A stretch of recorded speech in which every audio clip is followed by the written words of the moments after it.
And here it is. Here it is. It is here.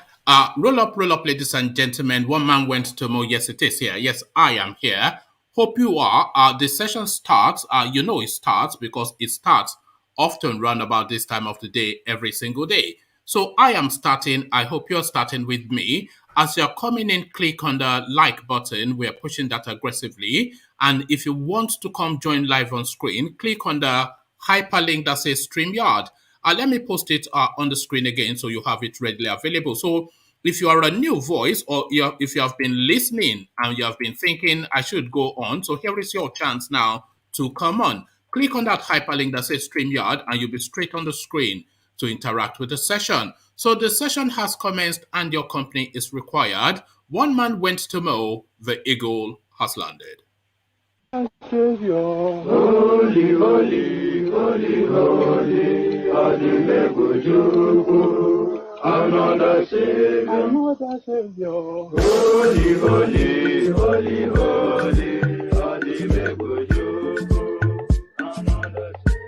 well, this is Mobien. This is dedicated to the gallant heroes of the Nigerian Biafra War and Ipob families all over the world. I remember the Nigerian Biafran War, in the thickness of the Biafra genocide. Hey, one man revived the vanishing hope to life. Let the great Biafran army to fight, and they were singing out, holy, holy, holy, holy, is another Savior. They were singing out, holy, holy, holy, holy, is another Savior. Holy, holy, holy, holy, is another Savior. Many years after the genocide, whoa, yet another great leader has risen up now. Oh, and he's leading the Biafrans to victory. Inyamadika, yabika kwa namno wao. Hey, anamekele mazuche mefo.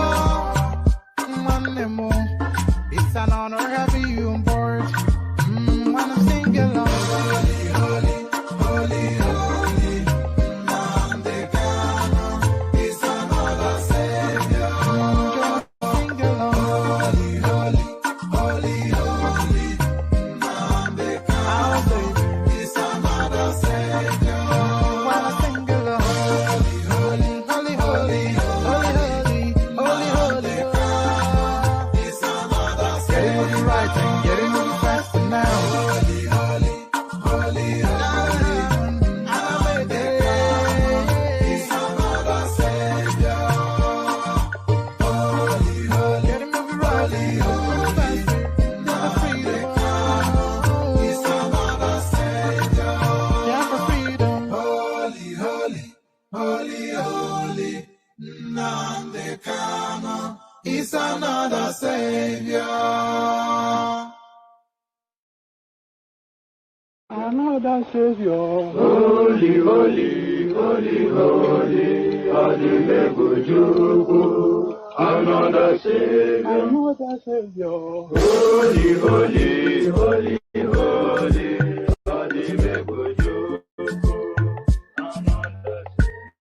well, this is Mobien. This is dedicated to the gallant heroes of the Nigerian Biafra War and Ipob families all over the world. I remember the Nigerian Biafran War, in the thickness of the Biafra genocide. Hey, one man revived the vanishing hope to life. Let the great Biafran army to fight, and they were singing out, holy, holy, holy, holy, is another Savior.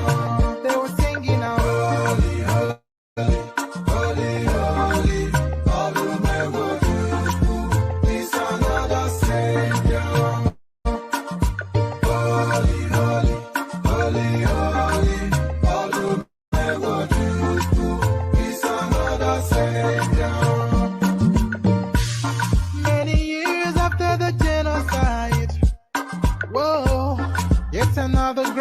has risen up now. Oh, and it's leading the Biafrans to victory. Inyamadika, yabika kwa namno. Hey, anamekele mazuche mefo. So there you heard it. Voices from the East. Holy, holy, holy, holy. NNAMDI KANU is their other savior. So that is what they say in the East. And who are you to argue? So holy, holy, holy, holy. NNAMDI KANU is their other savior. As guys, I bring you this.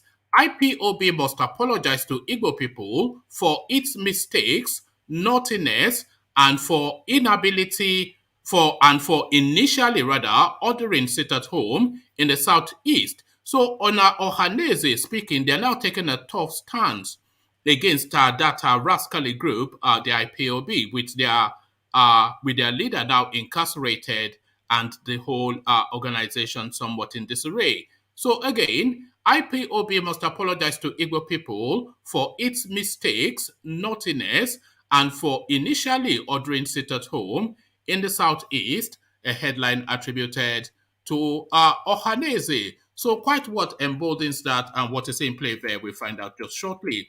Still with that space, era of cowardice, leading Biafra agitation from Europe, Asia, America is over. Ohanaeze faction knocks KANU off. So this is the criticism that space has suffered just so often, that essentially is being propelled by people abroad who are in the safety and the corseting of that European, American, etc. protection.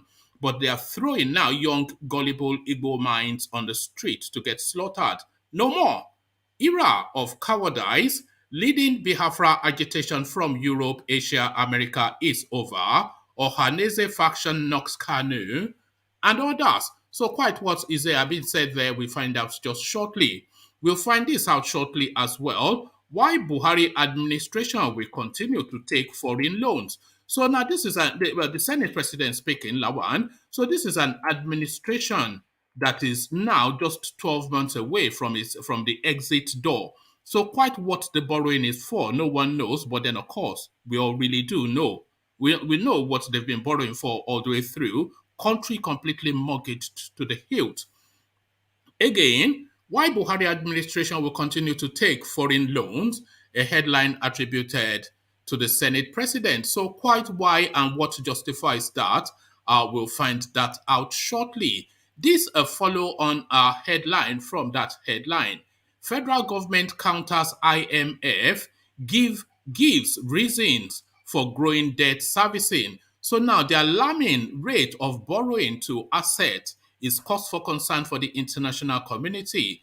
But the Buhari administration comes up with an explanation. At least that is what the headline is indicating too.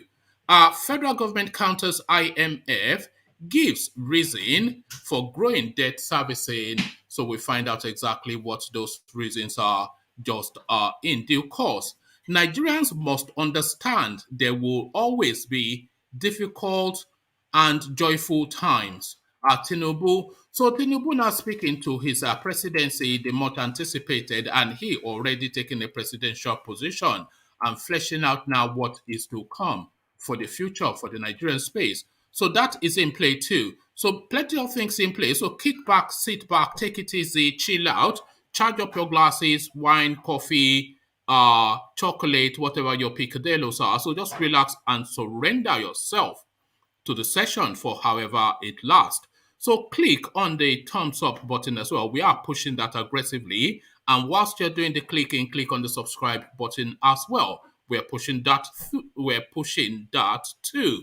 So as you're doing the clicking now, let's provide a bit of entertainment. How about Ogunde style as it goes to London?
And there you are. How about Ogunde?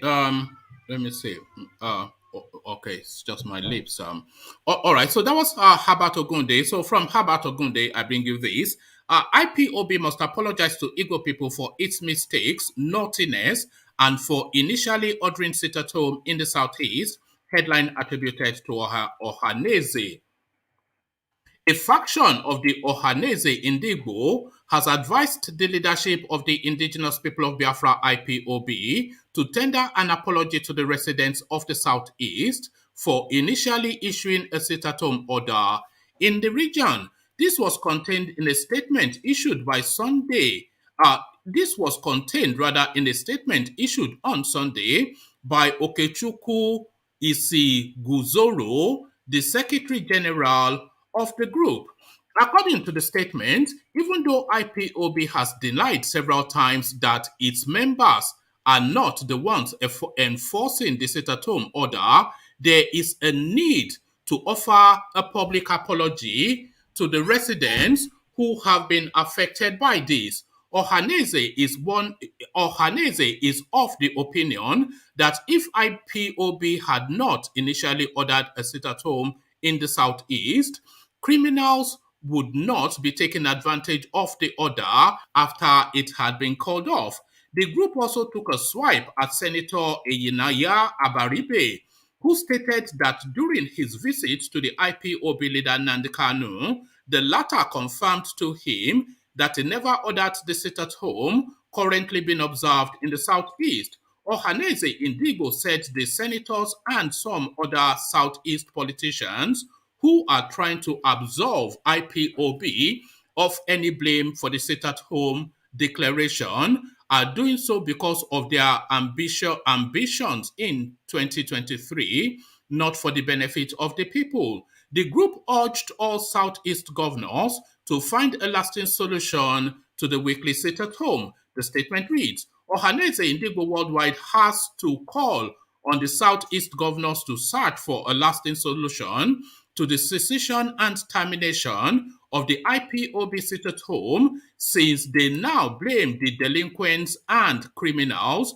for hijacking the exercise of the sit-at-home, since it's obvious that men of the underworld have taken advantage of IPOB's miscalculation to unleash terrorist raids and onslaughts against Indigo. Drastic measures are needed to arrest this shameful activity that has paralyzed the academic, economic, and social activities in the Southeast. The governors should know that prosperity will be unkind and unfair to them if they concede to the circumstances of sit-at-home and don't confront the hyper-dreaded monster called IPOB sit-at-home squarely. No Igbo governor or senator deserves to seek election in 2023 if they lack the balls to stamp out the disgraceful activities that have ridiculed southeastern Nigerians who are known as the best black entrepreneurs and business merchants across the globe.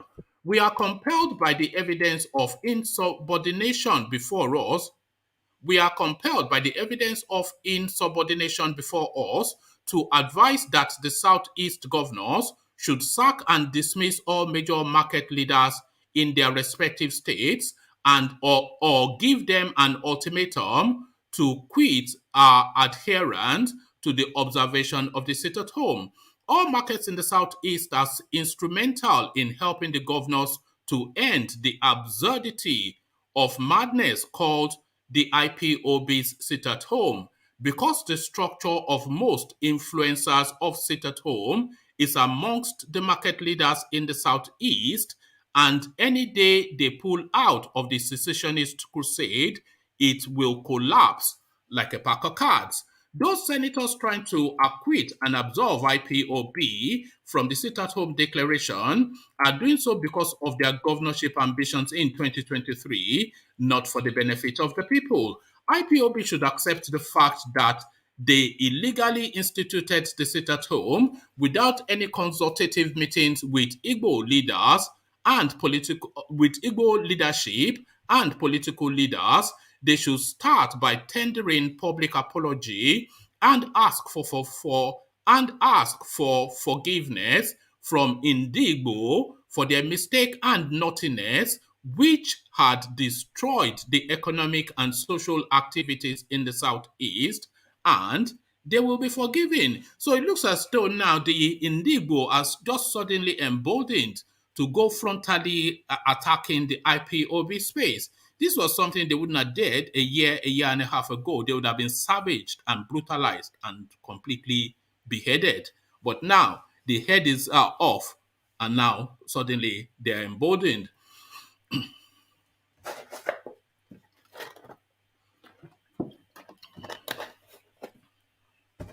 So, still with all matters in Igbo, era of cowardice leading Biafra agitation, era of cowardice leading Biafra agitation from Europe, Asia, America is over. Ohanaeze faction knocks KANU. Others, a faction of Ohanaeze in Igbo has issued a stern warning to people supporting the agitation for the independence of Biafra from overseas. The pro-Igbo social-cultural organization described the support for Biafra from abroad as cowardice, especially whilst the economic and social activities of people in the southeast are adversely affected. The group also threw a subtle shade at the leader of the indigenous people of Biafra, IPOB, Nnamdi Kanu, who was based in the United Kingdom for some time until he was arrested and renditioned to Nigeria from Kenya in June 2021, and others based overseas. Many Biafra agitators are based overseas, including Simon Ekpa, an outspoken, self-acclaimed disciple of KANU who lives in Finland. This was contained in a statement issued by Sunday Okechukwu Isiguzoro, the Secretary General of the group.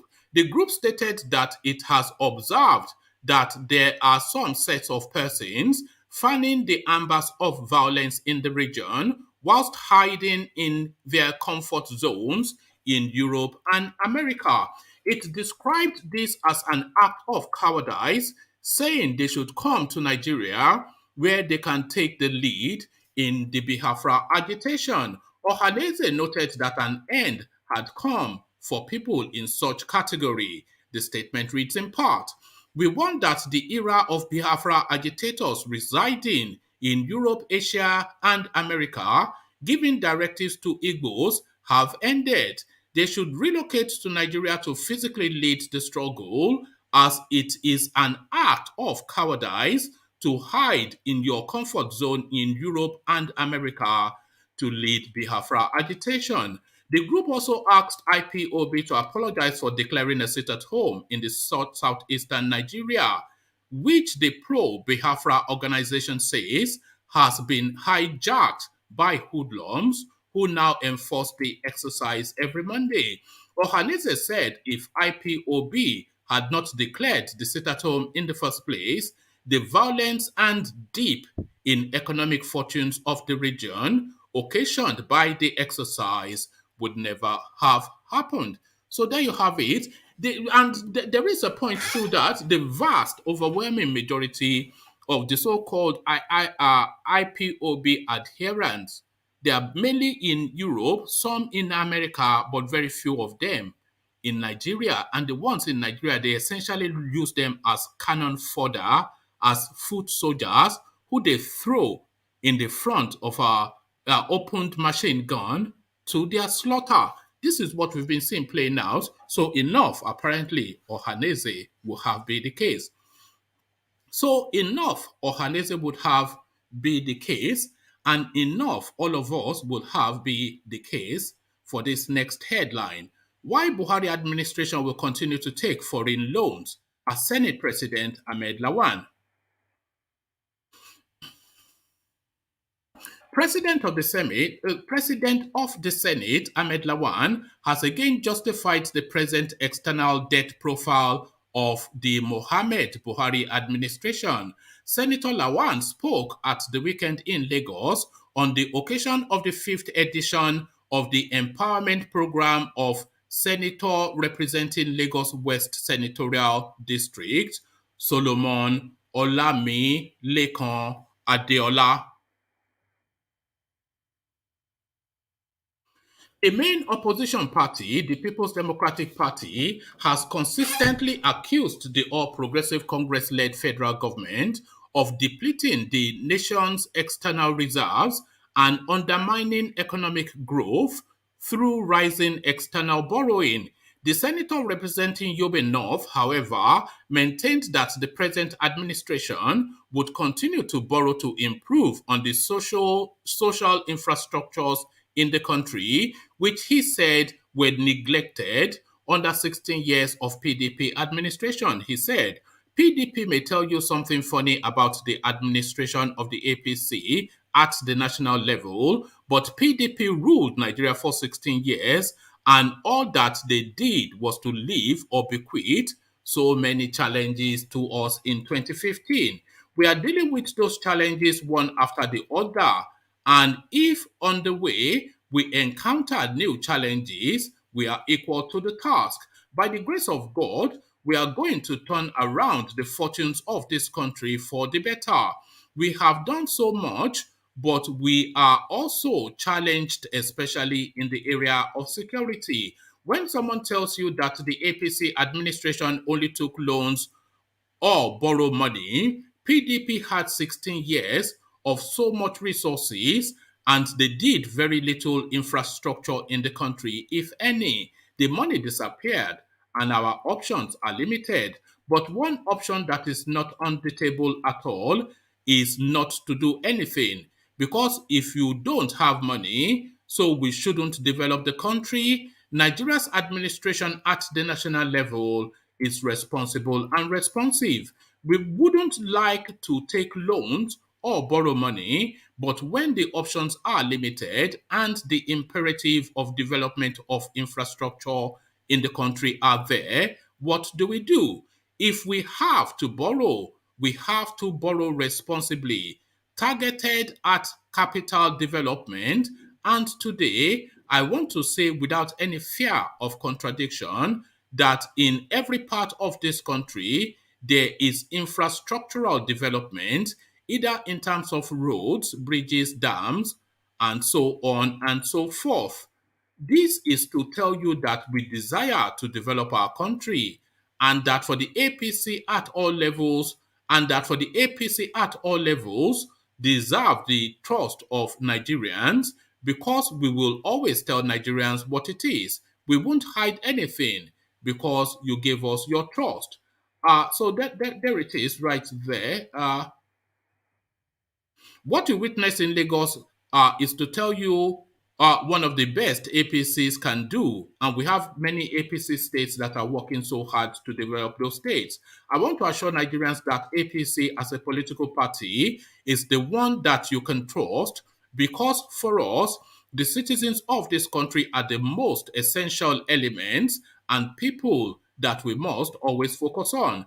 Lawan, who said he was impressed by the performance of Lagos State Governor Babatunde Sanwo-Olu, urged Lagos electorate to give the latter a fresh mandate in the forthcoming general election. Your Excellency, we have been watching you over the last 2.5 years, and you have been very wonderful. You have been consistent in terms of service delivery to the people of Lagos State and indeed this country. You are focused, you are reliable. And I want to say, even though the fate of politicians is in the hands of the voters, your fate is in the hands of Lagosians. But Your Excellency, I am under this tremendous and massive temptation to say that one good turn deserves another. We are proud of you. APC stakeholders, I hope I will be forgiven for this statement because that is what believe is serious.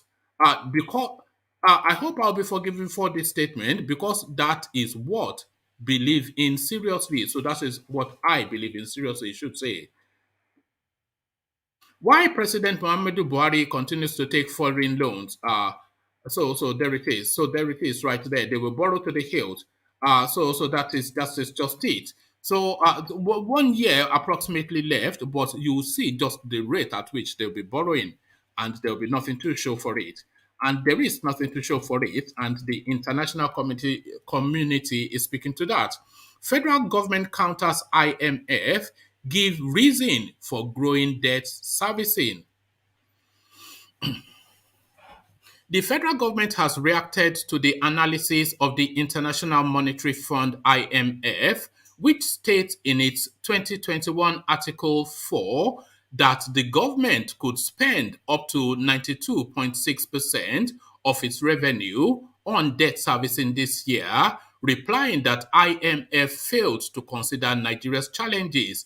It will be recalled that in a similar fashion, Augusto and Co., a pan-African credit rating agency, had seconded the position of the IMF. The Debt Management Office DMO, in a statement released over the weekend, explained that while Nigeria's debt and its debt service levels may have grown over the years, arguing that the IMF and Augusto reports failed to consider the challenges experienced by Nigeria in recent times, such as two recessions, sharp drop in revenue, and security challenges. The DMO was also worried about the analysis that it did not pay much attention to the improvements in infrastructure, which have been achieved through borrowing, as well as the strong measures by the government to earn more revenue. The office emphasized that the fact that the government was already implementing policies towards increasing revenues, so implementing policies 6, 7 years into the administration, no, so when will it come to fruition is the thing. The office emphasized that the fact that the government was already implementing policies towards increasing revenues and developing infrastructure through public-private partnership arrangements, both of which will improve debt sustainability.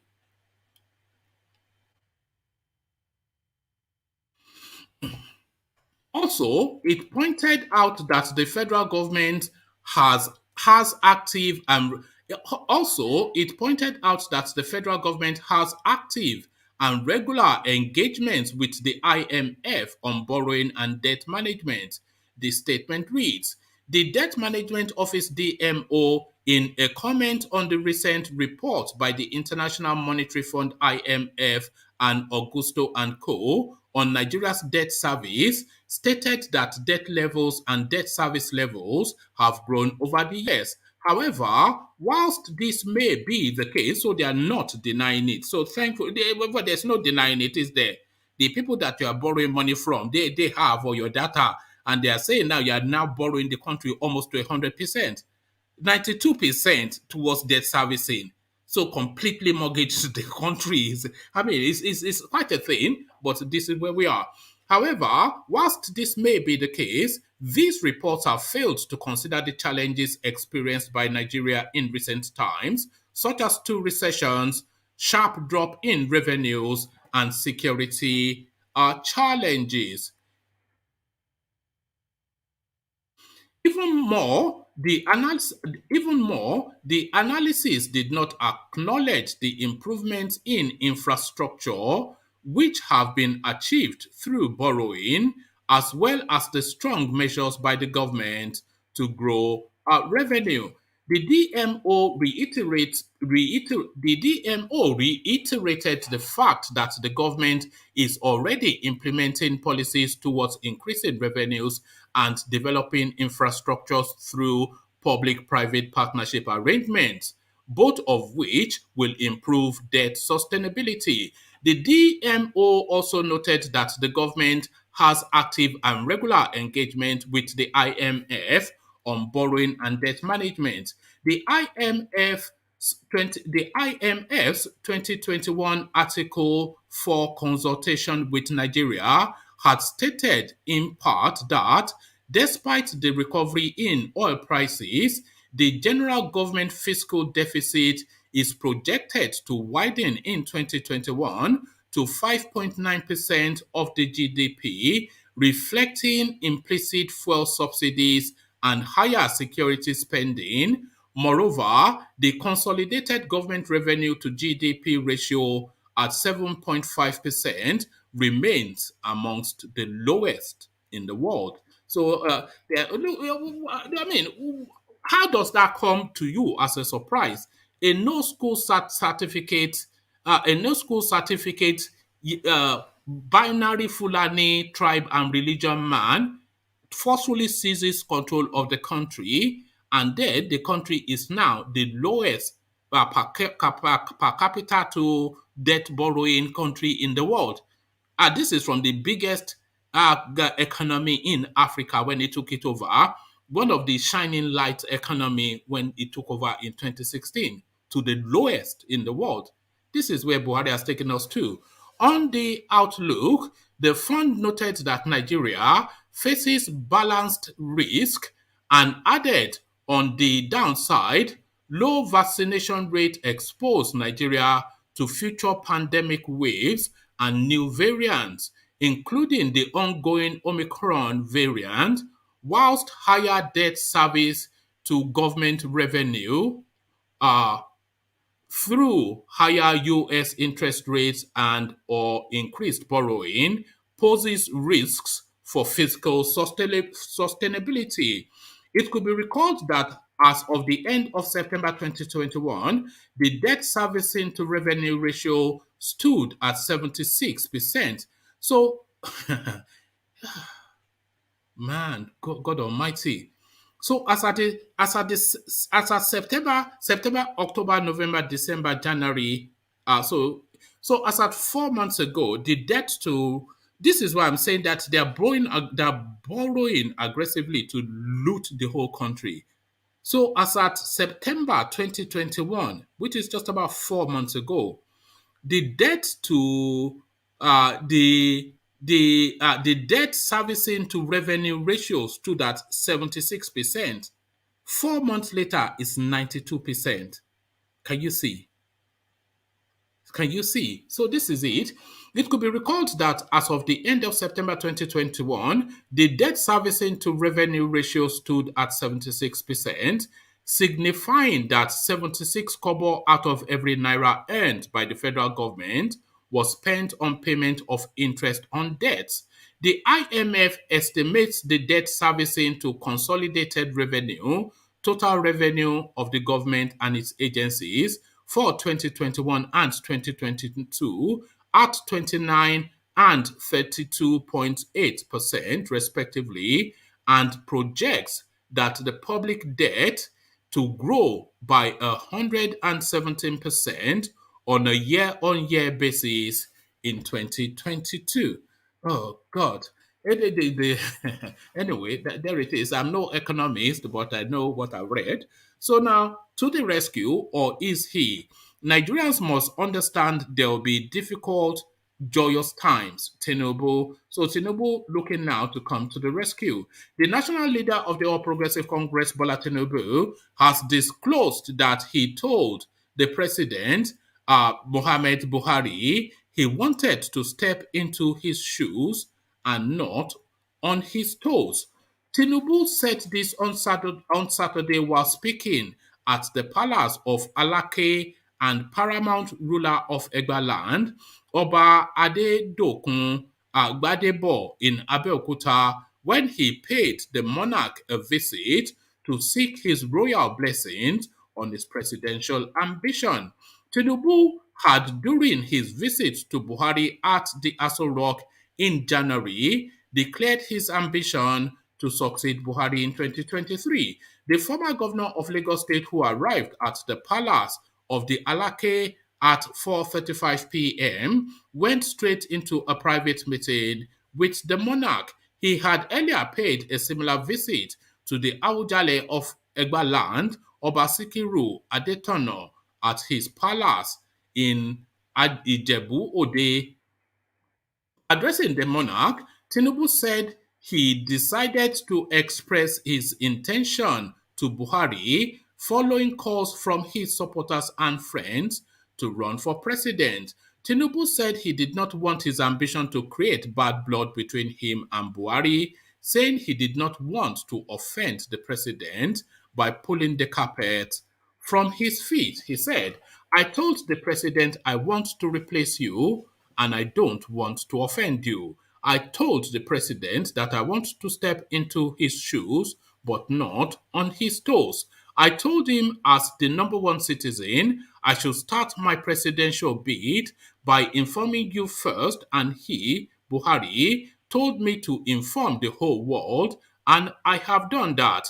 Tinubu said he had served as senator at a young age, as a governor, and he was actively involved in Nigeria's return to civil rule, but his aim is to become the president of Nigeria.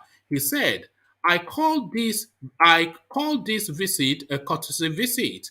I contested with the support of the people for the Senate and I won at the youngest age ever. I have been governor. I clocked 50 on the seat of governor. I have done crusades to return Nigeria to democracy rule. Before I started hearing the voices of people that I should contest for president, I have thought about it deeply, but I cannot think about it alone. The people said this time around I should run for the president of the Federal Republic of Nigeria. I told them that we have elected someone there and I don't want to pull the carpet from his feet. Explaining the reason for his visit, Tinubu said, I want to seek the permission of the Kabiyesi. I want to seek his blessings and his prayers and seek the blessings of other chiefs. I am here to tell you, Alake, that I want your prayers and I want to inform you that I want to become the president. Fielding questions from journalists after the meeting, Tinubu urged Nigerians not to despair. He said, my message to all Nigerians is that there will always be difficult times. There will be times for joy. We are navigating Nigeria. It is a very difficult period. We will survive it. We will be happy. We will hold on to the hope that Nigeria will be united, prosperous, and be sufficient. That is my message to the people. We will make Nigerians happy. In his remark, the Alake lauded the politician for the visit and prayed for the success of his presidential ambition. The monarch expressed optimism that if Tinubu becomes the president, Nigeria will be better for it. So there you have it, Tinubu then at the Alake's palace. So Tinubu at the Alake's palace, Thomas, I see you, Jake, I see you, and Ajale Koko, I see you. So good to see you all, gentlemen. So to you first, Thomas. Thomas, are you there? Please. Okay, good to have you, Thomas. So Tinubu now, his campaign continues to gather momentum. So he's covering essentially the whole of the country. He's been to the north. Now he's doing the southwest and soon to go to the southeast. This is a juggernaut. This is a runaway train. There is no stopping this auto towards the Aso Rock seat. Man, good evening. Good evening. Good evening, everyone. To us, yeah. Happy Sunday over there. We are in Monday now. We are in Monday morning. You see, there it is. But yeah, me, I'm in different world. Yeah. One man. Some years ago, people said the campaign has not started. I could remember I said that time, and you even confirming that campaign has started. This man, he hasn't declared his intention to Nigeria. People said he hasn't declared, but he has declared to Buhari. The man said he's still consulting. So this is the part of consultation. So the man is still consulting. Maybe some hubba may tell him not to run for the president. So let's see how it goes, but let's not deceive ourselves. The campaign has started already. To me, this man, something that will stop him, I don't know. I don't know. because there is no Oba in Yoruba land that will go against this man. I don't think so. There is no Oba in Yoruba land that will go against this man. I don't know what will stop Tinubu, one man. You don't know It's what will only stop Tinubu. Let me bring you what may stop Tinubu. Just mute yourself for a moment.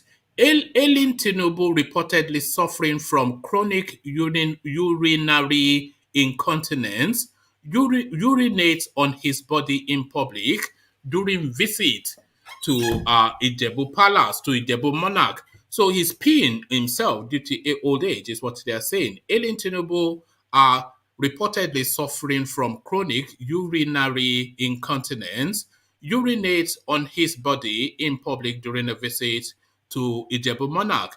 A video which has now gone viral on social media shows the national leader of the All Progressive Congress and former Lagos State Governor Bola Tinubu with suspected pee stains on his clothes during a visit to Awujale of Ijebuland. Tinubu, who was seated on a black leather couch alongside other party stalwarts, had risen to give a speech, but his attire had soaked from behind, particularly in the butt area. The politician's security aide was seen constantly holding his nose whilst looking at the wet area as another woman immediately wore her face mask as the Ashiwaju rose to speak. This has piqued the interest of many Nigerians who insisted the wetness of the attire at the spot was urine. Others, however, argued it might be sweat resulting from the long period of sitting on a leather couch. Meanwhile, there have been concerns over Tinubu's presidential ambition considering his health challenges.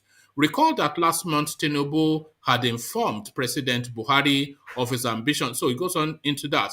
But I have a video clip of that. I'm not sure if you have seen that, but I do have it on video. So let me now show I saw you it, what. one man. Yes, well, let me play it for the purposes of those who might not have seen it. So this is what is in contention.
Okay, so it's not especially visible there, but I have posted it on the channel for anybody that wants to go have a look. See, there's a visible damp patch at the back of his cloth, which a lot of people are, or politics, they are attributing to urinary incontinence. So that's it right there, Thomas. It has started. Dirty politics or not, this is how they are going to play him. One man, I saw the video. There is a iota of truth in that video because immediately the security agents that stood behind him, the man started covering his nose, like this, like somebody smelling something, but he doesn't want to do it. Very obvious. The other lady there, he put on a mask, and immediately he stood up. There is something round like damp in its agbada behind him. I've never seen somebody sweating on their butt. If you are sweating, you sweat the upper lower of the body, and somebody No, with agbada, he has to wear. people sweat on their butt. Oh, people sweat on their butt. So what Or is let, this? or let me finish. Is this Atole president? Is this what we're looking at? Atole president? Is this? Eh? You know, Eh? One this man. is the Eh? problem. It is Atole This president. no, see, What they will expected? fight back. They will Eh? fight back, and they will say it's sweat. You know, this Uh, is the problem with our own tribe and culture. Too much uh, respect. too You much know, respect. as it, Eh? yes, as we say it's sweat like that, all of them they will use respect and cover it and say, okay, yes, Baba said it's sweat. Let's There move it on. is. There it is. One man. If somebody's gonna sweat, you sweat But if from he your knows he's upper. incontinent, why didn't he wear his incontinence pad? Why did his nurse let him out without wearing his incontinence pad on him? Eh? One man. One man. Eh? If you are sweating, if you are wearing agbada, we normally wear singlet before wear That the. nose need to be fired, man. That not needs to be fired. And you can't be sweating. You know, if you are sweating, you can have that damp patch around your butt area. But where you will get it the most, you know, he's wearing a light colored outfit. Where you get it the most, you get a big ring around your armpit and another Armpit, big. yes. That is where you will know that's the sweat. And then if you see it on his butt, then you can say it's the sweat. But we don't see his armpit wet, but the butt is wet. At all, president, this is where we are. And even one man, that man, normally we wear singlet before wearing the buba, before wearing the agbada. Even if you are sweating, your singlet will absorb your sweat. If you are sweating profusely, that is when the buba will get wet. Before your buba gets your agbada can get wet, your singlet will be soaked, the buba will be soaked before your agbada can be soaked. And this man you are saying is sweating. He came down from the helicopter, to the jeep. The helicopter is AC, the jeep is AC. Where is the sweating coming from? Mm. But on the other So side, I saw him. We saw him do idobale for the KBC. So that means Buhari cannot do dobale now. Not just because he's arrogant. He doesn't have the physical for. If he dobales, he would never get up now. So at least he's sprightly enough to. He's sprightly enough to dobale now. But that is the culture. He has to dobale now. He No, has no, to he has to prostrate for dobale, him. but what I'm saying is physically able. People are saying he's not physically able, but his physical ability is enough for him to dobale. He was a fully dobale now. Yeah, he did that in dobale now. He has to Uh, respect the king. you He has see, to respect if the only he had not peed on himself, he would have gotten away with it. But you know, the fact that you can be at all president now, come on, man. That is not Dobale now. That is a bere. Oh, bere ni now. Ìbẹ̀rẹ̀ kò dọ̀bálẹ̀ one man. But still, they say that his knees are gone, he's dying on his feet, but he's able to do that. You know, so that shows that there's still a bit of energy left in But him. that was true now. I mean, when he went to, I don't know, the king, he went to visit, maybe in KANU or Sokoto.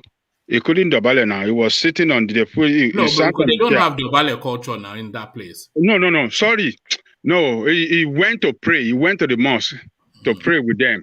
So, you know, normally in the mosque, you have to sit on the floor. He couldn't sit because of the knee. They have to carry chair for him to sit in the mosque while they are, you know, observing prayer, you know. So Buhari too sat on the chair. Is improving. Buhari too normally sat on the chair.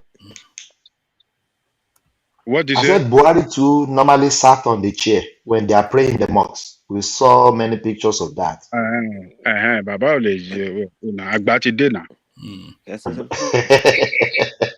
And we are deceiving ourselves. This man is claiming 69. We are deceiving ourselves, one man. The election started already. The ballots have started already. Don't let us deceive ourselves. The only thing that can stop this man, I never see, is only when himself, maybe he voluntarily step down for Oshibaju, or if Buhari don't want him. But Buhari or Fayemi also. Is Fayemi in play now? I thought Fayemi had faded away. No, I said if Buhari comes down, Fayemi might want to come up. You know, they are in the same party Do you know also, one thing and that he's was a taught good Tinubu? candidate. I'm laughing at the option of IME. I'm really laughing. You don't know politics if you There's say one that. thing that was taught Tinubu for being Okay. president. There's one thing you have to forget about is the southern people and the east. That will stop him from being president. That's a No, fact. forget about the southeast. No, the Delta region. Forget all of that. Those are conquered territories. We're talking about those are conquered territories.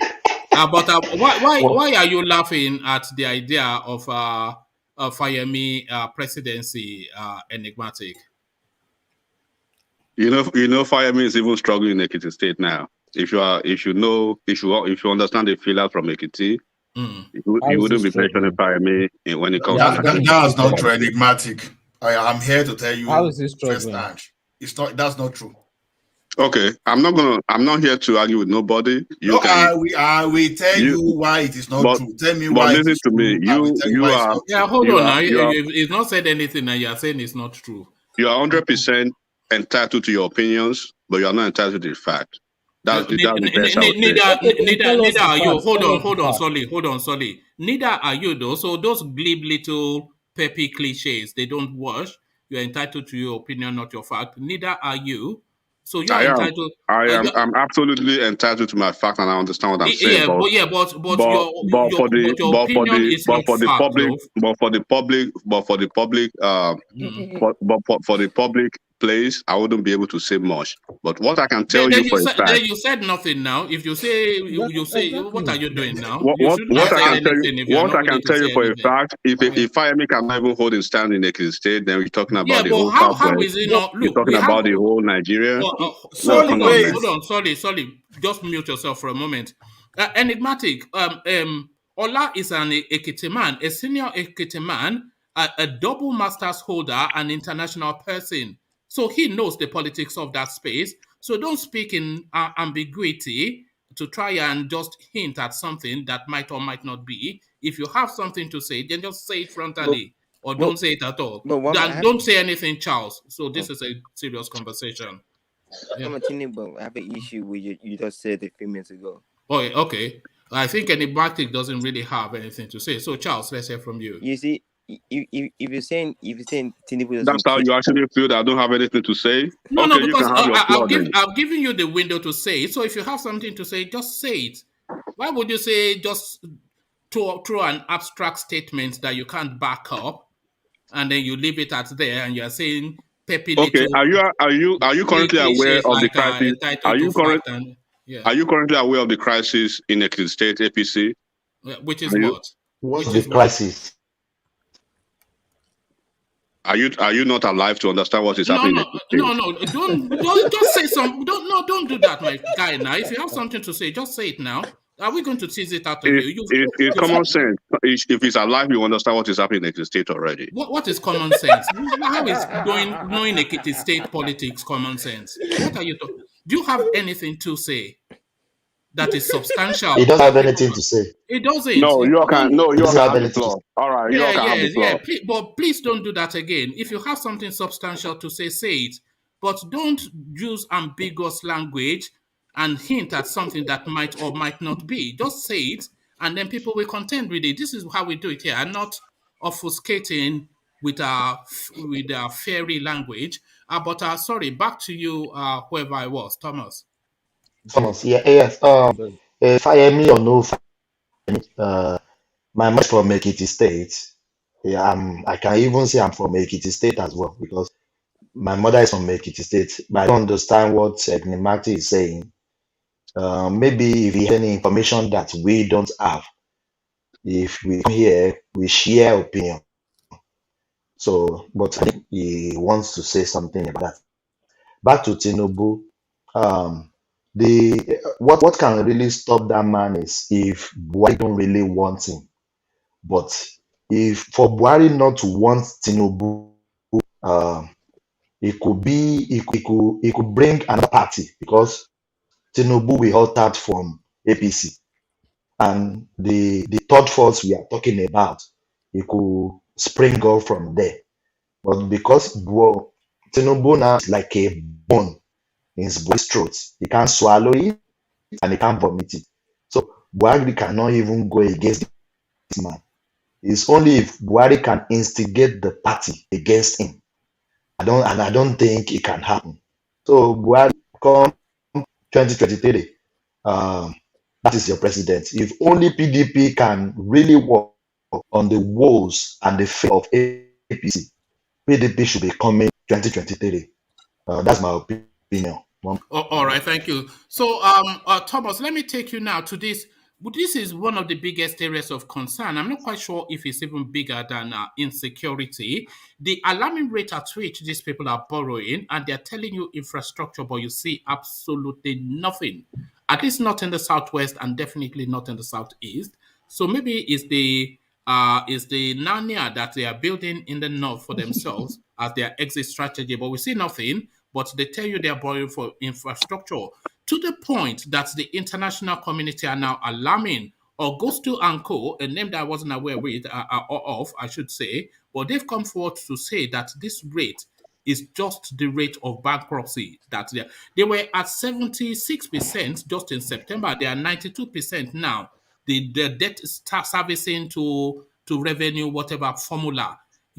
So and they say they will continue to borrow. So what do you think is at play? They just want to destroy the country and walk away. But to where? Back to Niger Republic. Woman, I don't envy the next president coming in. I don't envy him in any way. Don't envy to be even that seat with the borrowing we have on ground now.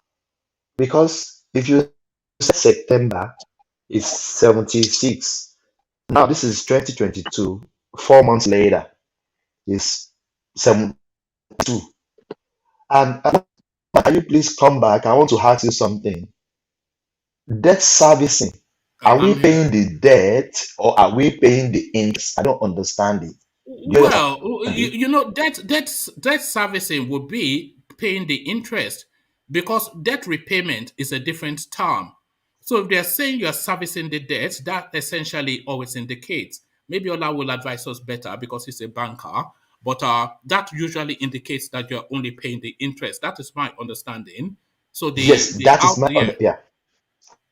my understanding as well, because they said if you are servicing debt, that means the interest, the bulk of the money hanging there, because it's also when you mortgage, you have a mortgage, you pay interest then for a certain period of year before starting paying the main money that you borrow. So if you are servicing debt in 92, in one naira that we make in that country, woman, the next president will just and dabaru everything. The next one will come and dabaru everything. It will you know what they are relying on is that time trusted tradition of begging for debt forgiveness.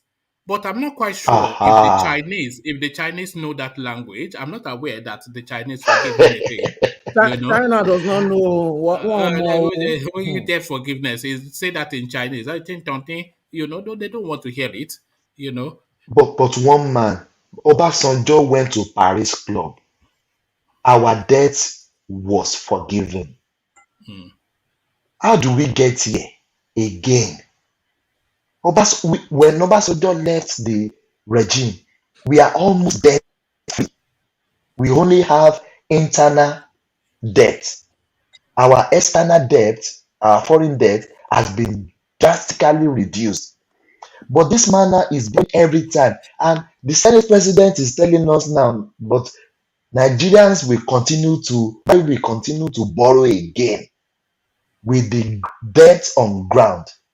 And we know where these debts are going. They are packing this money for 2023 election.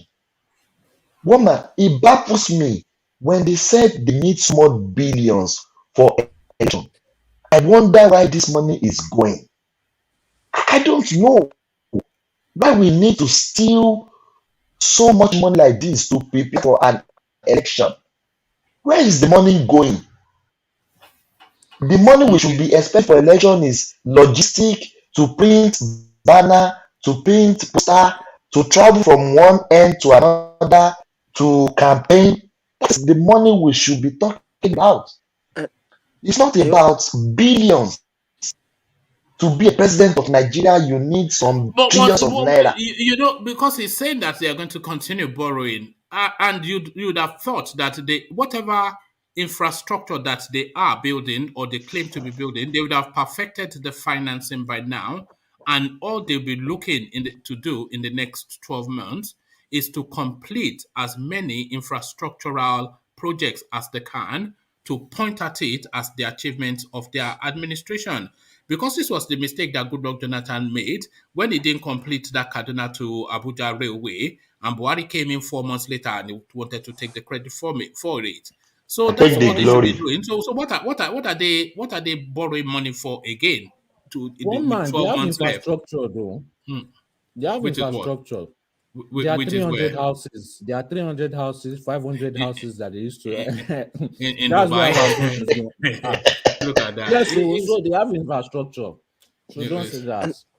Another thing you Hey, guys poor man. most Jake wants to say something? Yeah, most projects in Nigeria cost more in Nigeria. They shouldn't be cost that much. Just make it that high for a simple project. You know what really puzzles about Nigeria is they spend 10 times as much as they do everywhere else on any project in Nigeria. And those projects are always substandard. The Lagos-Ibadan Railway being another example. They spend countless billions, 10 times the money that they should spend on that. And when Ankoy Briggs, or what I say, Briggs, Ankoy Briggs, when she went on that train, she had to go over a wooden plank to get to the train station and cross over rail lines. And then the seat in the train, you know those seats that when you get up, it's so low, you are cramped up. And that was in the first class. And it was just hardened, you know those hardened seats that all of your body will be aching when you. So this is it, countless billions on that. One And man. it started to break down, by the way. One man, and we saw train. We saw people pushing train with hand. This same infrastructure, they said, Where have you seen don't that? have bullet. Come on now. Where are they pushing through? No, don't be. I saw it. Should I bring it out? One man is true. I saw it on YouTube. It's true. Pushing They are pushing train. I'm telling Pushing you. hand. Yes. How is that possible? One man. Let's find a video for you. All right. I'll find the video for you. All right. No, pushing train. One man, I saw it. This is not joke. They are pushing train. What's in So India? This infrastructure we are talking about, they will keep on borrowing. Nigerians are superhuman beings. I've never seen anybody push a train. I'm just not saying anything because I don't know to the contrary. But in my life, I've read, how can you push a train? Find the video. Me too. The thing surprised me, but I saw one the video. I saw the video. One man. I'm not being fine. Exaggerating here. So yeah. So they will continue to borrow and borrow and borrow. And where is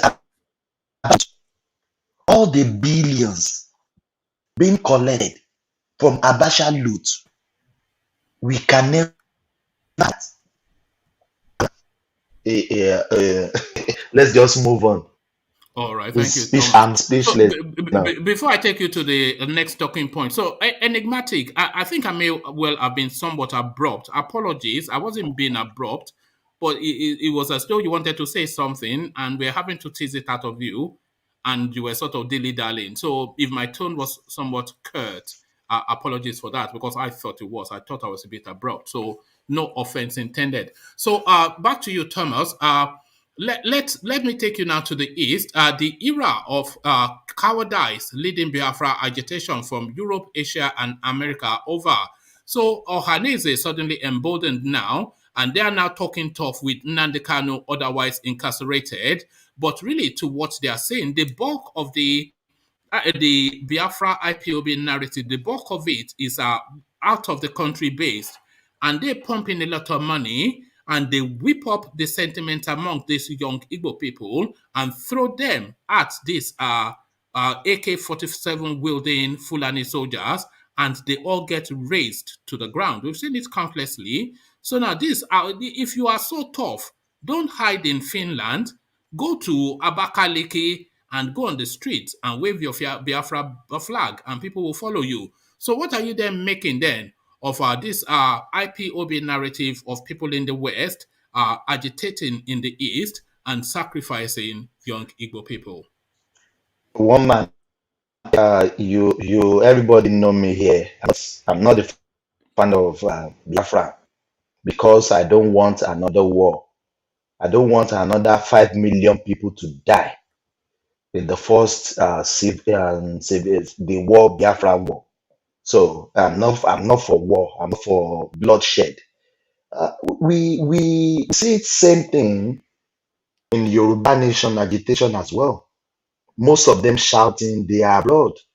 They are in the comfort of their room, as I am in the comfort of my lounge, shouting Biafra, shouting Yoruba Nation, shouting Biafra Nation. So Ohanaeze, they are very right. If you want to fight this battle, come to Nigeria. Sam Hekma is shouting there in Finland. Most of them are shouting around. Go to the front wall and you put the young ones, you push them there to go and face python dance, crocodile dance, lion jumping everywhere. Nigerian government has started them, killing them about, and you are in one corner pressing your keyboard, even making money. We saw them online fighting for money. The London coalition have different accounts. The American, they have different accounts. They are even fighting themselves for money. So are we fighting for Biafra, or are we milking people? Milking people. What do you think they are doing? What do you think they are doing?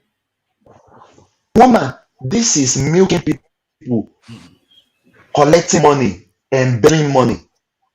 It happens as well. They are even themselves that stop giving these people money because the money they are collecting, no account, don't have account. People are just collecting money, make people on the disguise of, oh, we want Biafra, we want Yoruba Nation. They are collecting money, people from abroad, collecting money from them, and they can't even show anything. These people, they don't have anything to show that this money collected, this is what we have used it for, this is the result. At least I can. Woman, I will come back, please. All right, thank you, Thomas. We were losing you somewhat. So, Jake, you wanted to come in, and then I'll go from you to Enigmatic. Statement. Here's the issue: the reason why the IP was scared to fight Nigeria country will fight, they'll kill you. That's what people. It's better to fight outside Nigeria for your safety. Some should know Nigeria is. Nigeria will kill you if you fight for the truth. Okay, you know that, and I know that. So why are they then agitating these young men to go on the streets to be woman, I'm back. I want to finish man. I'm back, yes. woman. Okay, just round it off quickly because I wanted to. Oh yeah, go on. Yes, so to go at the front, telling them at the front, and they. Can you hear me now? Yes. Yes, yeah. I said telling people to go on the street, but they are in the comfort of their room in the US, in the UK, in Finland. And even the ones that baffles me most, that one man, these people, they have people giving them money monthly, direct debit, collecting money every time. What are they using this money for? No, nothing. We can ever see what they are using it for. Are they printing flags of Biafra? Are they going to Nigeria sensitizing people? Nothing to show. Nothing to show that. Can I tell you what they were using? You want to say something? Yeah, yes. They were using the money to buy weapons. And the how do you know that? You can't say, anyway. No, this is what they said on. No. This is what they said on their this thing when they used to do live stream. They said that I've watched major of their videos. I even watched one of the first videos where he said he was going to Nigeria and he said he needed money. It was the first time he asked for money. And he said what he was going to use the money for. There's a video of it. So that's what the examples of things that they were using it for. But Their sorry, what's wrong tools, with their that? things. So they show their accounts publicly, even for the Yoruba nation. They show their accounts publicly and what the money is being used for. You see, But Sunday, why do they say that? Buying weapons for what? for what? Or Buying weapons to do what? name explain. You did not see what they did? No, name explain. So I saw them. So if now, can we blame Nigerian government coming after them? You are not a state actor. You are not allowed to carry weapons.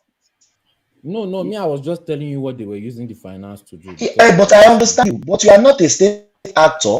You are not police. You are not army. You are not civil defense. You are not customs service. You are not allowed to carry weapons. They are contribute money to buy. No, Thomas, you want to say something? Yeah, you guys not getting it.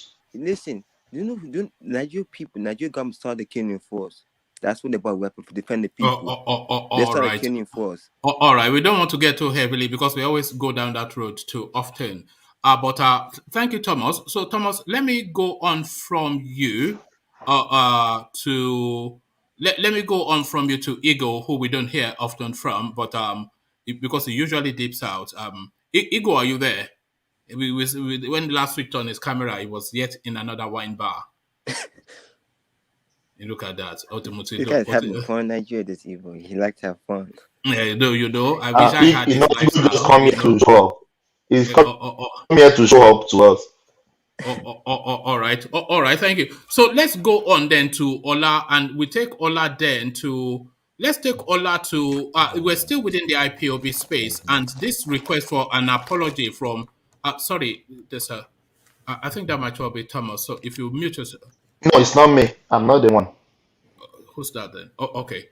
So Ola, we're still with the IPOB space. IPOB must apologize to Igbo people for its mistakes, naughtiness, and for initially ordering sit-at-home in the southeast. Ohanaeze, no less a body speaking. So what the Ohanaeze are saying is that, look, this sit-at-home, that sit-at-home has now become a big problem in the east because IPOB are saying, okay, we're no longer ordering it, but the hoodlums have now taken charge of it so that nobody dare come out of their, well, they can go on the streets, so but certainly no business activities in the East every Monday now.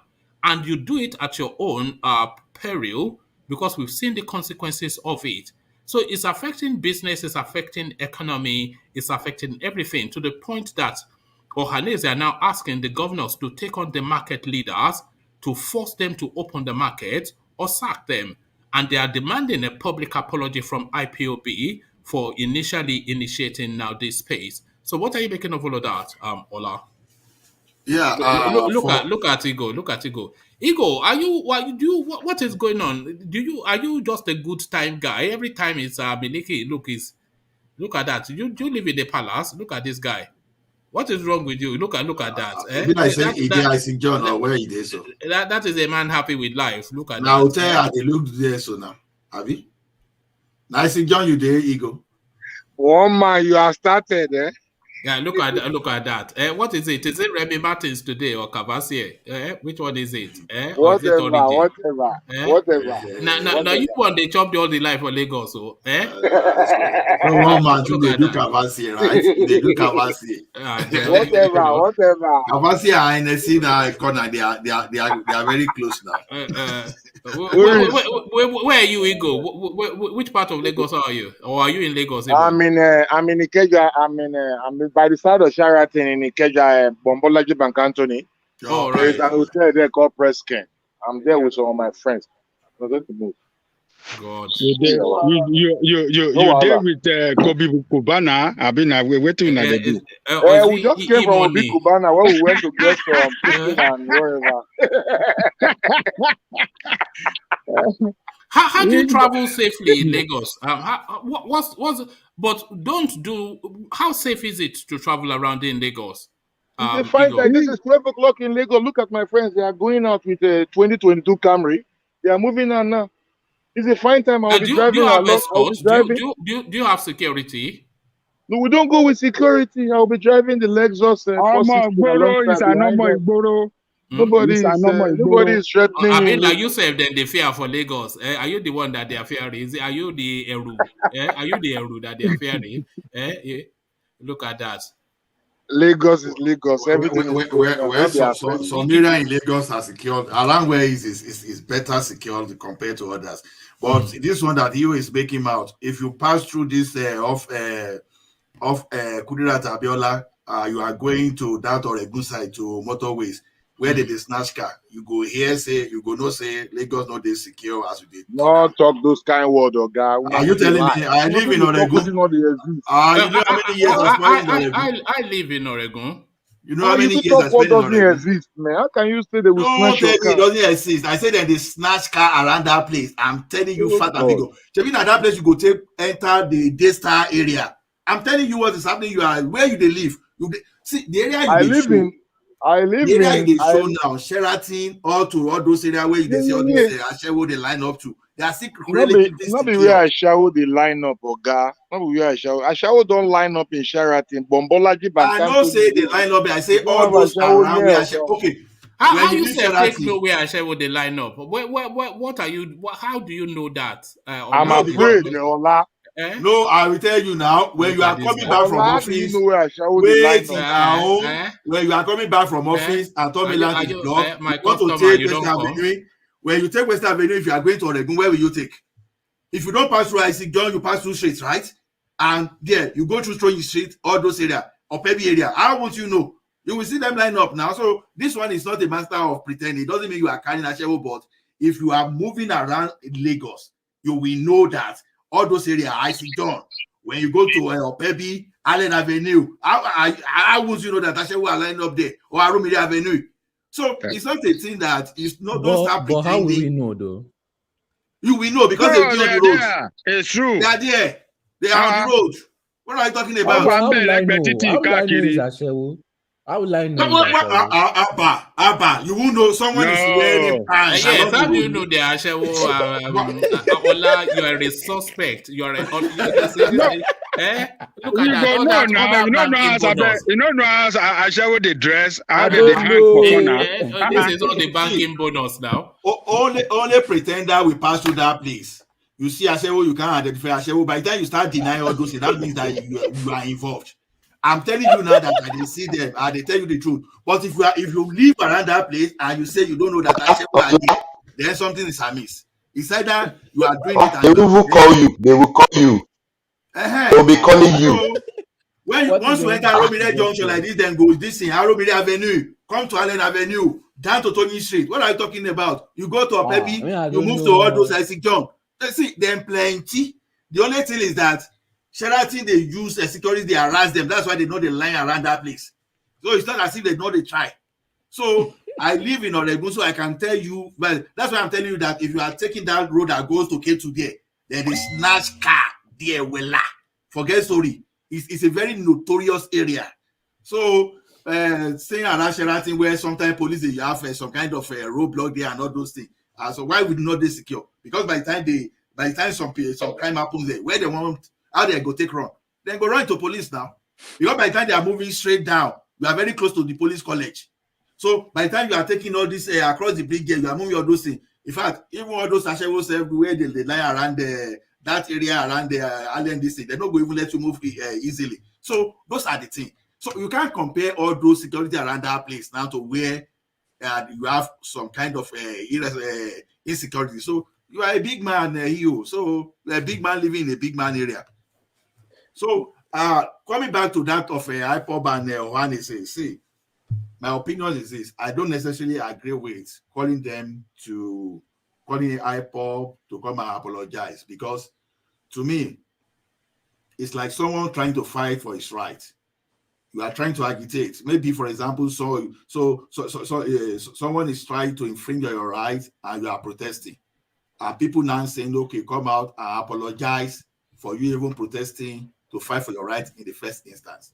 So when you start doing that, the purpose is already defeated.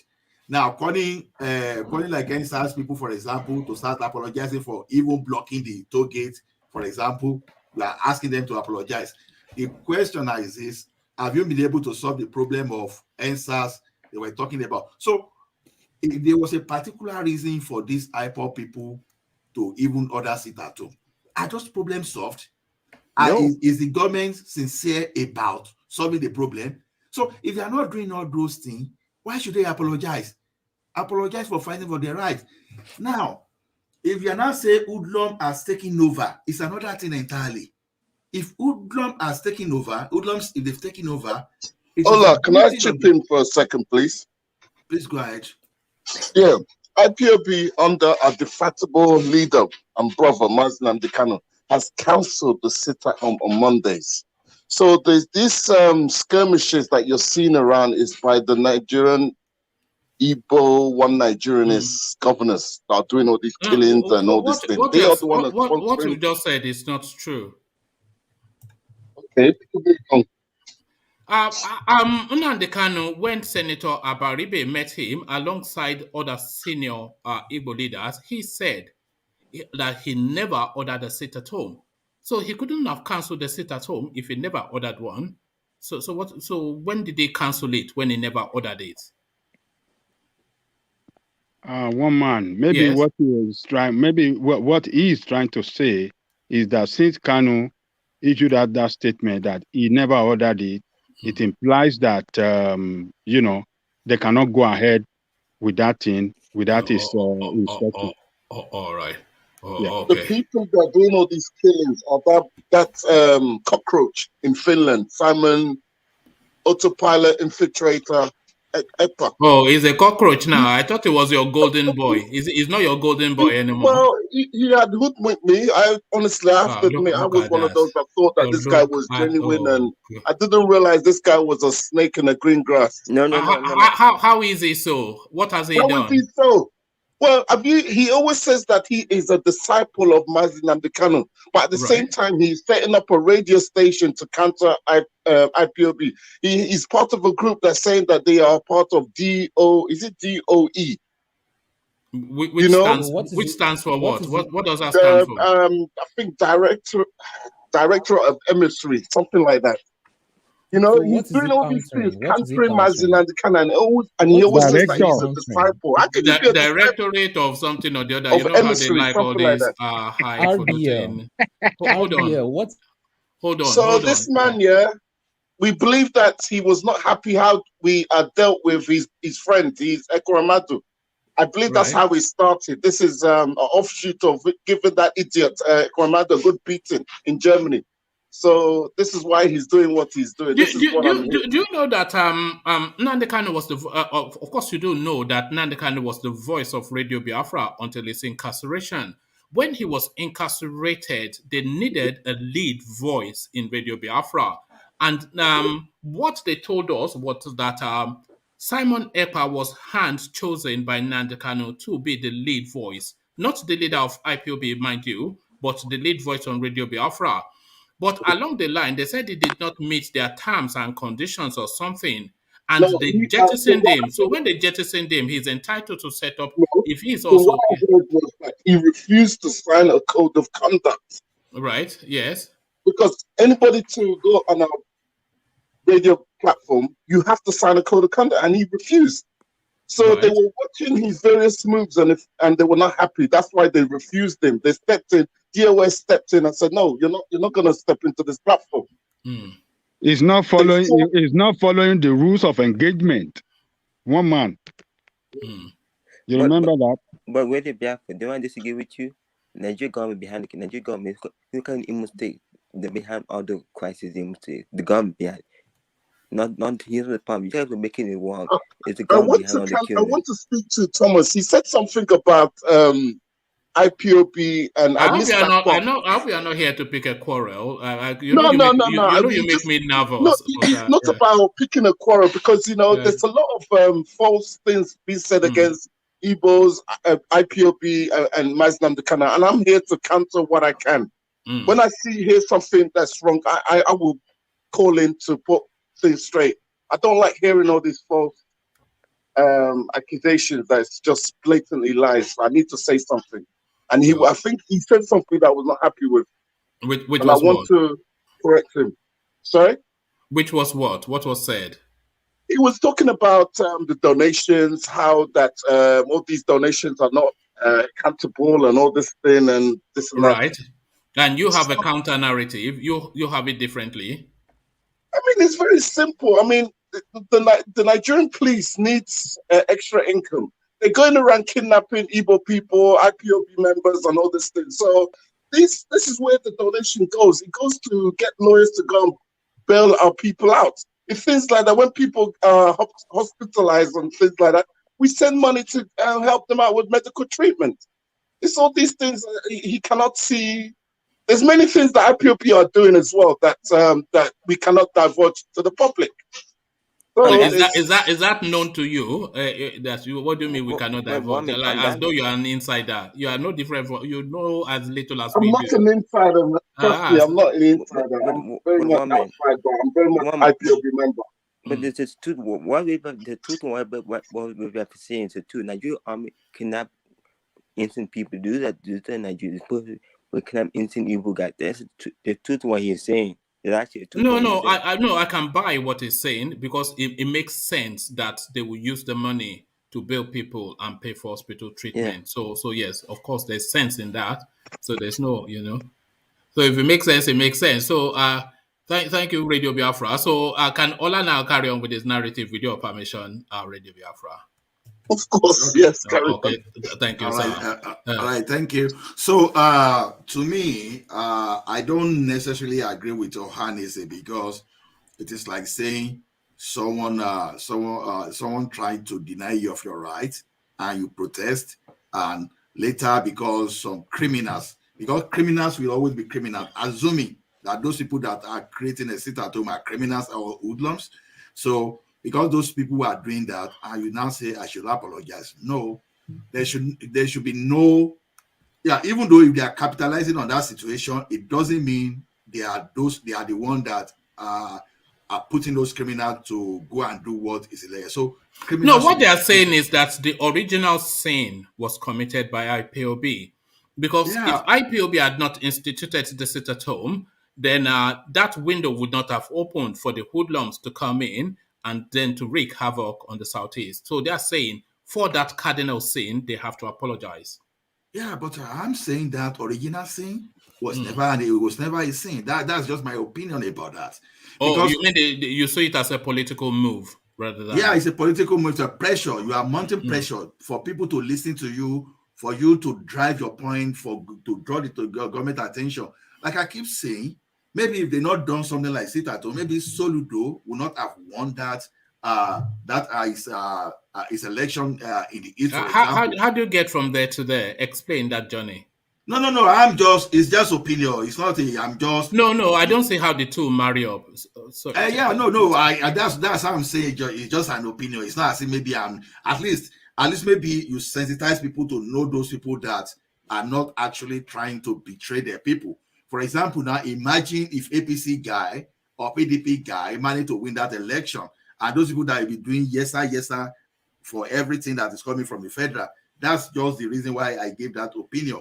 See, because when we are shouting Yoruba Nation, for example, now, if there be Yoruba Nation maybe before 2015 or those stuff, who knows? Maybe Buhari will not have been there, for example, because they must have already seen the atrocity. People must have made that thing popular that this guy is just a sectional leader. It's not a national leader like Jonathan or like Obasanjo or all those stuff. So that's just opinion. I'm not using it as fact. So to me, I don't see what Ipob did as anything. So, and I was not expecting, even if Ohanaeze will be so political, to use that thing as because I see that as cheap blackmail. You don't blackmail those people that fight for their right, and you are saying, no, if you've not caused this thing now, these people will not. No, criminals should be treated like a criminal. If those people forcing people to stay at home are doing that when this thing is outside what the pressure group like Ipob actually created before, then they should be treated like a criminal.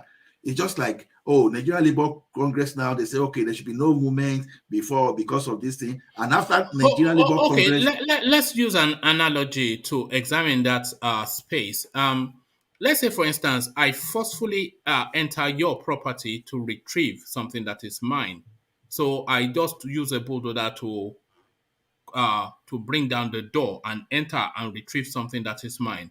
So I retrieve what is mine and I leave, and then thieves start coming in turn by turn, one after the other, to help themselves to your property. Who is responsible for the theft of your property?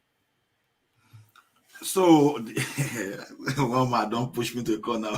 No, you know, it's a difficult space. Is just what I'm saying. The cardinal sin was committed by IPOB. They opened up the space for the hoodlums. Yeah. Why I say it's a difficult place, for example, if my property is in someone's house, right? And I broke into that property, that one is even illegal because I have other ways. No, it's just for the purposes of the example. So just hold it there. Okay. And then, if I go into your house, I won't say I break it now. If I go into your house and retrieve my property and I'm able to prove that it's my property, it's my property. Then an armed robber now coming to that house and steal someone's property. No. But when you go into the property, you then leave the property vulnerable for easy entrance for others. Honestly, this is a very difficult analogy. No, because the cardinal sin, because I think the cardinal sin was the original sin. But just like you say, it's an opinion, or it's just opinion versus, just difference of. But I think the cardinal sin, the original sin, was committed by IPOB. No. What IP? Because you know one thing is this: had people not agree with Ipob, they wouldn't have been able to enforce it at all. Even if they want to enforce people, if they want to carry sick, you still need to gather the support of the people. If you are going to force people to sit down and talk, for IPOB to initiate that and do that effectively, it simply means that at least majority, even if it's simple, many people back them up for that action. But now the same group now said, okay, do your things now, and maybe in the process of doing that thing, some people are now enforcing that thing. It's another thing entirely, because this one is like 100% cohesion. You are forcing them against their will. So if they are going to deal with the criminal, Ohanaeze should talk about how the security people or how those people responsible to maintain law and order to make sure that they remove those criminals and let people move around, instead of now trying to now bring Ipob into it politically. Because sometimes, you see, I don't know what Ohanaeze is trying to gain about it. I don't know if they're just trying to do that to patronize some kind of power that be. I don't know. So, but if they want to face it, deal with the issue. Don't add some kind of political ingredient to it. So what Ohanaeze is doing, that is political ingredient. If Ipob said they are no longer responsible, then deal with the criminals there. The people, we know that they are dealing with the criminals and they are not dealing with Ipob, which is supposed to be the pressure group. That's just my own opinion about that. All right. Before I take you to the next talking point, I want to ask you a question. And I want an honest opinion because it's somewhat playing on my mind. So just give it to me straight. Do you think I was a bit too abrupt with that guy, with the enigmatic? Was I a bit too abrupt? No, to me, no. Okay. Because we have to challenge opinion. So yeah, because I was inviting him to express. He was talking in just ambiguous language, and I'm okay. You're saying this, so say it now, so that we can then agree or disagree. And it was, it was somewhat. You see, but I thought maybe my tone was a bit. No. You see, I was a bit emphatic too when he mentioned that, and I said no, because what's the reason? Because I used to have different opinions about Fayose and Fayemi until I went on extensively. Even in my former school group, I tried to ask people that, okay, you guys who are saying Fayose, Fayemi has not performed. This is what I read about Fayemi. Can anybody try to please just debunk any of this? Now, I took it to another forum too. Please, this is what I've researched about Fayemi that he did in Ekiti. I even called to ask people on ground. Now, a former colleague now told me that, okay, Fayose collected the land from them. He has returned that land that they are now mobilizing now to invest. That guy told me. And I asked that, okay, how do you move around about this or cassava investment, for example? No, he said it's not all cassava they plant that is made, that it's not all of them that are edible. That there are some that they plant for the purpose of it, make industrial starch. That even if any Fulani try to run his cattle to that place, that's cassava may be as poisonous as anything to kill them. So now, but he said despite that, they still mobilize for security because they did all those allocations in cluster. So you pay for security, all the security, they are licensed to carry weapons to develop, to protect that region. So these are the independent thing I did on myself. And I discovered that this guy attracted $1 million investment. So part of it, Stallion Group, they are building, they've already embarked on project of $10 million rice mill. Then the Dangote already signed memorandum of understanding.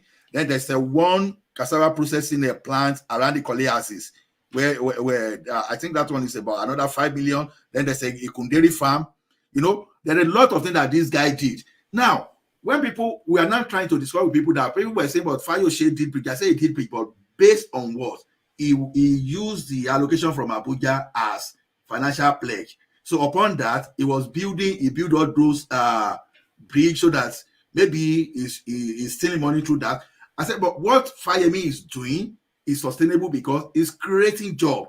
When you are reviving Ireborn Brick, when you are reviving Ikogosi Resource Center, when you are doing rice mill, when you are doing all those things, not only that you are developing the economy of that state, but you are employing people. Now, based on this, is the reason that the IGR is growing compared to that of a Fayose's time. So, to me, the political something that they are now bringing, it is true that when they did their primary, I think on January 27 or thereabout, yeah, Biodu Oyebanji, the former SSG, won. But you see the like of Senator Opeyemi Bamidele, Adeyeye, and all those other things. They were not happy. They were protesting. Yeah, it is normal. When you have many candidates, they are vying for the same position, and some of them lose. So you don't expect them not to. It's Nigerian politicians. Whenever they lose, they must make excuse. So if that's the premises of saying cannot do it, then we should talk of the real politics. All right, thank you, Ola. So I just wanted to clear my mind that I was not, being a bit excessive. But let's get back to what we were talking about, and we're still staying with the East, and we're still staying with the IPOB narrative. But now this one, you had the opinion on that one that they're not to be held accountable for or culpable, we should say, for what the spillover was from the sit at home. But are they guilty for this? The era of cowardice leading Biafra agitation from Europe, Asia, America is over. Ohanaeze faction knocks KANU others. So what they are saying essentially is the bulk of the agitation in that IPOB space, they are diaspora people. So they send their dollars and euros, etc., to fund these things. But the people at the brunt end of it, that your everyday pedestrian people who are just for reasons of just the sort of environment they find themselves, are being launched at this army type people and are being slaughtered. So they are saying essentially that it is cowardice, and they singled especially the guy in Finland to say that you are making all this noise in Finland and you're sacrificing people.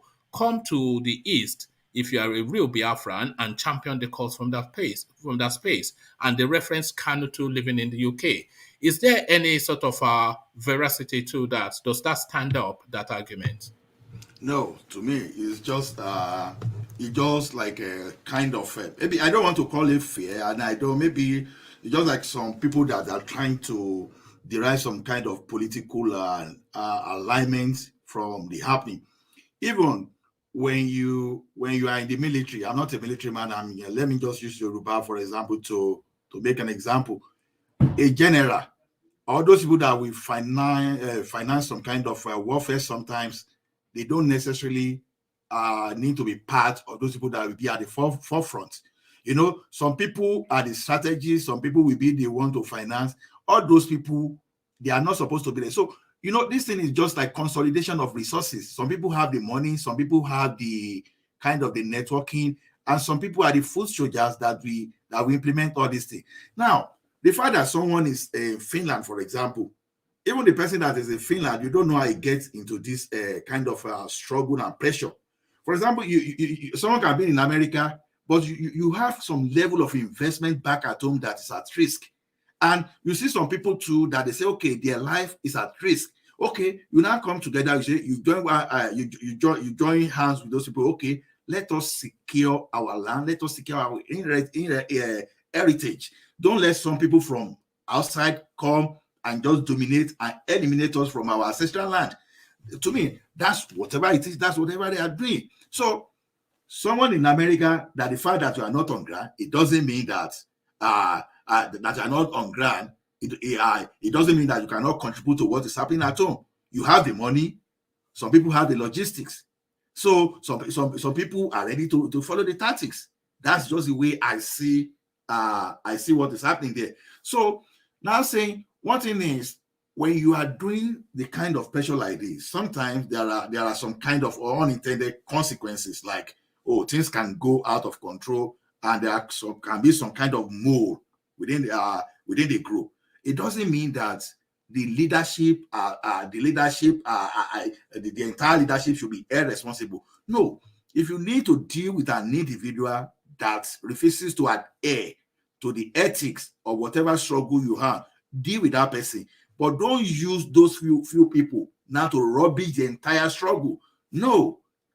Because now, all this Ohanaeze that are talking about, assuming Ipob did not mount some kind of resistance, you don't know what is going to happen on that line today.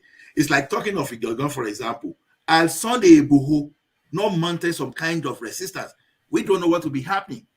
When they wanted to cancel land use so that they can allocate land freely, at the Bukola Saraki, less than it, not resisted. We don't know what will happen today. Maybe they could have allocated the entire state. So people that are supporting the struggle, they should not be accused for supporting the struggle. And wherever they are, as long as they can associate themselves with a particular group of people, as long as they believe that they belong to that place, they are part of it. So this struggle has nothing to do with location. Someone may be in Lagos and still be financing what is happening in Anambra or in the eastern part of the country. Someone may be in Kaduna and still be financing. You don't have to go to that land and say, oh, we are going to fight you, we no go agree. No, you don't need to do that. So, like I said the other time, if someone want to face fact, want to encounter problem, don't use some kind of cheap blackmail. Don't blackmail people into submission. When you want to talk this thing, what's the meaning of come to the east and come and do that? To me, it's just it's a very cheap blackmail. You know, we are trying to force people hands down. And the worst situation is that people saying that they are not providing alternative solution. They are just saying, don't do this or don't do this. No, but okay, what are your alternatives? What are your suggestions? Nothing. So to me, I disagree with that type of congestion. Really. All right. So, Ola, I want you to marry these two headlines together. So the first one is Ahmed Lawan saying they're going to continue to borrow because they are borrowing for infrastructure. But then the IMF now saying that the country now is servicing with 92% of its revenue. So what are you making of that? Just those alarming data that continues to ratchet up and ratchet up. So what are you making then of the two conflicting stories, IMF and the Nigerian state? Yeah, you see from what Lawan said, you understand. You know, a rubber stamp person. That's the disaster of leadership when you don't have those people that are competent, that can say the right thing. You know, from the beginning, this guy played to be rubber stamp. So it's okay. This thing. Now, if Nigeria were to be a real business, that is not a country, that is a real business, by now they will have liquidated Nigeria since. You know, Nigeria will have gone totally bankrupt and written off forever. You understand? Because when you use your let's say just close to 100% of your destiny to service debt. So it's talking something about your solvency ratio, you know, because every other thing you want to do, you are servicing debt with almost 100% of your revenues, and then you will now go out and borrow it again. Those money you are borrowing, what will happen to that money again? You accumulate another loan that you'll be servicing again. Before you know what is happening, maybe what you use to service your debt now will be going to almost 200%. But the danger here is that Nigerians, they are not actually looking at when these guys go out to borrow, what's that thing they are pledging? What's the kind of what type of collateral are they giving these people? Because you see, a business that is using about 100% of its revenue to service, and it comes to normal bank to borrow, banks will not want to borrow you. Even if they're going to borrow you, they want to know your level of profitability, right? Whether your growth will be able to accommodate this. But everything about Nigeria is not showing that we have that capacity. Then why are these people borrowing us? Maybe because barrels of getting oil. our oil free. Yeah. Maybe they'll be getting because someone told me, but it's not the fact that I verified. Someone told me that the Chinese guys, they are involved even in the gold mine in Nigeria. That they are one of yes, they are in the leisure spaces, and they are heavily in that space. People are suddenly turning up in their land, and they are finding all this heavy equipment and stuff like that. This is going on in Yoruba land with people saying things and our iron horde, and they've done that all over Ghana, by the way, yeah. And the iron horde, all those ferrites in Jakarta and this thing now, I heard too that they are stealing all those iron horde now. For example, they are stealing all those things. So naturally, you start wondering, how did these people get to this? What type of license did they get? What is there any correlation between the type of borrowing we are doing and all these people that are now mining the country blind? So all those are the things that Nigerians should get worried about. You see, because when you look at everything that should make Nigeria credit worthy, taking our natural resources out of it, nobody should be borrowing Nigeria any money. Yeah, you can brandish a GDP around. GDP is just like it's mostly potential. It's mostly potential, but what the thing you are your solvency, what you are able to what are you able to refine within your value chain should be one of the yardstick. For example, now these guys still want to borrow. Now, what happens to the borrowing? What you borrow before? You have railway that they are now pushing. I sent the clip to you that you are now pushing. I saw it, yeah. So you said, okay, you borrow to fix road, and you've not completed that road. Now, when you were borrowing, is it that you didn't make your presentation that, okay, the money you are borrowing, we finish this project, or along the line you just decided to embezzle the money by inflating? Maybe where you are supposed to spend $1 billion, you've already said you are going to build you are going to spend 10 billion, and all of a sudden you are now having the risk of having huge abandoned projects now. So what exactly is happening there? So then I be watching all this European Union and all those people when Nigeria turns to, and when they are begging them to bring the money, for example. I want to really see if they truly like us the way they are saying, or if it's just because they are fighting for space. They are competing the space with the Asian economy. So to me, what I just say, this is where Nigerians just need to open their eyes. So they need to open their eyes, because already we don't know whether it's going to get, because like I keep saying, my fear is that I don't think it's going to happen, and I don't pray it's going to happen. I don't want what happened to, is it Norway recently? I don't want what happened to Argentina. Was it in 2001 or thereabouts, when they defaulted? So I don't want those things to happen, because every people that are saying we are making money in Nigeria, those people that thing happened to Argentina that time, they will know that you wake up in the morning, you wanted to withdraw money from your own account. Don't money you don't feel because your country defaulted. They defaulted, so you don't feel even withdraw your own money. So if you keep 1 million in your account now, you say, I money day. If something like that happens to Nigeria, then the person will quickly realize that this is the kind of the reason. This is one of the reasons we are shouting that country need to be fixed. To me, well, it will be bad of the European Union if they know all the facts of ground and they still give all this crook loan that they know quite well that there's no way they are going to service this. Now, for China, like people said, I've never heard of where Chinese people say, "Oh, we are writing off there." No, they take over your assets. They don't understand all those story of debt forgiveness. No, because they purposefully build that sovereign wealth which they actually disburse through Exim Bank just to target foreign investment, just to make sure they are viable in the global community. Because already, even what the like of Trump did to them the other time must have even made them more aggressive. So Africa is a market that maybe all this European, this may be targeting individuals. So I think they are coming there already to establish themselves so that they will have some kind of risk response to when maybe the like of America may want to blot them out. Who knows? Maybe the like of European Union may want to blot them out. And these people are not stupid. They know that Industrial Revolution 4 is a response to the Chinese threat, especially post this global meltdown between 2007 and 2009. What are you talking about, Ola? I'm not even sure that I've drifted off somewhat. What are you talking about? When I mentioned Industrial Revolution 4, right? You're just taking us to territories that we are illiterates mainly here. We are not as educated as you.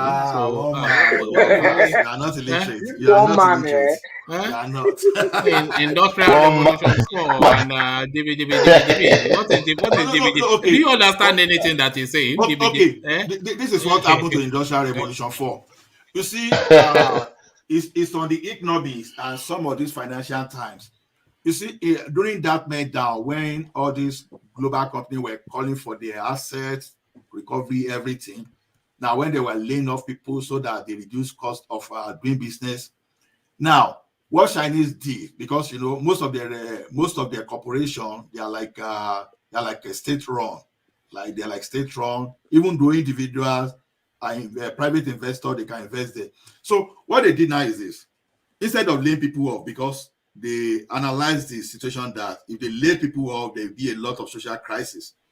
Now they now said, okay, let's say electricity sell for, let's say, $10 per unit. They say, okay, don't lay these people off. Don't worry, pay $1. We forgive you of that thing. We transfer the cost to those people that be working, so that you won't lay them off. So during that time, the investors now add more money, and whenever investors have more money, what will they do? They will reinvest into that thing. So in some sector like the heavy industry that lead to this construction of road and all those infrastructure around the world, that these people, they invested so much in the heavy industry, and they now created a situation where they call oversupply that the economy cannot absorb. They have oversupply within that. So what did they do in that? They oversupply this thing, that they now push that oversupply to the international community. So that is why you see giving everybody loan. We are going to help you build your infrastructure. Practically, they are pushing those economies that should be causing crisis in their country. They are pushing those. Sorry, Ola, man. I'm not sure that. Take us back to Nigerian politics, because I'm not sure that okay, before you say, are you seeing people before we lose all the audience? They're thinking what is going on there. No vessel. We are not a people like you now, yeah. So the thing just take us to Tinubu peeing on himself. So take us to that. This is what people want to hear. Tell us about Tinubu peeing on himself. Okay. Tinubu peeing on himself. I'll be very careful. Was that true or just a false story? What do you mean? Are you? I can play the video. Is on my channel now. Go and have a look at it. Okay, I will look at it, because I don't believe that's true. So I will be very careful too, because that thing is, you see, you made one analysis that, okay, if someone is sweating, you will see the patch on the handpiece. Yeah, you know, I normally see that when I on my white. One man, can I ask Ola a question? What did you understand by servicing debt? Just in a simple analogy explanation. Now, when Zola ever done simple, it would okay. God, you've opened him up now. You know, Allah is an economist. They will start. Okay, carry on. Am I everything? And so the thing is this: you say don't know that all Ekitis, one man, all Ekitis are professor. This is the thing. You say to an Ekiti man. Professor Aluko, Allah is representing Professor Aluko. Yeah, you can never get a straightforward answer from an Ekiti man. You say, how is the weather today? You say, well, it depends on what you mean by weather. If you are talking at it from a chronological, well, is it cold or warm? That's what I'm asking. Say, but cold is relative. Warm is relative. You can't get a straight. Yeah, this is it. You know, you can't get a straightforward answer from an Ekiti man. Me, I don't know anything. Thomas, debt servicing. You borrow money, and you are paying back regularly now. So, waiting, you want to know about debt services again? Oh yes, I thought maybe debt servicing means you are paying the interest first, then the main huge of money will be paid later. So no, if you are paying debt servicing, it depends on the type of agreement you have with your creditor. So what the structure you have with your creditor, you know, because normally you are supposed to be paying interest at the same time be paying part of the capital, right? So you have those schedules. So it depends. That's good. You can continue with your discussion. Thank you. So on this Tinubu, honestly, I'll be very careful because now Nigeria we dey, so anything will happen. I no talk say that thing you say it no will happen, no, but the thing is this: say Tinubu dey poor reach that level when they no fit get better pampers for him, even if the diapers. Don't let me call pampers diapers, even if that is happening. So he dey poor reach that level. I'm not too sure, right? So what I see, it could be sweat. It could, because we don't know. I can't say anything about the ambient or where the man was actually sitting, but this is how bad the politics in Nigeria can be. Is leather chair. Yeah, a leather chair. It's of course a leather seat. If you have a leather seat, for example, it is normal for a leather seat to sweat on a leather seat, especially in the hot weather. And if it is cold weather too, it's going to be extremely cold. So now I will stand in the middle. Now, I don't want to say that thing was true, and I don't want to say it is not true. So to me, it's possible, because when you see the circumference of that sitting too, it's almost the size of his buttocks. So and when someone pees, sometimes the thing may not necessarily be as that spread as it is. Thomas, you were saying you saw someone that was trying to cover his nose. I watched that video. I can't see someone that was trying to cover his nose. I tried to watch it from different sources. So to me, it could be sweat. I said me. I'm just Ola, let me tell you something. When the video was released, some people took the video and zoomed everyone in that congregation, in that sitting room, then zoom that man that is covering his nose. Yeah. So, like I said, I won't say it was true, and I won't say it wasn't true. You know, that's just my whole opinion there, because I don't have that fact, and I don't want to join those people that I don't want to contribute to the capital of those people that are trying to pull their opponent down without having some kind of a genuine, counter solutions. That's just mine. That's why I won't say. So it's an elderly man. It is possible for an elderly person to be peeing in his diapers. It's what is common thing. So it's not new. But is it the situation here?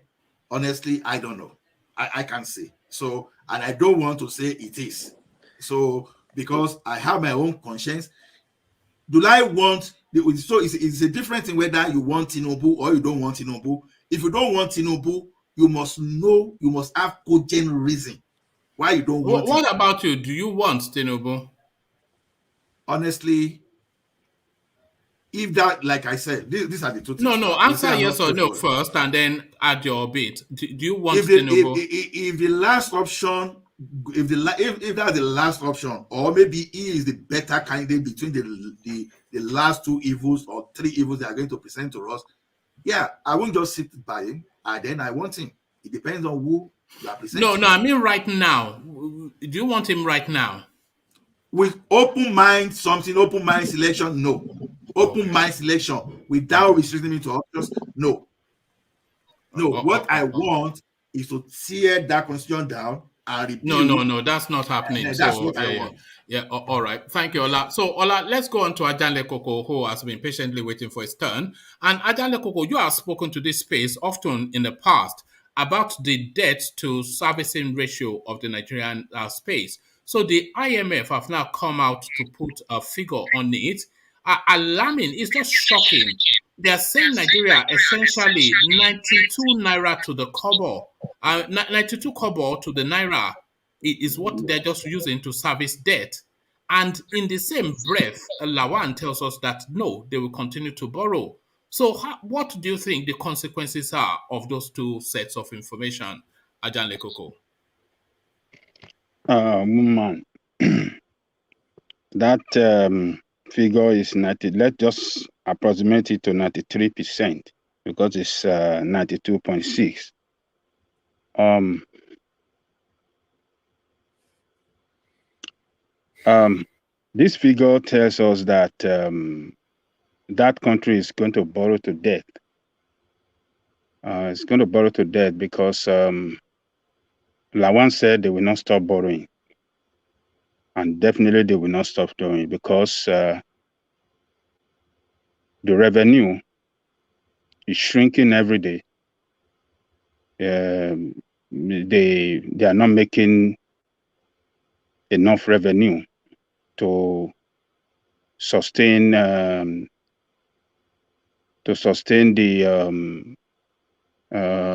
financial responsibility for the country. So they will continue borrowing because for government to continue to function, who is this? For government to continue to function, they have to continue borrowing. They have to, get some money somewhere to continue to run the government. So, but 93% is telling us that we are in a deep hole.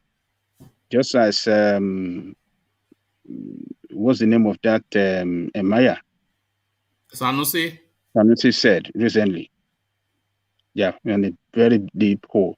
So, and to get out of it, I don't see us getting out of it. We are going to run into financial bankruptcy at a point in time. We're going to run into serious. What we're looking at is either debt forgiveness or bankrupt or declaring the country insolvent. Those are the two options that are looking likely. And if that happens, I mean, debt forgiveness, we don't know how that is going to happen because 20 years ago, the Paris Club, they wrote off our debt. So why should they be writing off our debt all the time when we don't act responsibly? We don't manage our debt in such a way, to develop our economy and make our economic be financially sustain itself. So what we are going to see, implication of this is that when we run into a situation where we don't make enough money to pay back our loan, and everybody will come into reality. And what we are going to be seeing, we're going to be seeing layoff of government workers across all level, all tiers of government, federal, state, and local government, and across the country. That is what we are going to see. People will be losing job. Businesses will, private businesses will start, to sack workers. Or Ajani Koko, there was a time they were using wheelbarrows to carry money in Zimbabwe. The money was so valueless. So are we headed to that wheelbarrow to go and buy bread, to pack naira to go and we buy are bread? heading there. We are heading there, one man, because when you have to spend all your revenue to service debt and run into a situation where you cannot service the debt, and you're going to run into maybe a situation of, insolvency situation, that means that the country is packed up. That means the country is packed up. And when the country is packed up, how are you going to attract investors? Investors will not come in. It's going to be an unattractive economy to invest in. And the problem we are seeing now will triple in all the problem we are going through now. The problem of insecurity, the economic problem that we are shouting about now, everything with double will get worse off. It's going to be more tragic for us as people. And the inflationary rate, we're going to see the highest of the highest inflationary rate. We're going to see most of these projects they are talking about is going to be abandoned. They're not going to complete most of these projects. Market, we are going towards that direction already. China, because you remember, yes, they said they are not lending you any money anymore. Yeah, China said they are not lending them money anymore. So it's going to the other creditors. We said we look at it that when you cannot pay your debt, how are we going to pay? But how can we borrow you when you don't show any sign of repayment? There's no sign that you can repay the loan. So they're not going to borrow us loan. It's going to be economic calamity. There's going to be crisis everywhere. The crisis of insecurity will rise. The inflation will rise more than we've ever seen before. People will lose job. Federal government won't be able to pay police. They won't be able to pay the military. They won't be able to pay because every revenue will be used to service debt. And we don't know the kind of agreement they signed with China. Maybe they're going to start to grab our assets. The real tragedy is they don't know, because remember, there was a time that the story was making the rounds that a lot of those agreements signed in Chinese language. So they don't even know what they are signing with the Chinese. They just see dollars and they grab. I mean, we saw what happened when Amechi was interrogated by the House. We saw he could not even answer the question well. He was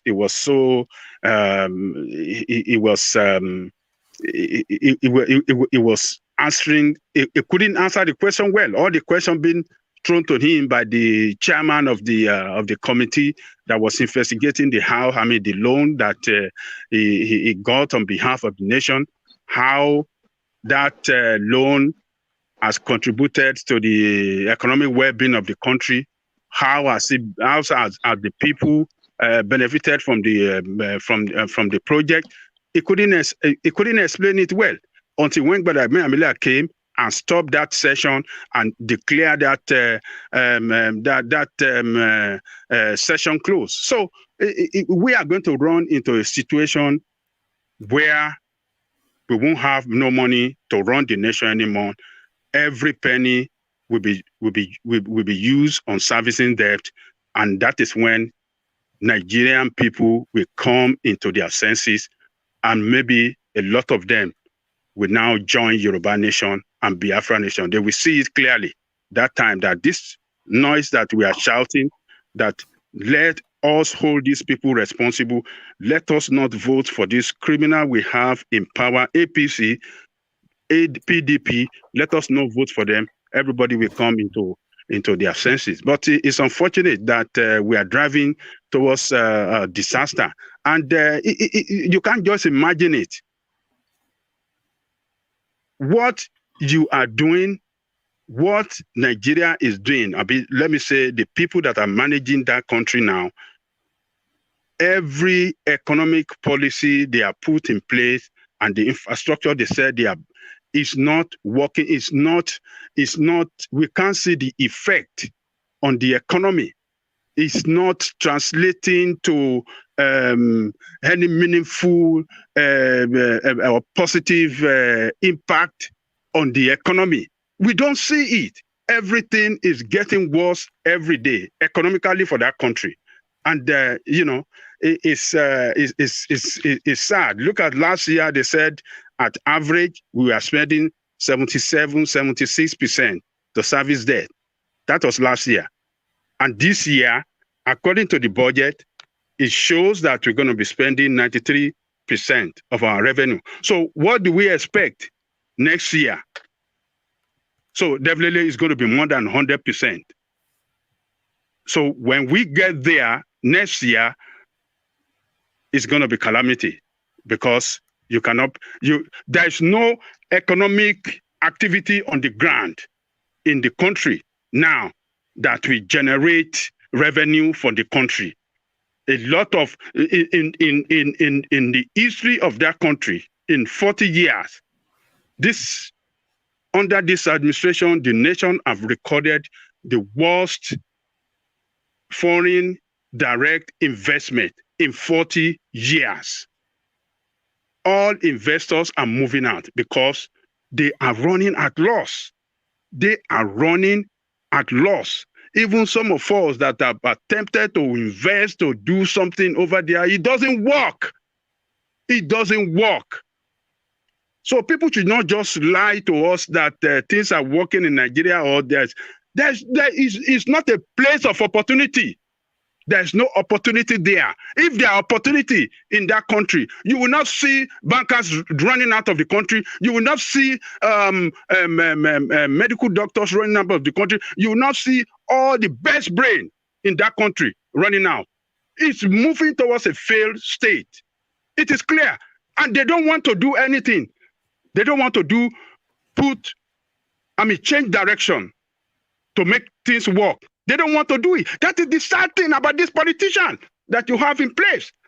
But is it that, Ajande Koko, is it that they don't want to do it, or they are incapable?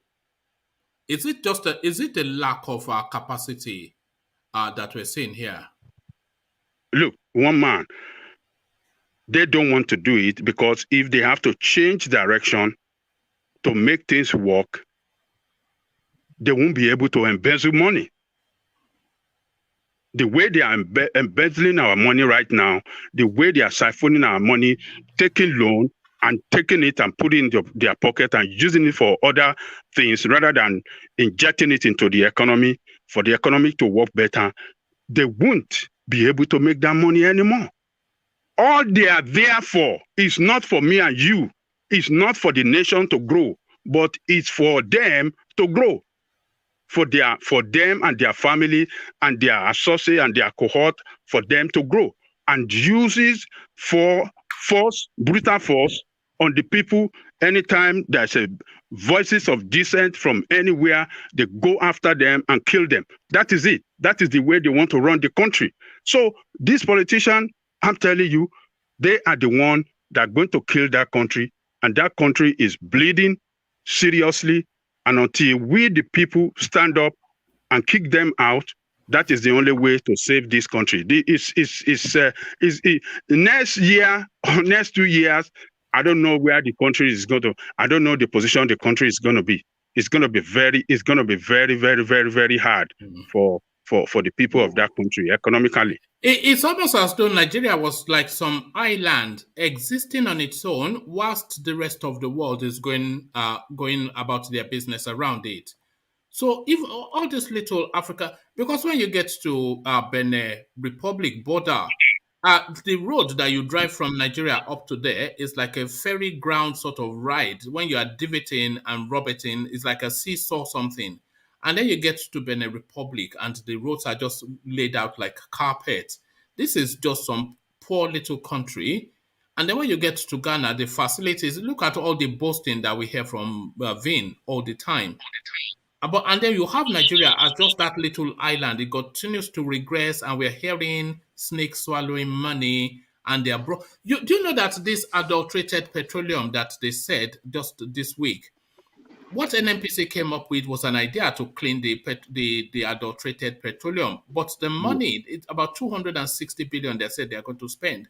Yes. That is 10 times, the amount to get that petroleum. So just to bin it, you can get 10 times more of what they are going to clean, but they are going to spend 10 times the value of that petroleum to clean it and then reset it. So this is the sort of things that we do. It's just a scary thing. But this will not happen. This will not happen in Cameroon. This will not happen in Cote d'Ivoire. Certainly not in Kenya that Jay talks about all the time, definitely not in Ghana. And they will do these things. They will announce it, and then they will take the money and then just walk away. Save yourself. Time again. You know, so it's almost as though we're on this little island just cannibalizing ourselves as the rest of the world continue to hurtle forward to a brighter light. It's just a shame. It's a shame. Man, can I just come in a little here? Janly Coco, please. Yes. Go ahead, my friend from Ghana. From Ghana. Here in Ghana. No, you have to start properly now. Here in Ghana. Here in Ghana. Good evening, everyone. Good evening to all my brothers, that are on this platform and our listeners. It is a shame what is happening in Nigeria. I have never thought that this kind of, abnormalities, incompetency, cluelessness will be happening in a country like Nigeria. A country like Nigeria that I lived in was not like this in the 80s. Although things were not uhuru that time, but at this time, a country that cannot refine ordinary crude oil. Look at what the artisans, these local refineries, guys, refining crude oil are doing in the creeks, although they are helping to destroy the environment. What is happening to Nigeria? You borrowing Ajali Coco is not a bad thing for me, but what you use those money you borrowed is the important. It's very, very important to me. You don't borrow to consume. You see, here we are suffering the same thing here, but we are keeping our politicians. Here we are. Yes, here in Ghana, one man, we keep them. We watch them, and they pay the price for doing, for going, away from what the people want. I would like Nigerians to do the same thing. A country that that is so happy to kill and slaughter, senselessly slaughter their youths, will not have the grace of God to move forward. That is the reason why I traveled from Ghana to Togo to Benin to Nigeria. From Semeboda, if you are going through that Badagry road, it's an eyesore. A country that exports over 2-point-something million barrels of crude oil a day. Ajanli Coco, I am disturbed. Thank you, sir. All right. So, Ajanli Coco, did you hear the narrative? Because it looks as though you heard that story as well of how they are saying they want to clean this oil with 10 times the value of it. Did you Oh, hear yes. I heard it. I heard it. Yes. And Pennywise, that's Pennywise pound foolish. Yeah. No, that's just criminal. That's just I'm telling you, bro. That's just fraud. You know they're not going to do anything. They're going to. They you know, who do we hold responsible? Is it not the president? Is the minister of oil? Is the one in charge of petroleum? Is the minister of petroleum, or what did they call him? And NNPC is the one responsible for the importation of the gas. Though, as we said, as we had, they sublet it. They subcontract it, so some other company as well. But they are the sole importer of that petrol to Nigeria. And you see the president telling NNPC that failed to carry out their job well, to carry out investigation. Have you seen that? Have you seen somebody that is accused? Somebody that is accused is going to be the judge, and is going to give judgment on himself. Have you? I mean, how did they say it? So it's just that this administration has run that country into a state where to get it back economically, I don't know who can get it back. Anybody that take over after him, if you allow... You know, this is one of the things that our article was saying just yesterday when it was telling us that it's conflicted whether to run or not. It's saying there's just so many problems. There's just so many that he's thinking to himself that, do I even need the headache? Never mind me fighting Wike for a ticket. You know, but he will take it, of course. We know he's just talking nonsense. But the thing is, the sad thing is, whoever comes in after Buhari will get the blame. Because he's the one now that is going to be telling you the consequences of all of this borrowing. And Buhari will tell you that he never got you to this. They say, you see now, when I was trying to... But the person that is coming in, that is when the creditors will start knocking on the door for the money. And they start to devalue. And then your 1,000 naira cannot buy you a box of matches. And then the president gets the blame. So one more, can I interject for a sec, please? Yeah, go on, Nigeria.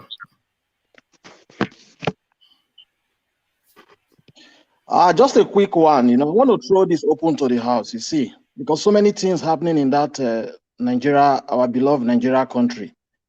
I know we have a lot of pro-Nigerians here that don't want that country to break up. They keep saying a savior will come one day, blah, blah, blah. The thing is this, one will be wondering to date, where did we get it wrong as a people? A country that is endowed, blessed with so many natural resources. You know, so my question is, where did we get it wrong as a people? Well, we have not got it wrong yet.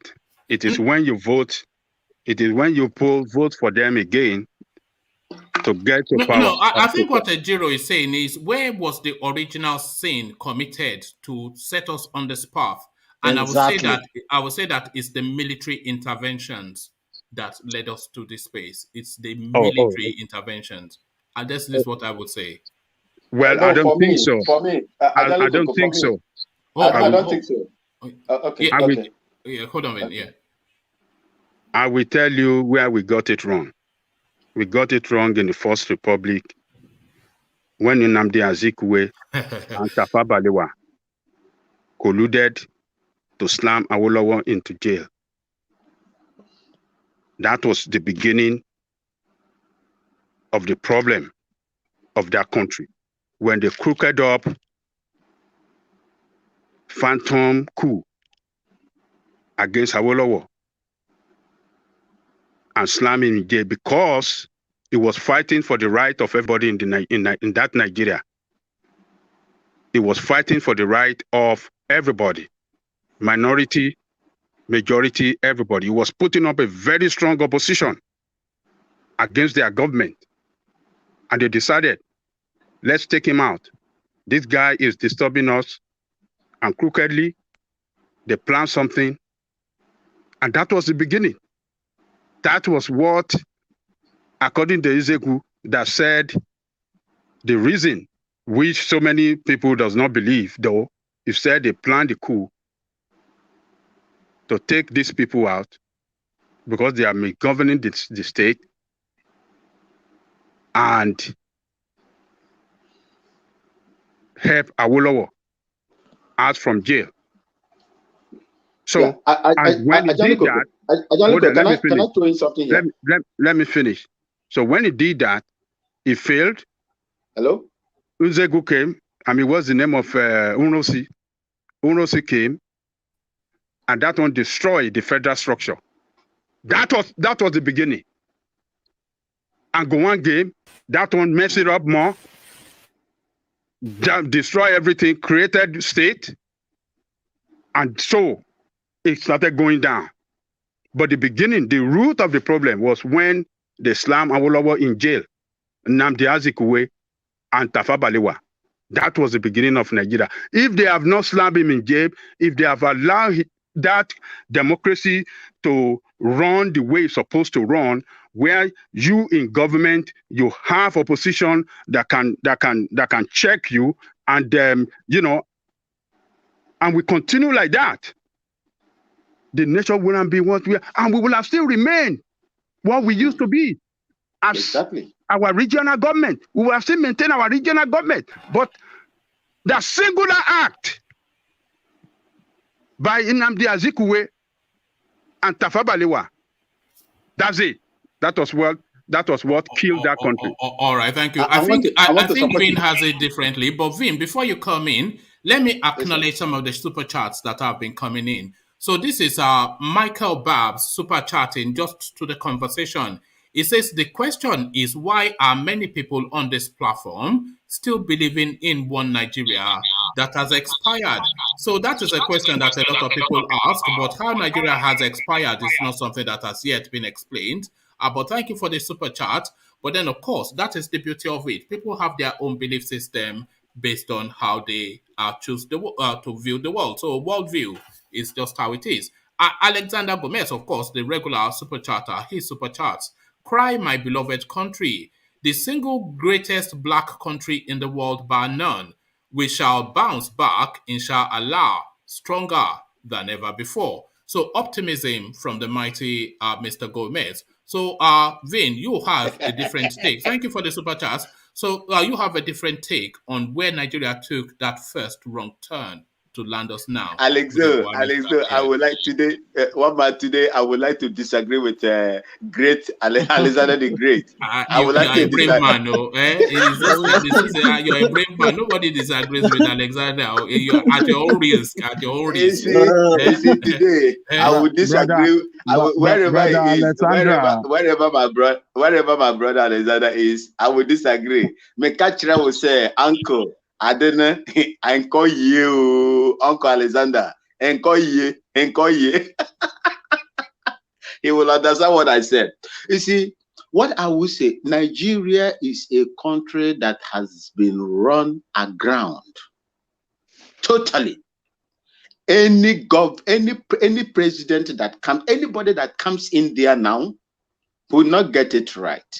What are you going to get right? 93% debt servicing. In fact, more countries are going to refuse, to lend Nigeria money. So what are you going to do? To come and tax the people that are already taxed already? They taxed you. In fact, even the air you breathe in Nigeria is going to be taxed. I thought you want to speak to how we got it wrong. Okay, Uncle. See, I in my opinion, Nigeria got it wrong. I will never be in support of NNAMDI Azikiwe, despite that is where he comes from, is where my mother comes from. I will not support him because of the role he played, no matter what. That is my own. I don't know of any other person that has the blood of, a Biafra running into them. For me, I would not support that man because he contributed, just like you said, to the failure of Nigeria today. Now, after this failure, Ajanli Koko, we had series of, period, times, occasions to make it right. But we failed. In Ghana, didn't we have coup? In Ghana, didn't we have coup? In Singapore, didn't they have coup? What is wrong with Nigeria? These are countries that experience coup. We had coup here so many times, just like Nigeria. But why are we not in the same, situation, the same economic security quagmire Nigeria has found itself today? That is the question we should ask ourselves. Or is it only Nigeria that experience coup military intervention? Okay. Are there no other countries that experience the same military intervention and came out of it? And today, since 1990 something till today, Ghana has been a beacon of democracy in Africa. Didn't we have coup, Ajanli Koko? We had opportunity to right the wrongs of the past, but ethnicity, religion, nepotism crept in, and people begin to cheat themselves. Look, let me tell you, Nigeria is a case that a cow in its owner's barn defecating and urinating all over the place, as if, oh, tomorrow I'm doing it to my master. My master will come and sweep it, not knowing that it is the same cow that is going to lay on it. Thank you, sir. Doing it on yourself. I don't understand a single word, but Ajanli Koko, back to you. Yeah, but I think the military coup is a big part of where we got it wrong. The cardinal sin might well be, as you described, Ajanli Koko, with Zeke. We all know that Zeke, it was treacherous and more damningly greedy. It was easily corrupted, and they used corruption to capture him. But we've had so many opportunities to correct it, and it's not been corrected. That country has been stop starting.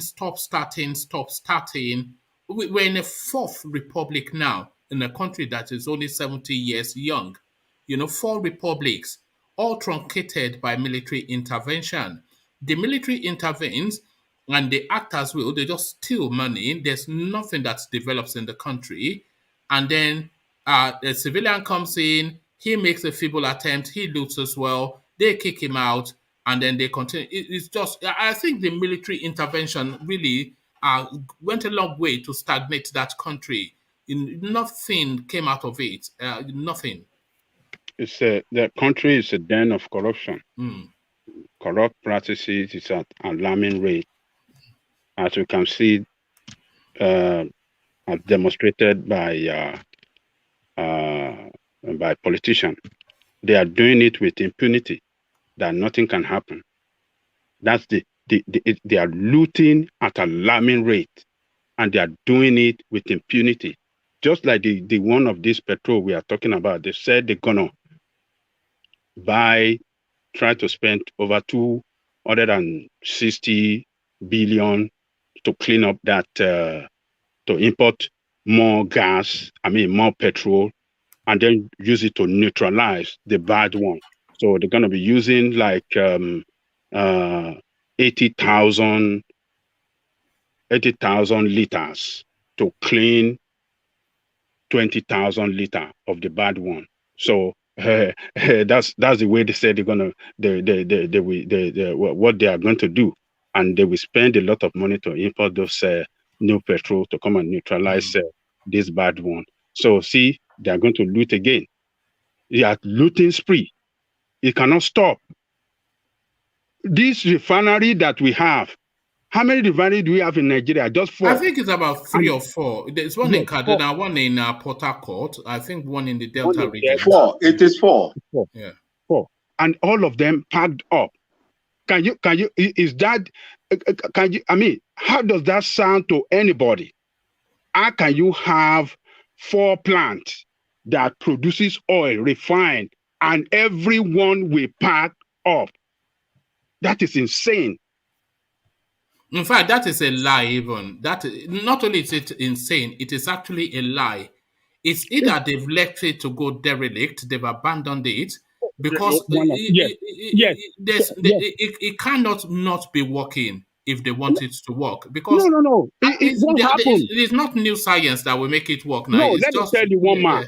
This is what happened. You know, those refinery, they have to do regular turnaround maintenance.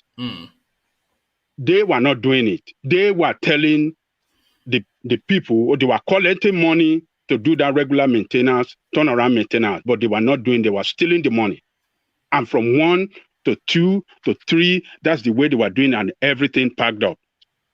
When in, what do you call it here? This state of Texas have 27 refinery, everything working efficiently. California have 35.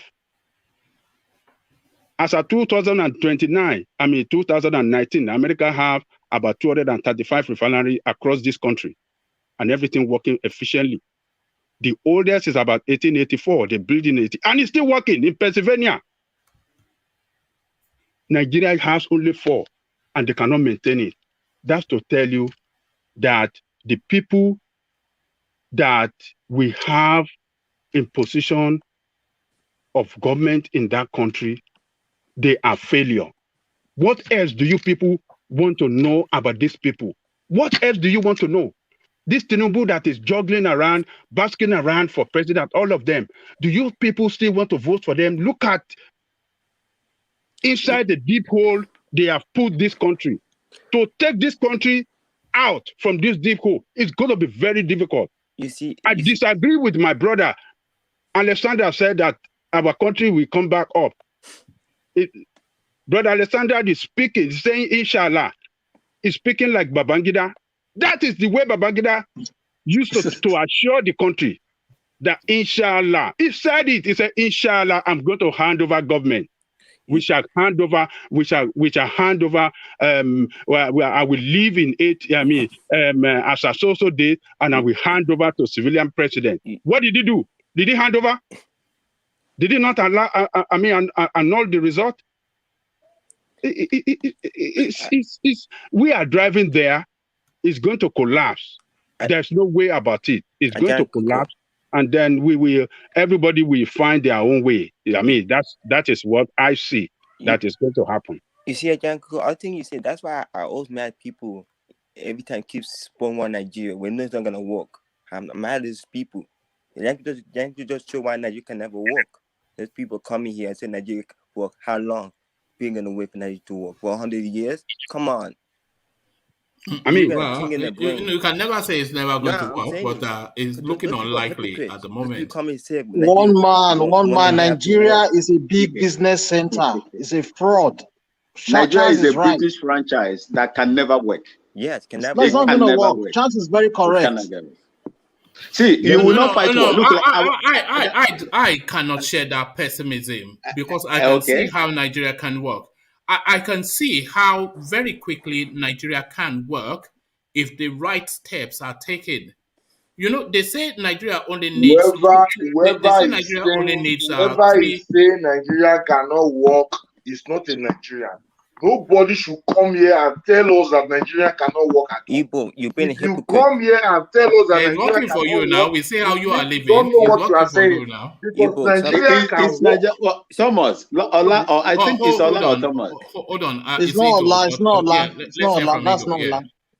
Okay. If you come to the public space and say Nigeria cannot work, that means you don't understand how the waves move. How can you say Nigeria cannot work? What do you expect Nigeria to be in the next 10, 20 years? You think we'll be going back? See, civilization is everywhere. People's eyes are open. Yesterday, we were saying something. They say Yesu Wike is the only. See, Yesu Wike can go to the north and defeat the northern candidates. Why? Do you think the northerns are not tired of dying? You think they are happy dying every day? What do you mean by what do you mean that Wike did? He said he went to defeat northern candidate in the north. What are you saying? I said this thing. He said he can go. He said he can go to the north. He can go and defeat them in the north. Because the northerners are fed up. Are you joking? And those things an anti-north because he is telling them the right thing. There are lots of northerners that want to key into that guy understanding because they are tired of this kind of elite who continue to lie to them and make their life miserable in the whole of that northern region. What are we talking about here? You think the people in the north they are stupid? The youth No, in the no. north What makes you think? What makes you think that they are fed up with the elites in the north? What makes you think that? Oh, you don't know? I have a lot of friends of that. I have a lot of northern friends. If you want to know, I will bring Hausa boys, Fulani boys. We don't see activities. We don't see activities in the north. Them. They will tell you that. They will tell you that the elite will tell them that, don't believe in this, don't believe in that, but they are rich and they want them not to go to school. I have a lot of northern friends, young boys. They complain. They make their own. But they come, let me tell you, man, it's not what you think where you are. You don't just think that the youths over there, they are just in support of those their leaders. No, it's not what you think, brother. That's why I said, yes, there is something I would like to tell you. Hold on, defeat the northerner. Ego, there is nothing coming out of the north that supports what you are saying. There is nothing. Because if you are saying that the north, they are feeling the weight of the situation as we are in the south, but the south are actively trying to repel it, but the north are not. We don't see anything from the youth in the north to indicate that they are feeling the weight. One man. Let me referring to Lagos Northerners. What are you talking about? Lagos Northerners are the one that the Londoners the Lagos Northerners are not Northerners, so they are Lagos boys. They are Lagos boys. Don't mind. Okay. You don't know what's going on in Nigeria. My brother, there's something I would like to tell you. There's something I would like to tell you, my brother. Ego, let me ask you a question. When was the last time you traveled to village? When was the last time you traveled to village? Do you came back from Delta State now? Do you still have road to your village? Does the road to your village? These people you stop lying. See, I travel from Lagos to Delta. Go and come, no problem, bros. See, there are those things, but we are exaggerating it. You see, Nigerians, and it's God that we Ego, I want to. We exaggerate this thing too much. Ego, let me tell you something. When I was going to fix a passport, I flew to Abuja by air. Do you know that you are putting people's lives at risk with what you're saying? I flew to Abuja by air because of fear of the road. But unfortunately, it's not my fear. People were going on the road to Abuja. But I flew by air to Abuja, Lagos, and came back because I'm afraid of the road. But that is not the case, man. It's not the case. Yes, there are all these things. Do not exaggerate it, my brother. Hold on, Ego. Please. Do you know you are putting people's lives at risk with what you are saying and doing? Don't you repeat it again. Do you know that? Do you know that? Don't repeat it again. I'm not doing that now, and they will come to Nigeria and they will take that risk you are inviting them to take, and they will pay the consequences. Exactly. Stop destroying this country. Putting people at risk. You can travel from here to Kaduna. Nobody will catch you on the road. Look at this guy. I'm telling what are you talking about? My friend came from Kaduna. You want me to go? Let me get you a video clip of Aisha Buhari. What are you talking about? Do you know better than Aisha Buhari? What are these people talking, by the way? What are you saying, by the way? Ego, a friend of mine came from Kaduna. You want to hear from me? His name is Ilea. He's a Navy officer. He came on Mufti from Kaduna. I went to pick him in Yaba. He came by road. Gentlemen, take it easy. We know that there are these crimes. But stop exaggerating it. We are not exaggerating when even the governors... You don't have the point. Relax. You don't have points. You are not here. You are just saying when governor... What is the name of governor of that Rufai was even telling the nation how many people that were killed in his state last year? How many? He said on the average, 9 people were kidnapped in his state on average every day. And you are telling us this thing. he said that the Central Kaduna is like a terrorist den or what do you call it? Stop And you are coming here, you are telling menace us all in this. this You go country. there for Lagos, they drink Stop Ogogoro from one place to the other. Ajale Koko, that's a sitting governor. That's a sitting governor for that matter. A sitting governor. Stop exaggerating what you don't know about. You know, and tell people they will steal you in Lagos, they will rob you in Ikeja, they will do you this. I run over this Lagos day and night. My workers are across the Lagos. I'm in Obalende where they shoot gun. What people like this? It's not every time. It's not every time you use personal experience to judge the entirety of the country. Of course, it's my experience. We are talking of about 120 million people, and the percentage of that may not be so high. So, if the bad thing has never happened to you, may it not happen to you, it doesn't mean it's not happening. It will not happen to any Nigeria. We're exaggerating this according to you, but this, unfortunately, this is beyond prayer. No, I want to respond. It's a selfish man prayer now. All Nigerians pray only for themselves. If we are exaggerating these things too much, official data, I don't tell you that there is no problem in Nigeria. I did not tell you that hold on now. Hold on. I've never said they are not killing people. You made your point. Hold on. I've not said they are not killing. I said the exaggeration is too much. You guys, okay, hold on now. Let's people respond. You made your point. Putting before the public space from America and London. These lies are too much. Slow it down. This is my position. We use say Akeredolu. So the people they killed in Katsina yesterday or day before yesterday was also false. Please wait. They killed people in Katsina yesterday, so they don't kill people in Lagos. They don't kill people in. You don't hear there was a fight in Lagos here. See, all these things happen everywhere. What we are saying is, don't begin to tell us Nigeria is a war zone. Nigeria is not a war zone, guys. Nigeria you can move. Nigeria, you can do your business. Foreign investors can come. Buhari is fighting. So why are you having in Nigeria? Why are you having reduction in foreign investments in Nigeria? Why are you doing that? Why is it happening? How do you mean? It's every country. You are going too far. Let me ask the question. Every country has something exemption. What are you talking about? There is nobody that is going to invest in an insecure space. That is what you should understand. Who told Most of your foreign investors are no longer coming in. They are moving to other places. You are just in England. Come, let me tell you. I'm not in England. I'm in my home. London is not better than Nigeria. London is not better than Nigeria. I live in England. Can you not better than Nigeria? One man, Nigeria.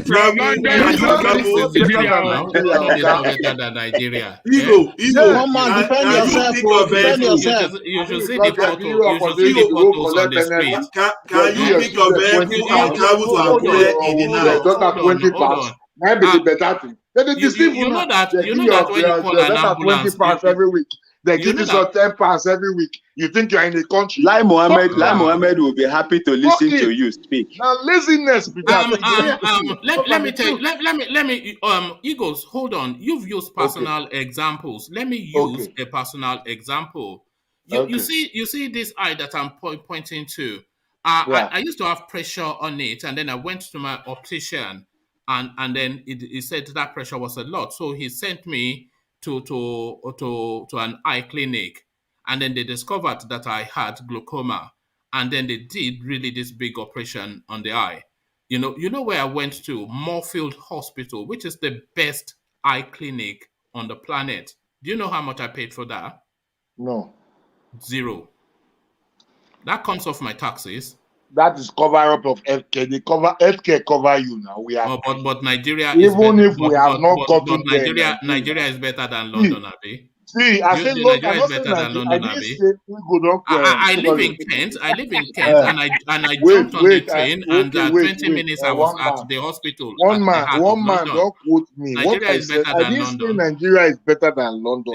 I say London is not better than Nigeria. And I'm going to argue this. So anywhere, the difference is that they pay your kid 20 pounds. They give you this, they give you that. My brother, let me tell you. Who's giving you 20 pounds? Do all these things, they take the money back from you. Nigeria is really a country where you can you pay taxes now. Yeah, so you don't want to pay tax. We want to pay. We are trying to fix the system. We are trying to fix the system. Nigeria is better than London because you don't pay taxes. Electricity. You don't have good water. You don't have potable water. You cannot even refine your own crude oil in your own country. You are spending a lot of money. And you tell me that Nigeria is last year now. My life doesn't blink where I live. Do you live in Aso Rock? I don't live in Aso Rock. Where I live in Lagos, my life doesn't blink. I don't make mouth of that. Cool down. This is social media. Hold on. All of them where they clip plate for London and America. No be dead body with the wash. No, it's not just clip plate. We know all of that narrative. Don't run away from it. I say my light don't blink in my house. If you want to know, I will show it to you. Okay, stay there. Blink? No, stay there. You said it. You said your light doesn't blink. But yes, what is the source of that light? Because I'm on premium. Where I live, we are on premium. Right. You live on an estate. Are you getting me? So specially, hold on. Don't run away. Don't run away. Stay there. I am here. I'm not running. Do you live on an estate? Of course. And yes, is it a service? Not just an estate, a GRA for that matter. Government is that area. Good. With massive security. Hold on. Okay, hold on. Is it a serviced estate? It's not a service estate. Right. So you're getting your electricity from NEPA? Yes. And it doesn't blink? It doesn't blink. As I'm here, my AC is blowing. You can't hear. You want to hear the sound of this arena? It's not just a lie. It's a fact lie. It's not just a fact lie. It's a fact lie, not just a lie. You can hear me speaking. I'm speaking with light. There is no generator. You know where you live. You will not hear generator sound. I believe all that. You live on an estate which is a serviced estate that they guarantee 24 electricity, which is privately sourced by some generator that is run by the estate management, and that is part of your service fee. So that is where you live. You don't live off the government grid. You live off grid. That is how you live. So don't tell. Come on, man. Come on now. You are getting NEPA electricity and it doesn't blink. What are you talking about? One man. Look at this guy. Sometimes the way we describe this our Nigeria, it looks as if you come to Nigeria today, they will just cut you and eat you as cannibals. It's not like that. Is that not what they do? Do they do this? How can you talk? How can you say such a word? How can you say such a word? It's not every part of this country. There are evil everywhere. There are bad people everywhere. There are bad people in every country. Nigeria is not the worst.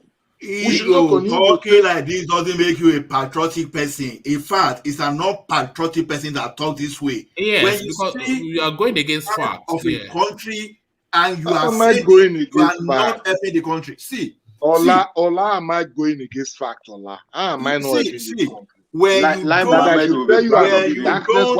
in the darkness. When you don't appreciate your problem, when you cannot identify your problem, you are not ready to move forward. That's the problem. What problem? Now, you are saying your light doesn't blink. I would have loved to know the part of Ikeja you live, and I want to know the particular area that feeds you. Are you being fed from Oba? Are you being fed from PTC, the one that is facing police station there? This thing, I want to know the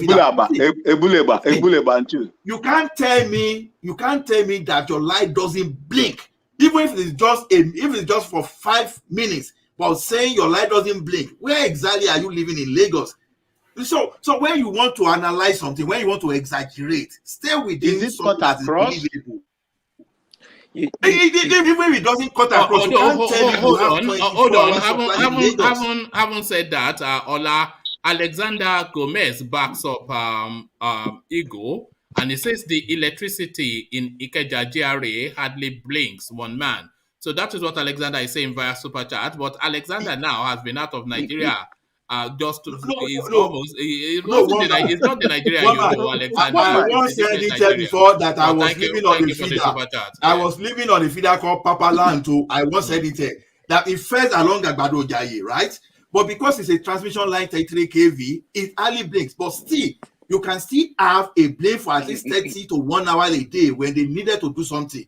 because that thing was feeding Papalato, was feeding some factory. My position is that we condemn Nigeria. Don't worry about ego. We condemn Nigeria too much. NSA talking. Don't worry, it's NSA talking. So that light doesn't blink in Nigeria. That you have what I want to understand is that you have light running, it doesn't blink in your place. What is the percentage of electricity coverage in where you are? You are getting, but others are not getting. Maybe it's just about 5%. That is agreed. That is agreed. I agree with you. But don't go and tell us that Nigeria is a village. So don't tell us that it is better than Nigeria. Wait, I want to say something. Don't tell us that. I want to know the side you are living in.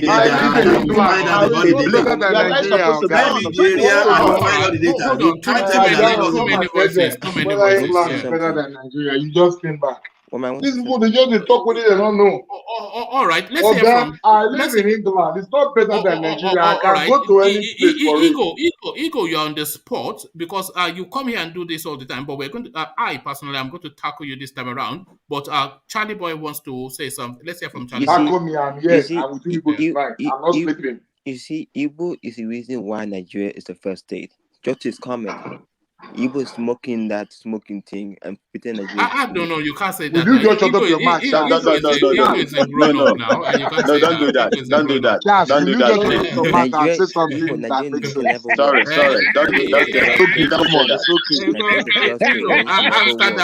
After that blend. Come on. Say something that makes sense. Charles, come on. Supporting one Nigeria. Just say, don't say that, please. You support one Nigeria hypocrite. Come on, man. I mean, one Nigeria. Why am I a hypocrite, Charles? Because I don't agree with you. No, Charles. Sorry, Ego. You seem to have an issue with people who live in diaspora. Why is that? Yeah, the reason is that I'm also a diaspora man. So the issue, why I have issue with them is that they used to destroy. It looks as if this Nigeria is a village, brother. Let me tell you. England is not better than Nigeria. I'm ready to defend it to the last. I've lived in Ogasi. We should stop destroying this our country. I don't have problem with the diasporans, but they should not go to the social media space and begin to tell us that we are in the bush in this country or we don't know anything. They should stop it. Okay, the things that the people in diaspora discuss about Nigeria, are they lies? Do they just make up stories? 80%, 85% are lies. Believe me. All right. 85. I will be defending them for you. Wow. See, wherever you say they kill people, I will go there tomorrow. Hold on, Ola. Let him have the floor because Ego doesn't. I'm here. 85% are lies, one man. I will defend it for you today. So when they say they are kidnapping on Lagos to Ibadan Expressway, that is a lie. They are fighting it, not often. Yes, they do. Not often. And they are men of the Nigerian forces. They are men of the Amoteku. They are men of the army. Fighting is a crime. It's everywhere. And when they say there's chronic poverty in Nigeria and people are struggling to eat, that is a lie. No, it is not a lie. There is chronic poverty in the country, but that doesn't mean it is everybody that is poor. If we have 200 million when they're saying that the Fulani headsmen, is there no poverty in America? When they're saying the is there Fulani no poverty headsmen, in America? Hold on, we're not talking about America. We're talking about Nigeria. When they say the Fulani headsmen are chasing people off their farmlands and slaughtering people like farm animals, that is a lie. No, it's not a lie. Partly true, but those things are being fought against. When they say the corruption in Nigeria has gone beyond an endemic proportion to almost a pandemic. Under Buhari, it is true. Everybody knows. Is that a lie? Everybody knows that under Buhari, the corruption has doubled. When they say that the governance in Nigeria is showing no capacity or no understanding of the problems, under Buhari, it is truth. So which part is a lie then? Which lie? The part that is a lie that you people. The part that is a lie is that you people just say what you do. Look at Ola. Ola was telling me that if I get to what do you call it? Kudirat Abiola way they rob people there. It's a lie. They don't rob people because the Kudirat Abiola way Allah is talking about. He has not been there for a long time. It's a lie. You can't come to the public, begin to lie unnecessarily in the public space. And you say, The part that is a lie, the part that is a lie is that somebody is just being dishonest tonight. Experience. Dishonest how? Ego. We understand what you are doing. You are trying to be you are in London or you are in Germany or you are in France, you begin to think that Nigeria is in backyard. My brother, is not like that. Nigeria is in trouble, and you said you are good. How? You see, this if you don't know where your sickness starts from, problem in this country. Hold on, if you don't know where your problem starts from, you will not know the medicine problem in this country. We all as Nigerian citizens who understand our challenge. Hold on. Ego, when they said police brutality in Nigeria has reached such a stage that the citizenry cannot bear it anymore, is that a lie? It is not a lie, but things are changing. Since the NSAS panel, the police are now handing out flowers. The police are now handing out flowers instead of slaps. Not handing out flowers, but they are now showing some kind of, you know what I mean? They are showing some discipline. They don't just behave the way they used to because they know what it takes. They know the repercussion at the end of the day. They are not as brutal like the way you think. When they say the criminal justice system in Nigeria has collapsed, is that a lie? What is true is that the Yorubas in this country they are not because second-class citizens. Don't go there. Don't go there. Don't stereotype. I will go there. Don't stereotype. He's asking you question. Don't stereotype people. One man has been able to make EO answer his own question. You put a position and you move against all the positions. One man has not nailed me. See, one man has not nailed me. I'm satisfied. What James said yesterday, that the Yorubas have not become a second class. That one is true. You even said Nigeria is better than England. How so? Nigeria is better than England. No, that's just a silliness. But how have the Yorubas become second-class citizens? That is what James was trying to explain to you. He said the head of police is Hausa. The head of government is Hausa. The head of DSS is Hausa. The other is Fulani. The number 2 is Osibajo. Number 2 is a true second-class citizen. It's true. And you say, why is he after Yoruba? Why is he after this? But what he's telling you is what is everybody can see. It's visible. This is visible. All right. Who appointed all those people? The Fulani. What do you mean the Fulani? Hausa. Which one is it? Those are two different ethnicities. They are two different things. Yes. It doesn't matter. Hausa, Fulani, all are the same people. We are all Nigerians. So if I call you an Igbo man now, you would not be offended? No, why would I be offended? We're all Nigerians. Right. Okay. All right. Igbo. This is. I am ready for you people. When done, Igbo. You are not ready. I'm ready. One man. I'm ready. A portfolio is waiting for Igbo. But this is Igbo now. He wants to be a rebel. He's just a rebel. I am not a Yoruba man. I'm not a Yoruba man. But the next president of this country is Osibanjo. And to God be the glory, you see from this platform, I am going to be his PA. He will call me as a supporter. Where is that Igbo? Bring him here, my PA. I love his antecedent. Just watch what will happen. He's the next president of this country. So this is what you're about. This is political jobbing. This is what you're doing. Political jobbing. You've all politicians.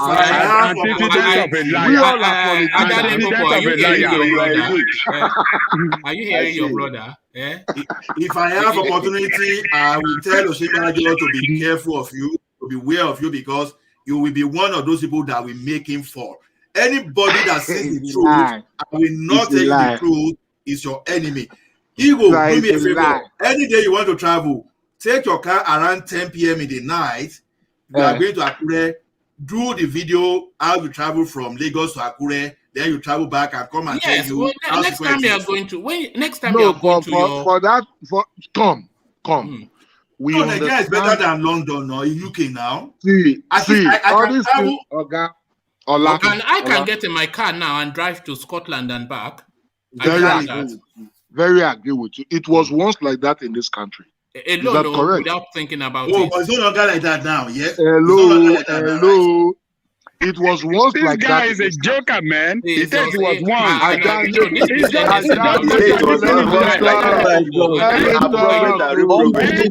Unbelievable. Can you not spot it? This is Hennessy talking now. This is ego. He has gone out to have a good time, and he say, "Let me go one man and just have mock them after beat." The funny thing is that are you trying I just went to the airport. I went to the airport. I just went to the airport to pick my friends that came from England. I dropped them in that hotel. And my family friend are traveling to Holland tomorrow. They are also in the same hotel. That was where I came from now to the house. See. And you did not enjoy did you do welcome? I don't need to drink. All these are family issue. Maybe one bottle of water or whatever. Now the problem with when was the last time you drank water? You don't drink water. What are you talking about? What are you talking about? You think we don't One man, wait. The problem with us is that we just want to make sure that our country is destroyed. No, we should give hope to the unborn children. We should give hope to those that see. Nigeria was once a country you can travel from here to Sokoto. Okay. At night, even these Fulani men, they will see you on the road. They will give you water. Can't you even just listen to yourself? He said it was once a country. But no more. Once a country. So it's not like that again. And you don't want us to talk. You are talking, yes. Things came up. We have to fight it and take them back. That is what we are doing here. We are providing solution. We are trying to provide solution. Ego, I want to ask you a question, and then I want to make a statement, and then I want you to tell me if it's true or false. So just start with true or false, and then you can add on whatever it is that you want to add on.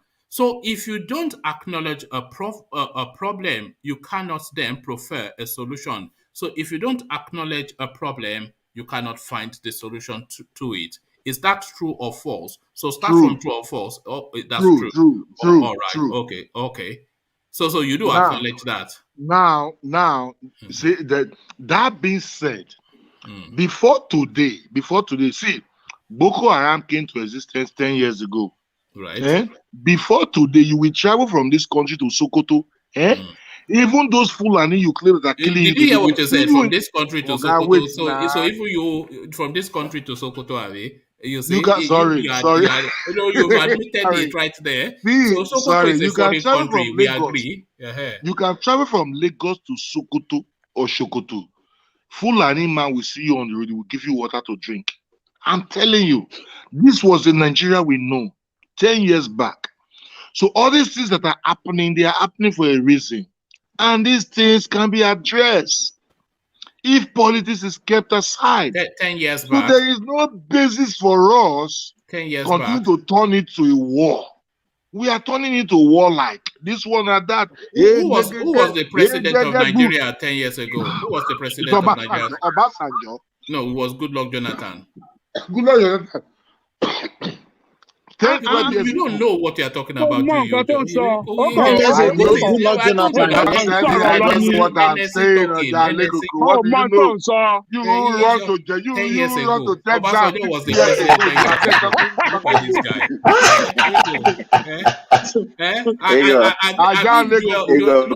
what Joel is saying.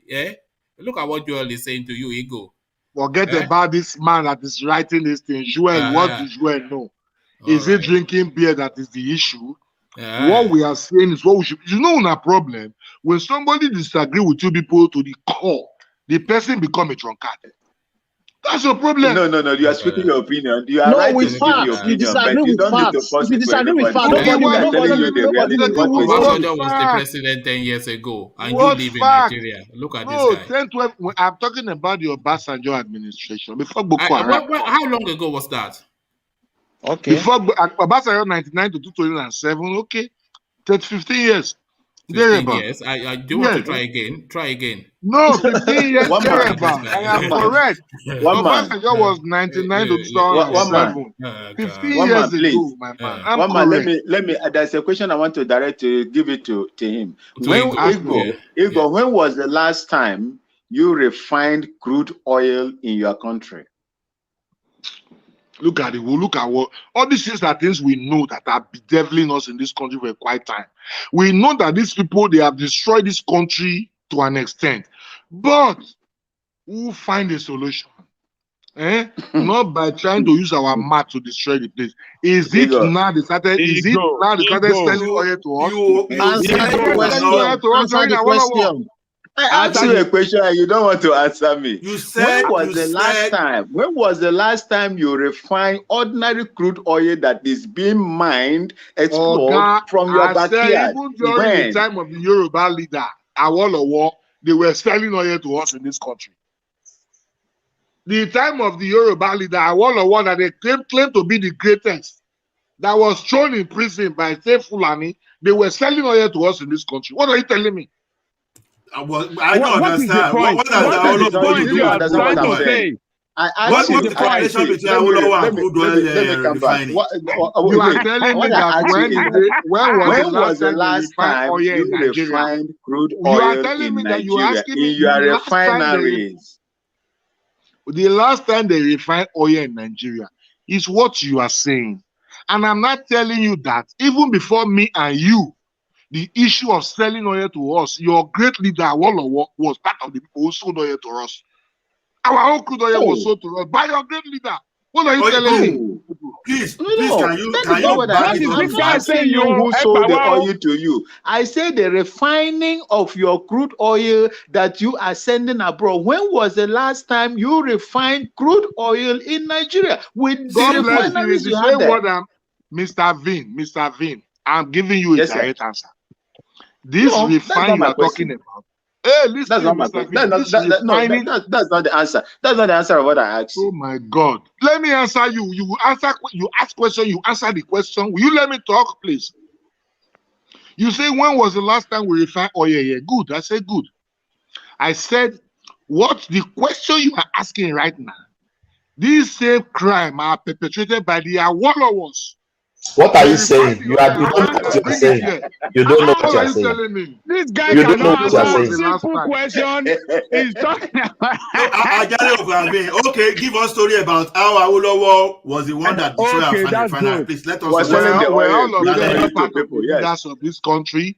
When the Fulanis were carrying our oil out of this place to go and refine it and bring it back, why don't they challenge that status quo? What are you people talking? When? What year? What year? Yesterday. Look. Do you know the history of June 12, 1993, when Kokori and all those Pegasan people, when they were shutting our refinery down in Nigeria? What was the capacity of Nigeria refinery? The capacity of our refineries at that time? Because you were telling us that it was Awolowo that was taking the oil away, and I will bring it back to sell to us. As of 1993. Before Kokori and all those Pegasan and all those pressure groups shut down our refinery, Nigerians at that time, we were still producing refinery locally. Awolowo died in what year? How did Awolowo come into this? When did Awolowo die? Awolowo died in the 80s, in mid-80s. Is it 85 or 87? 87. Yes. And 85 or 87. And you are saying it was Awolowo. Are they not the founders of this country? Are they not the founders? That's not the problem. We are talking. What are we talking about? Awolowo who died in 1987. Was Babangida refining oil in this country? If Babangida was doing that, Awolowo was alive then. If he was sending our oil out to go and refine, what was Abacha doing? He sent oil. Gbogbo nǹkan tó ń sọ ní mí ni. It doesn't have any meaning.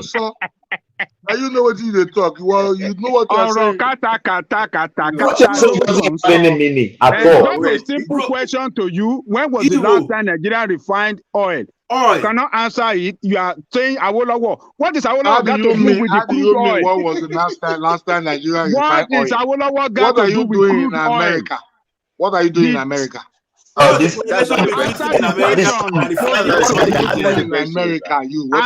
question. What's the correlation between someone saying America and Nigeria? Nigeria is that, and Nigeria made you who you are. That's not the point. Answer That the is not what we are question. saying. We are saying that things have run When was the wrong last in time Nigeria. I ask you, Nigeria when was the refined last time oil? Nigeria refined crude oil that is found Simple. on your backyard? When That's was the very last time good. it was refined? I don't know. Tell me. Oh, Jesus Christ. Oh, one man. Yeah. Let's continue. Let's continue. Tell me Where's now. I one man, don't please know. tell me, let's continue. Ego, like I told Forget you the about other time. one. I don't know. Tell me. And you are let here me tell telling you, us Nigeria is Ego, this, Nigeria is that, Nigeria is this, Vin, Nigeria is that. Vin, please, just a minute. See, Nigeria is better than London. when you said Nigeria is better than United Kingdom, you've already killed everything. Is it the education? Is it the healthcare? Is it the road system? Is it the type of security? Is it the type of economy? Is it the type of the global influence? I didn't say Is it the Nigeria type is of better defense? than United Kingdom. I didn't say so. Don't quote me. I said United Kingdom is not better. Mama, Igbo, just go and sleep. Igbo, just go and sleep. Do that. I said Nigeria. I said United Kingdom is not better than Nigeria. I didn't say Nigeria is better In than other Nigeria. words, what are you saying? Roll back the audio and see. United Kingdom is not better than Nigeria. Okay, how? Yes. Is it the type of I said what I said, man. Is it the type of education? Is it the type of education? Is it the type of healthcare? No ramification, all level. Oh, so you have Oxford and Cambridge in Nigeria, right? Forget about Oxford and Cambridge. We have NNAMDI Azikiwe. We have NNAMDI Azikiwe. We have what do you call it? We are not better. In fairness, that was what he said, but still is wrong. Okay. Exactly. I agree, but I'm not asking question. Is it okay? You will say I am wrong because you are sleeping in snow, or you are wearing winter jacket, or you are seeing light. Let me tell you, your light doesn't blink. The light in your house does not blink. The light in your house does not blink. Wait now. United Kingdom is not better than Nigeria. Okay, London is not better than Nigeria. Let's take from that. It's not better than Nigeria. So, are you even saying that your Igbo BRT is better than the metropolitan transportation system in London, for example? You understand? Is that what you're telling me? No. Ola. Can you pick? Can you pick? Let me be factual. Okay. Let me be factual. Ola, see, you see these things you use to deceive yourself abroad there. They are next to nothing. Wait, they are abroad. None of them have stayed there with me. That's the funny thing about this whole thing. That's your statement. I cannot tell you you said people are washing their body. Why did you pass this? One man, can I say something, please? Oh, hold on. Let's go have a say, and then because I did promise him we're going to. I promised you we're going to nail you down today. So I am ready for you people tonight. You've been nailed now. Have you not been nailed? I am not. I'm still defeating you. It's people. off the track already. It's off the track. I am defeating you people. I'm not off track. I stand by my position. I said Nigeria, London is not better than Nigeria, and I said what I said. No, during Awolowo days, that was when they did not refine oil. I am going to debate that on another day. Another day, I will debate that one. You understand? Ego, can I make a statement? Can I please make a statement before you continue, please? Make a statement. Thank you, please. Please. A family friend of mine came with his 3 kids to Nigeria. In Imo State, they were driving their Porsche. Okay. Ahead of them, she saw there are 4 in the car. He saw some guys coming with a corpse. They are going to bury someone. Okay. They stormed on this lady. They took all the accessories with her. They took all the phones in the car. They collected the key of the car. They beat them up. Okay. And you are telling people to come to that same nation. You are for you to come to the public. Let me finish. Kind of reward. Let me finish. Let me finish. You are not too exposed. Let me finish. Let me finish now. Let me finish. Oga, what you just said. Let me finish. It is everywhere. Let me finish. Let me finish. It's everywhere, bros. Let me finish. Ego, let me finish, please. Please, if you let me finish, I'll be very glad. If you let me finish. These children, when they came back, they have to put them on therapy. They are traumatized. Wow. Till now, I'm speaking to you. If they saw, let me finish. If they saw anybody which is black, they are very scared. These two kids, they are still in therapy as I'm speaking to you now. So you are saying that everything is rosy. Are you done, Oga? Are you done? I'm done. Good. See, my friend and his wife and kids, I kept them in the hotel. They are going to England tomorrow, Netherlands tomorrow. I picked some from the airport to the hotel. No, nothing happened to their family. So when you have the ones that have good bad news, remember there are those ones who don't have bad news also. Would you stop exaggerating this kind of things and begin to make a case out of nothing, man? What are you saying? What you're telling me now, I'm exaggerating something that happened to somebody that I know. I'm telling you that my own people are victims of nothing. What are you telling me? Huh? My brother, let me finish. Second one. Let me finish. Second one. Let me finish. Let me finish. Come to the public space. Ego.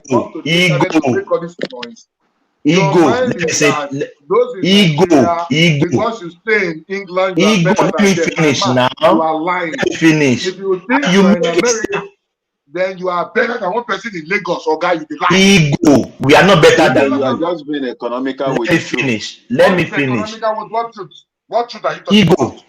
Ego, can you please let me make my second statement? I'm listening, man. Yes. I'm electrical engineering. I work with NEPA, APACM before I left Nigeria. You made a statement. You live in this estate. Their light doesn't blink. That is a lie. Let me finish. You can contradict me when I finish. We have 33 kV, 33 line, feeder line, and we have 11 kV. If you are on 11, your light will be constant. But if you say your light doesn't blink, that is a lie. That is a planter lie. Okay. If you are on 33, they give 33 to the residential area or those people that are not too wealthy, but 11 kV, they have constant light. I can say that, but their light blinks. I don't want to mention where I live in the public space. Why can't you mention it? We are not coming to kidnap you. Why will I mention where I live? Why? So that means you are doing. Why do you want me to put my home in the social media? No. It doesn't have to mention. No, you don't have to mention where you live. Use your brain. Let me talk. Because we're in the social media, it doesn't mean we will not control ourselves, man. Now, if you want me to make a video of my environment, I will do it and send to you. Then you guess where it is. And stop just coming to the public and destroy our country. See, Nigeria, nobody kill anybody. Yes, there are this crime, but it's everywhere. There are all this crime you are talking about. Don't exaggerate. It's my position. It's everywhere in the world. You go there, they rob you. Yes, they don't rob me before for Nigeria, Oga. But they don't see rob me for abroad. I don't enter motor for abroad. White men steal my wallet or my pocket. What are you talking about? How do you know it's they took your pocket? We're in abroad. We're in abroad. We're in abroad. Yeah. I don't challenge me. I don't just talk. Talk, it's just a question. Answer the question easily. Pocket in overseas. I say where in overseas? Where in overseas? I just go quiet. Let me speak. Don't interrupt me when I'm talking. I said $700 was in that wallet when it was taken from my pocket. Ego is on something. Ego is on something. Let him go and sleep. Thomas and Anjali Goko, yes, it is true they can rob in overseas. But the thing is this.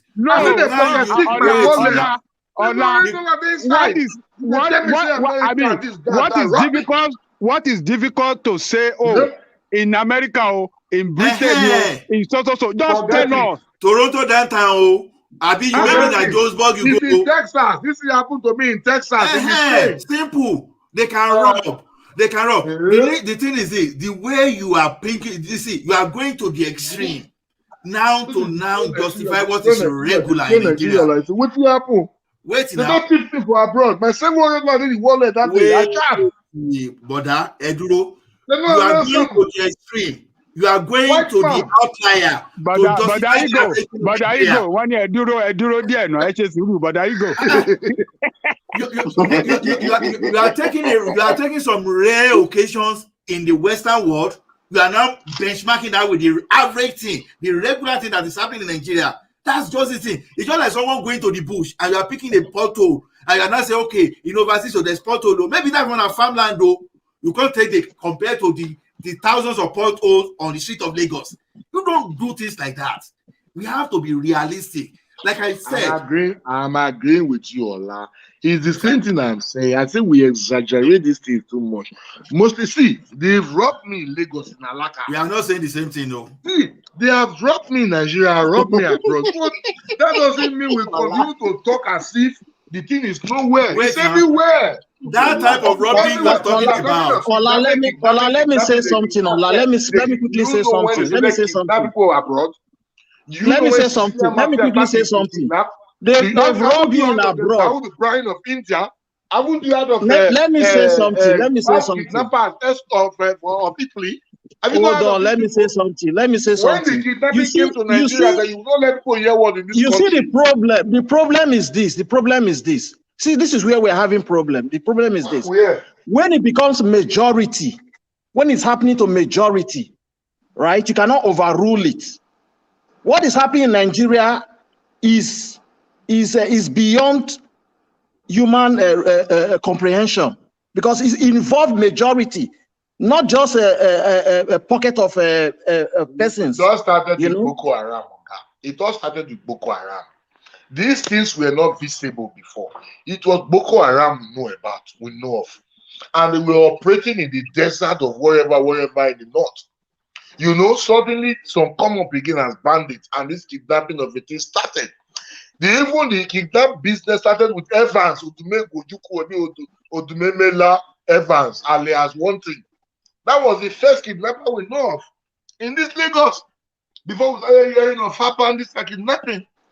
What are we talking about? Is crime is everywhere. They will fight it and they will defeat it. It is not about somebody is committing crime. It is the proactivity of the federal government to nip them to the bud. That is what we are talking about. Nobody is standing, sitting down here, to tell the world or convince anyone that there is no crime that committed in most of the places we live in. You people are telling the world that they should not come to Nigeria, that they are eating human flesh in the street. No. They are stealing them in the street. They are doing this in the street. It's a lie from the pit of hell. Come to Lagos and see listen. Will you want to tell me now that you can only use, if you use a country that uses 93% of their revenue to service them? Economic wise, we know we don't have leaders in. See, the way people are talking, you are talking as if I'm backing all these criminals and all these thieves. How can you? I am not in support of any politician that is a thief. I'm not in support of any leader that doesn't have style. I'm not in support of any criminal. That's why I said my candidate is either Osibanjo or Yesun Wiki. I want people that will stand for Nigeria. These are my candidates. Anything outside that, I'm not part of it. You people that are here pushing for Tinubu and Atiku and telling us that Nigeria is going to be better. Who are you? What are you talking about? Have you advised your Nigeria to vote for Showore since you are in the platform? Or you come here to tell them that Showore is a T-boy? And you want them to go and vote for ancestor, whatever. And you are telling me that thing, man, people should try to share. Who is that ancestor? Who is the ancestor? Who? I'm not telling me rubbish. Igbo, who is the ancestor? Hey, you are going to vote for your ancestor this Who is time. the ancestor? Who? Tinubu and Atiku. Tinubu and Atiku. Yes, forget about that. And it's Babangida that will follow. Do you know how you can help Nigeria? Whether they like it or not in this country, Babangida will follow. He said we should not vote Tinubu and Atiku. And these two people, we don't want them. We don't want them. If you like, knock your head for granted. Do you know what you need to do for Nigerians? Do you know how to sensitize Nigerians? See, tell them the truth and give them the solution. The other time you are telling us that, okay, if you are saying this thing, we are discouraging our children from coming home. Okay, look at an elder, for example, now. Maybe you have pit at the front and someone just put cloth on it. Now, someone is saying, oh, this kid, if you step on that cloth, you are going into that pit.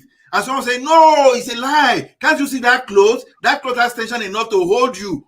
You understand? The person that is telling the kid that, even though he's not seeing that particular pit, that don't step on that thing, you will go to that place, is even the person that is a friend.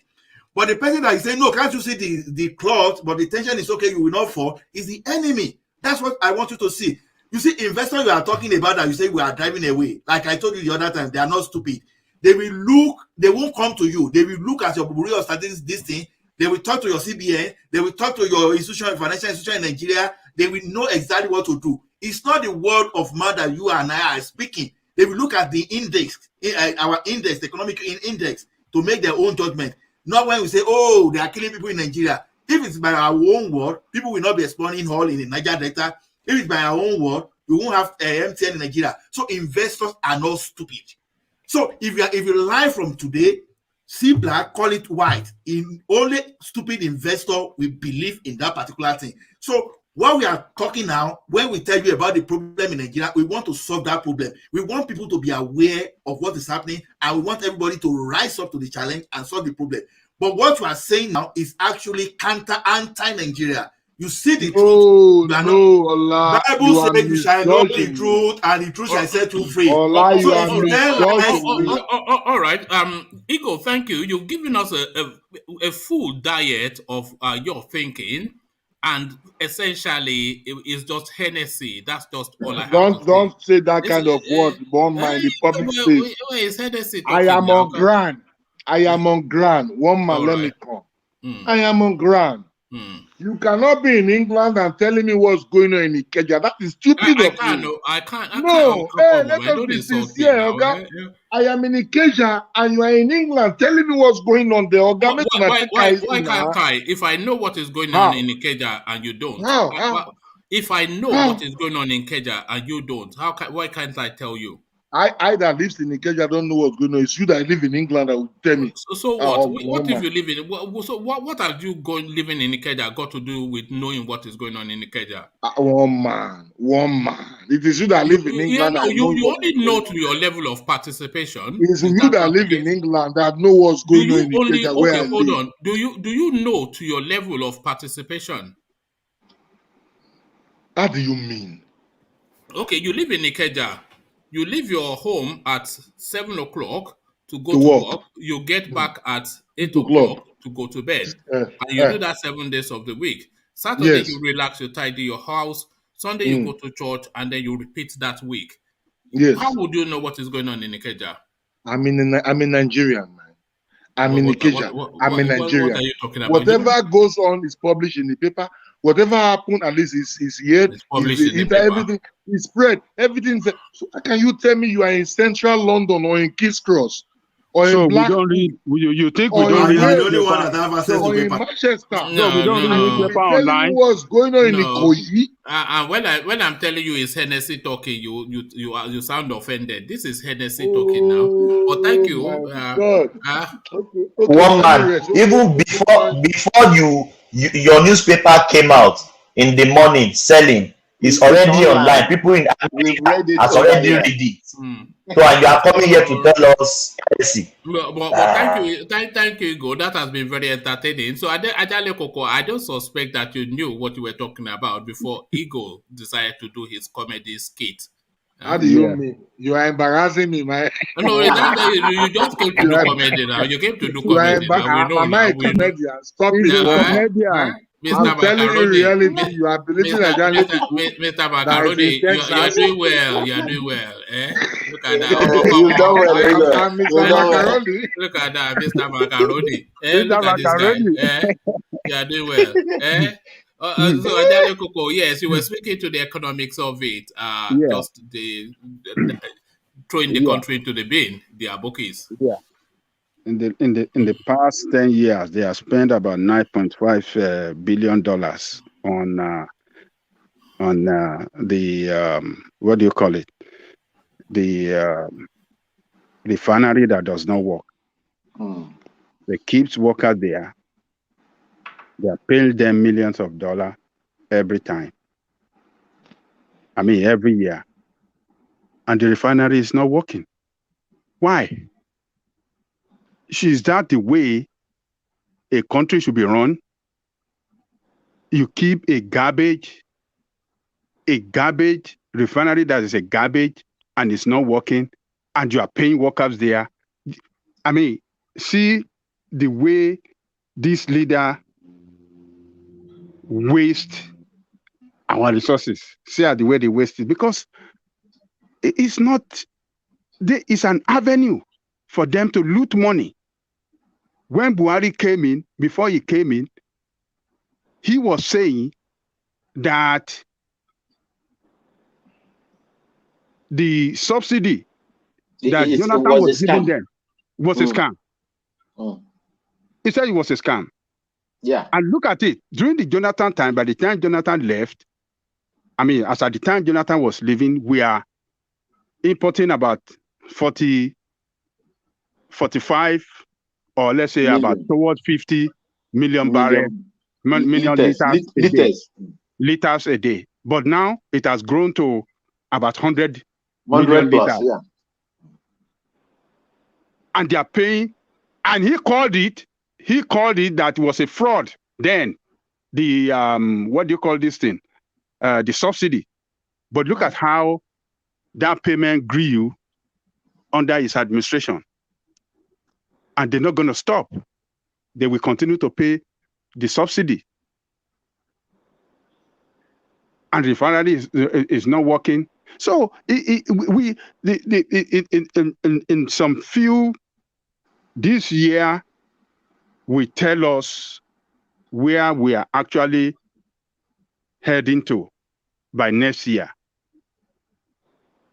93% of the revenue to service debt is not showing a good sign for that country. It's showing us moving towards disaster, economic disaster. And this is unsustainable. We cannot sustain this. It is not possible. We cannot sustain it. And it's just sad that these are the people we have in position of power in that country. And that's why I will continue to tell everybody, listen to us around the world. We have to carry out this campaign. These politicians cannot help us, cannot help that country. They will destroy that country. Not APC, not PDP. If you allow them to get back to power or retain themselves in power, yes, the nation will collapse on all of us. Can I interject? But yeah, interject. See, if you people in the diaspora want to really help us, you have opportunity and some privilege, some advantage. Whenever you see these politicians abroad, make sure you arrest them, hold them there. Those places are countries of human rights. They will want to know why you will tell them they steal your oil money, they steal your this money. If you are doing that for us here in Nigeria, we will know that those in the diaspora are fighting for us. Don't just come to this place and begin to tell us what. You can't just hold people, or they will arrest you. You can't. I think technically, but they call it kidnapping. I saw before Showore came to this country, I saw him disrupting the meeting of Nigerians diplomat ministers in New York. I saw him going after those ministers in New York. None of you here have such antecedents. None of you here none of you here can go and disrupt any kind of gathering of sorts. How do you know that? Here and be telling us you don't want to support Showore. It will be our next president, Showore Osibanjo. We must vote for these people. Have you expanded your list? I thought it was Wiki and Osibanjo before, so you've added Showore now. Including Showore, these three people.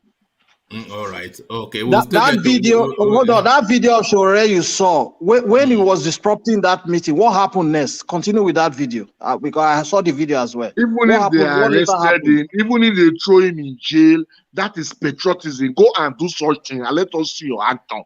Don't go You there do and it be on the right, grumbling. on the right path. You don't just go be holding people, be pushing people. No. You said it What with your have you mouth. done? What have you You done said in it. the You said right it. path You said since? it's a human right. Hold on. Tell Let me me what land the you have point. done in your You right said it's a path. human Coming rights here country. to tell me that You said it's a Nigeria is human rights fighting. country. You are pushing people to go and push their hand into fire. You don't do that. Okay, There are many ways to kill a rat. There are many ways to kill a rat. You know? Showore came out from the fire, right? That's his own technique. I'm not now going in to apply the Nigeria. Showore technique. He's I'm now not going in to apply his Nigeria, technique to my still own going technique. to prison, and you are in the social media and telling us that Nigeria is this. Mr. Man, you people should grow. You should grow. You people should grow. Please. You are not doing anything. Nothing you are doing. Nothing, no effort you are making. How do you know I'm not doing anything? How do you know I'm not doing anything? To make noise. How do you know I'm not doing anything? Because the last 15 minutes we've been talking, all what you've been dishing out is lies. So how do you know I'm not doing anything? And tell me they kidnap people in Kaduna, they kidnap people in Badon. This is what you come they don't. They don't. A sitting governor said that. Erufai was saying it. He's a sitting governor. All right, thank you, Ejiro. I think we'll just go around in circles with Ego, because I think Ego is here to punk us. He's just here to punk us. That's what I am here to defeat you people. I'm not punking. I'm defeating you guys. Because have you been destroying this country, destroying all these people, telling all these lies, and you are not making any effort. So fought in New York. He fought in New York. He went to prison, even arrested, no problem. He took the fight from New York to Nigeria. Ajan Lekoko is telling me they gave his daughter scholarship. And you want me to be clapping for you? No, that is good news. Is that a bad thing? Is that bad news or good news? Oh God, it's a bad thing. It's a bad thing. It's a bad thing. You don't go and look for free scholarship in US when your people are dying in the Barakba. Do you know what it takes to get a scholarship? You know that you have to demonstrate capacity. One man, forget it. Forget it. We should speak the truth and let the truth set us free. What truth? Are you being bankrolled? Yeah. So you want me to come and fight in Ibarakpa, right? Nobody bankrolled me. I bankrolled myself, okay? Don't let him deceive you with that Showore, I beg. Just go to the point. Leave it. Exactly. No, I'm not. Showore fought for us. In New York, he was fighting for us. He fight the fight. He's investigated. He fought and he get to Nigeria. Don't play my game on Anjali. And you are in the social media here telling me that some people in London went to Nigeria house to shout to the president. Let's move on. Grow up and tell people what they want to hear. All right, let's move on as Avin suggested, and let's go to the east. This one equally controversial. Ajanle Koko. IPOB must apologize to Igbo people for its mistakes, naughtiness, and for initial ordering sit at home in the southeast. Ohanaeze speaking. And what they are saying, because you know that sit at home now has now turned into a really big problem in the east.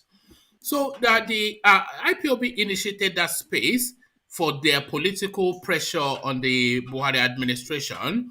They subsequently said they've put it to a halt, but the hoodlums have now hijacked it to the point that it's now viscerally impacting on the economy of that space. So what Ohanaeze is saying is that the cardinal sin, the original sin that has now led to now what is now essentially destroying the economy of Igboland, was that sit at home by IPOB. So Ohanaeze calling for an apology. What says you?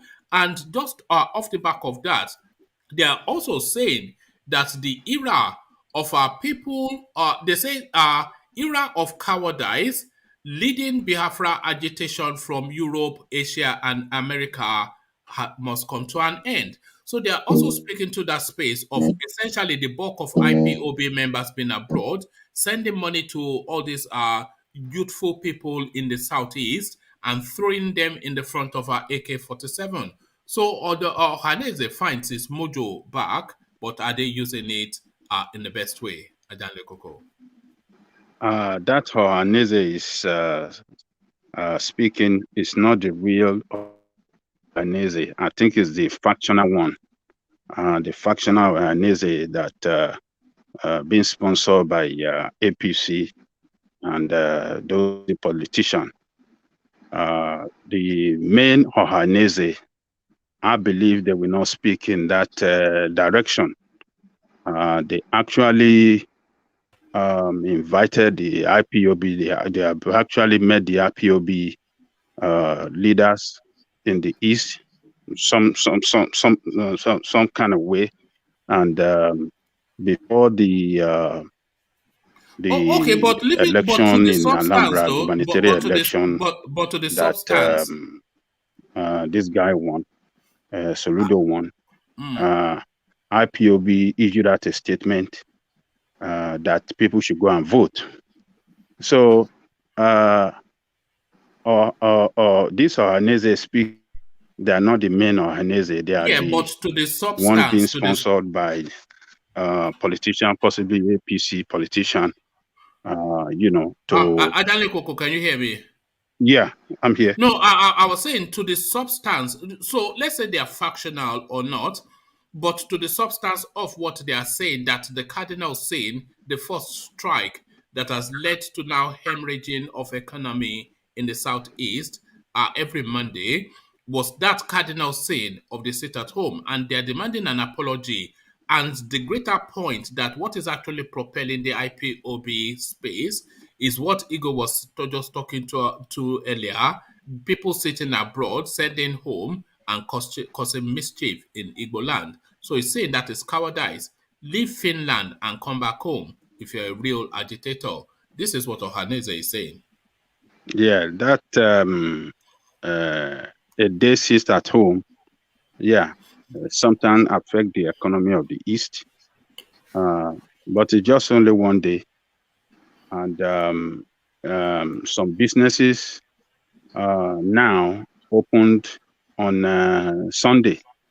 I mean, sorry, maybe on Saturday or Sunday, so that they can get that day, Monday off, they can get it back. So it is true that the sit at home has affected the business activity. But these Ohanaeze calling on IPOB to apologize.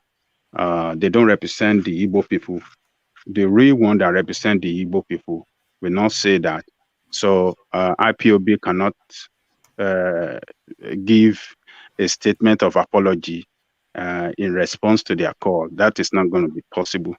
And if we may remember, a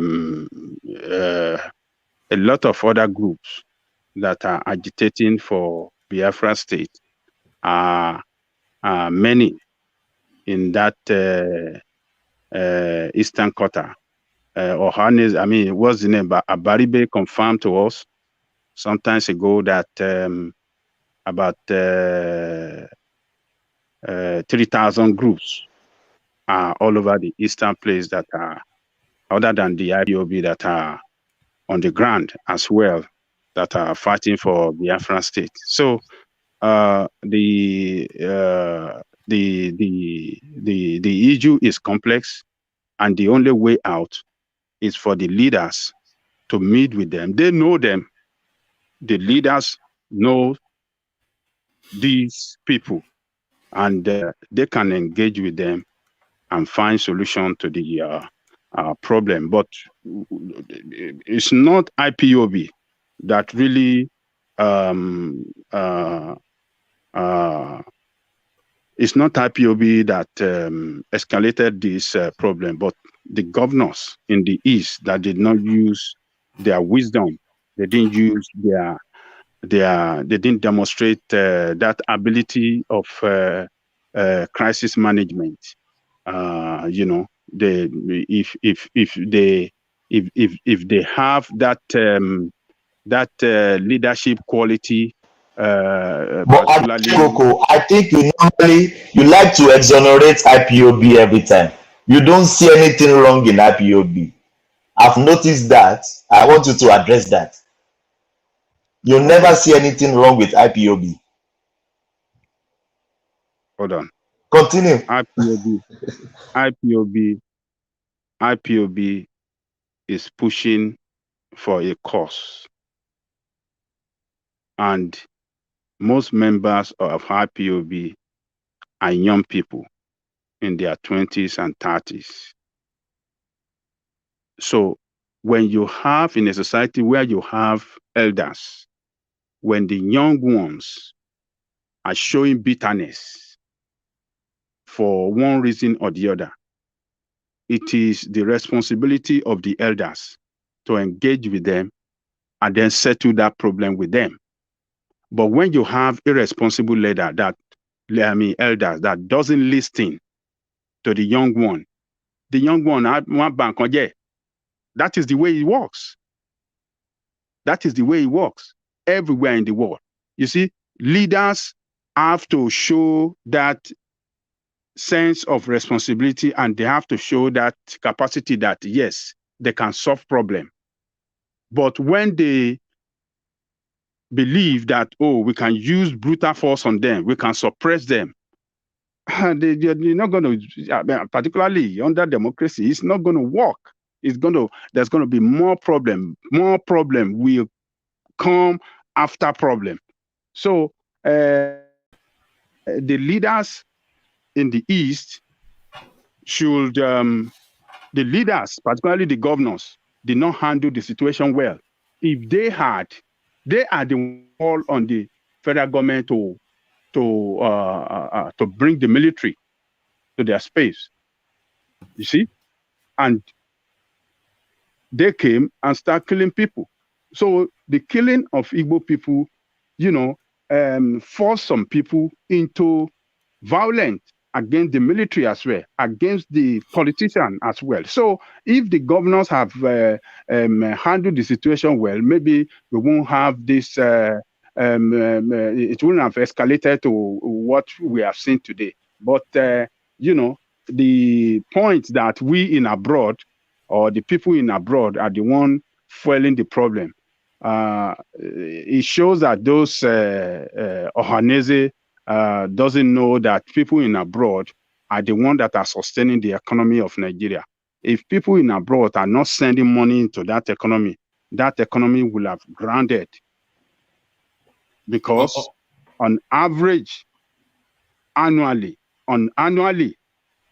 people in abroad send over 25 is it $25 billion? How much is it? Someone can remind me. Ola? Yes, it's roughly around about around 25 billion. 25 billion every year. Nigerian budget is 17 billion. And we are sending 25 billion into that economy every year. So if we stop sending money there, ego that is making mad, he has gone. All of them would have packed up. Their businesses would have packed up. We are the ones sustaining Nigeria economy. It is not your Nigerian state. So that, what's the crazy name of that Ohanaeze, that factional Ohanaeze, they don't really know what they are talking about. People in abroad cannot stop talking about what is happening in their ancestral home. We will not stop talking. Just the same way that you see the British talking, challenging Nigeria on the way they are running their democratic system, because they are funding Nigerian democracy. They're putting money into Nigerian democracy to grow. But Nigerian democracy, instead of growing, it's not well managed. It's been badly managed. It's been corrupted. It's a shame to the world. So there's no way you will put your money somewhere and you see that your money is not well managed, or it's not well managed in such a way to achieve the objective result.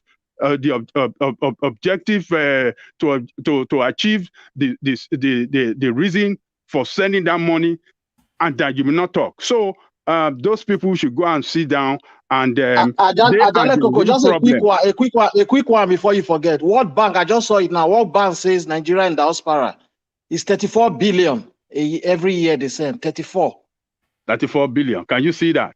And every Nigerian year, budget 34 billion, and, not even 25. And how much is Nigerian budget? Maybe 17 trillion naira. If you convert that, it's not up to 34 billion. So we are the ones sustaining the economy of Nigeria. So we cannot stop talking. We will continue to talk, and they cannot stop us, because we know what freedom means, and we know that we have to waking our people. We have to enlighten them. We have to do everything, enlighten them to wake up and not allow this criminal to destroy that country. All right, thank you. So, Ajale Koko, and just very briefly on Tinubu and his leaking diapers. I don't want to comment on that because all right. It's a bit silly. Yeah. Yeah, I don't know the true aspect of it. So it's not. We don't discuss something like that about elders in Yoruba land. So I will leave that alone. All right. So that's Ajale Koko, a gentleman to the call. So, gentlemen, we're coming up to the 4-hour mark. So I will seek to start to round off here. I think Ego was taking most of the session, but there we are. So I will seek to start to round off. Let me actually just bring Hazon in.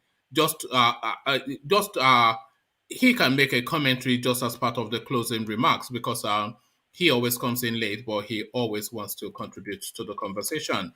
So as we bring Hazon in, I will start the closing remarks from Solly, and then we work our way down. So Solly, if you are still there, I suspect he's not, because it's not like Solly to be quiet. Solly, are you there? All right, so there it is. You know Solly now. If he was here, he would have been, yes, but what do you think? Do you not think? So Solly, thank you. If Solly kept quiet, he's not there anymore. Yes. So thank you, Solly. So from Solly, we go on to Ola, your words. Yeah, thank you everyone, and thank you for your contribution.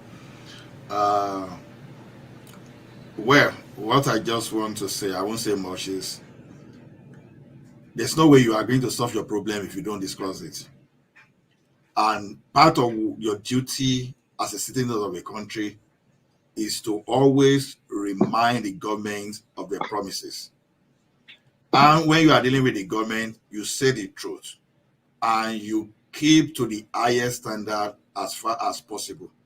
You don't negotiate for, we can manage it this way. No.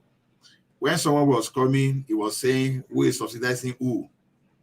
He was talking about how we go to, I will relocate the defense headquarters and stay there until they finish Boko Haram. All of a sudden now to start giving excuses for those people in power. That should not be our standard. And now having maybe one good road out of 1,000, and now using one pothole in one farmland in Canada or one farmland in London to now justify why London is not better than Nigeria. That thing, we should not be accepting such kind of a very low standard.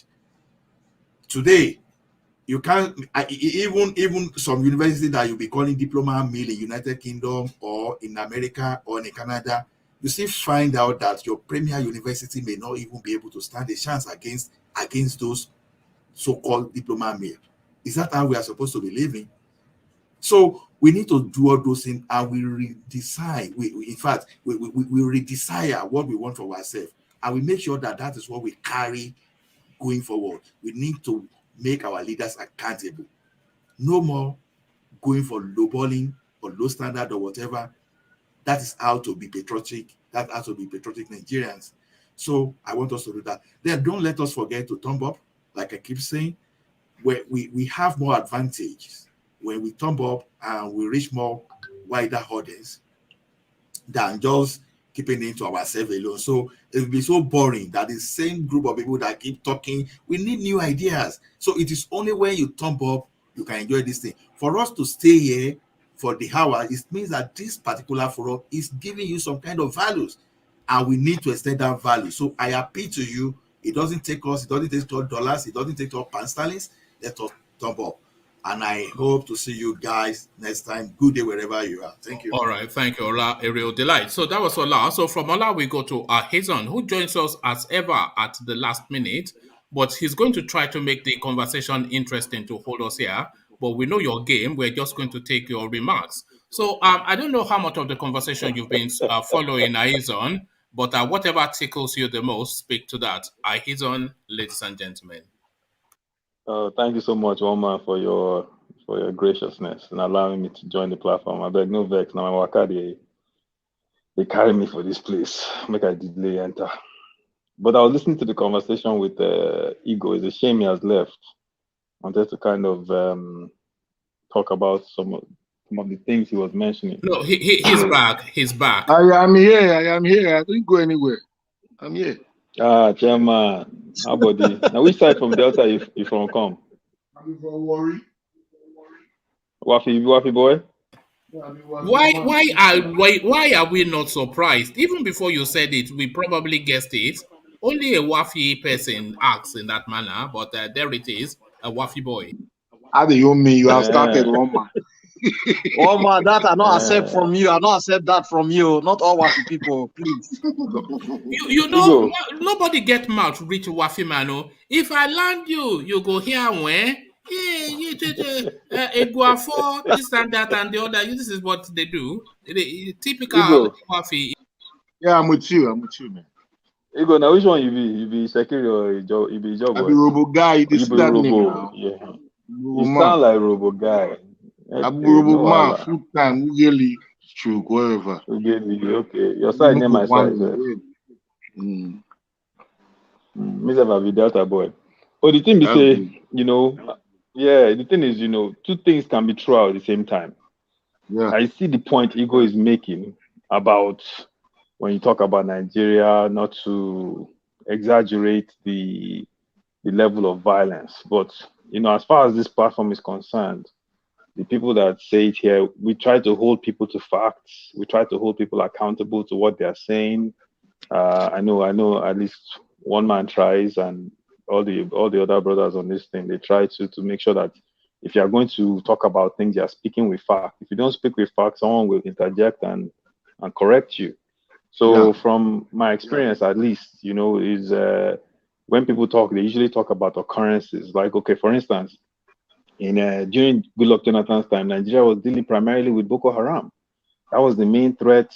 Yes, there was still kidnapping in different parts, you know, but the levels to which that crime, it has gone through the roof now. You know, it is now the Northwest. Now you have Kaduna with the numbers of kidnapping and, you know, the killings, and, you know, and it has even gone to certain points. You know, our police is, you know, their police are poorly trained. You know, our military is overstretched. We don't have localized community policing. You know, nobody is making these things up. These are all factual, verifiable, quantifiable things. You know, but at the same time, the point you are making about abroad is also true, and I will explain. In the sense that abroad has its own be truthful for once. It has its terrible drawbacks, but the problem is they market themselves much better. You know, because I'll give you an example. In Saudi Arabia, they behead people in the town square for being homosexual. They commit crimes. They practice Sharia, heavy Sharia there. But if you want to visit Saudi Arabia, that's not what you see. As a matter of fact, a lot of people around the world go to Saudi Arabia every year, and they travel there. America, the murder rates in parts of the U.S., and Ajahn Lekuko lives in the U.S., and I went to school in the U.S., so he can attest to this. The murder rate in several parts of the U.S. is terrible. Terrible. The number of guns they have on the streets are abysmal. The gun violence is in fact, is scary when you think about it in some places. The incidents with drugs. In Mexico, you have cartel violence. My brother, God will bless you for telling these your people the truth. God will bless you for telling them the truth. No, but my brother, the thing we say, they market their country and they package these things in certain ways. Another difference is that those countries, the basics, the fundamentals are there. You know, if you go, even if like Mexico, you can go to Mexico, there's cartel violence, but you can go to Cabo San Lucas or parts of Cancun, you'll be in paradise. Nothing will do you. You go fly, enter there, fly, come out. You won't see 1 ounce of anything. So that's why I'm saying that, you know, two things can be true at the same time. You know, I'll give you an example. I was listening to the British, one man, I don't know if you saw this interview with this British UK Minister for Africa. talking about Nigeria has a cooperation. It was on Is our this rise some recently. Indian person? No, it was a white lady. All right, Talking about how Nigeria has a cooperation now with the UK for community policing. That the UK is going to work with us to ensure that we can practice community policing, and accountability and transparency is the cornerstone of the British police system. And I started laughing because I also saw a report recently that the British police system is fundamentally racist. So, you know, so she's coming to Africa to tell us that we have to be accountable and transparent. Meanwhile, your police department has been labeled as fundamentally racist, and you haven't fixed that problem. This is recent. So, you know, a lot of times, you know, I know these people try to make it seem like we have our problems are insurmountable, and we have a lot of problems that we need to solve.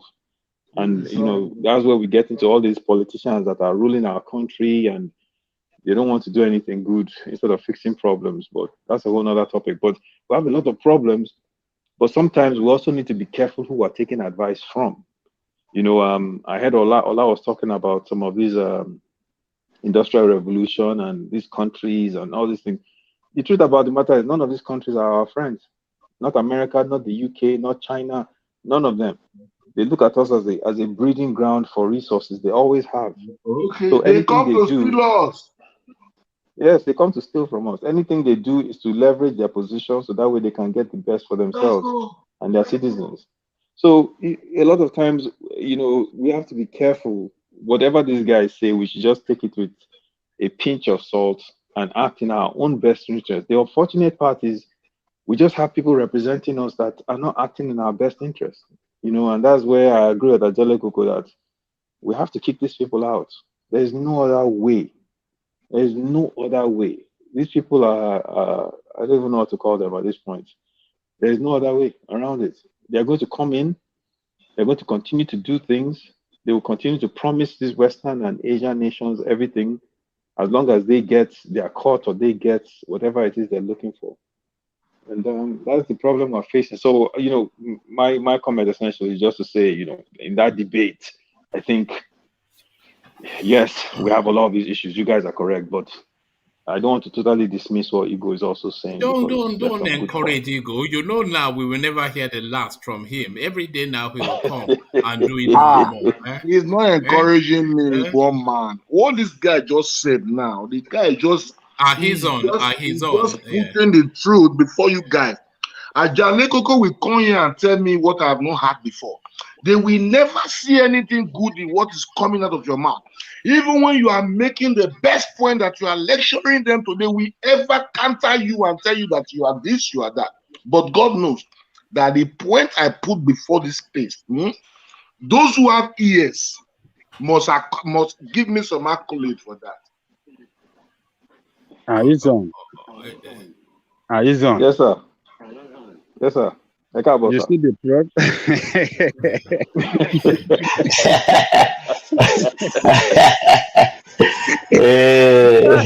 Ayeso, you don't give this man, you don't give Igbo. Danny Koko only come here to tell us how he benefited thousands of dollars. Okay. This is what he told us that makes the US better than Nigeria. But in the reality, let me explain something. In this country, we have individuals that give certificates, that give a scholarship. In Nigeria also.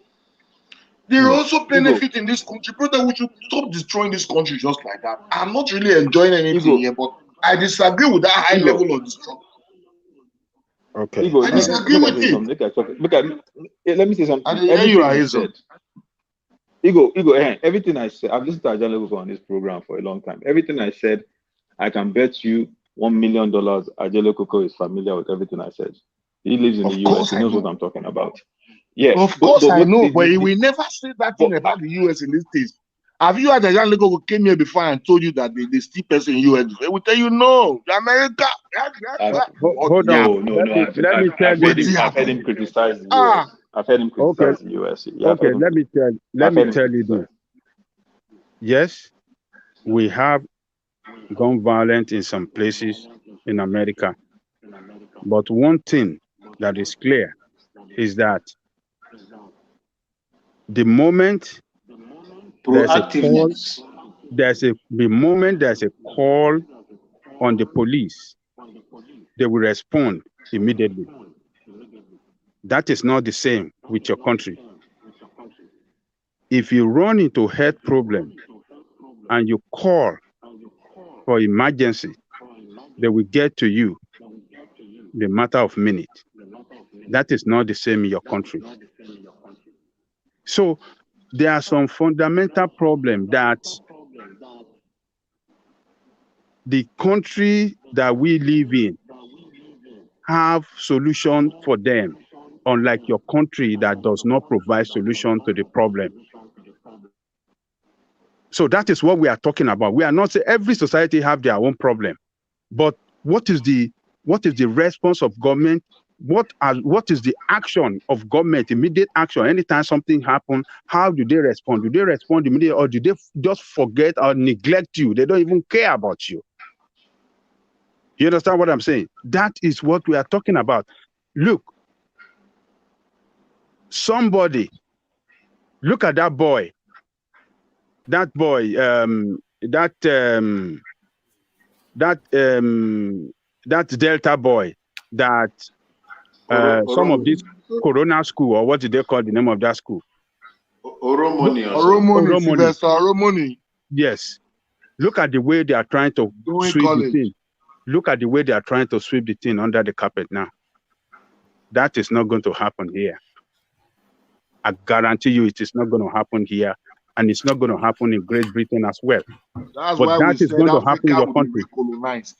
Africa need to be recolonized. No, you are going another direction. You want to dabble the discussion now. This is Igbo now.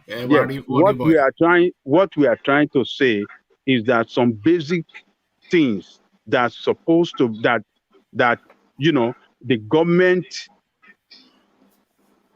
your government supposed to act upon to make the country work for everybody, they don't act upon it. And the country is going down every day. They are not responsible to the people in any way.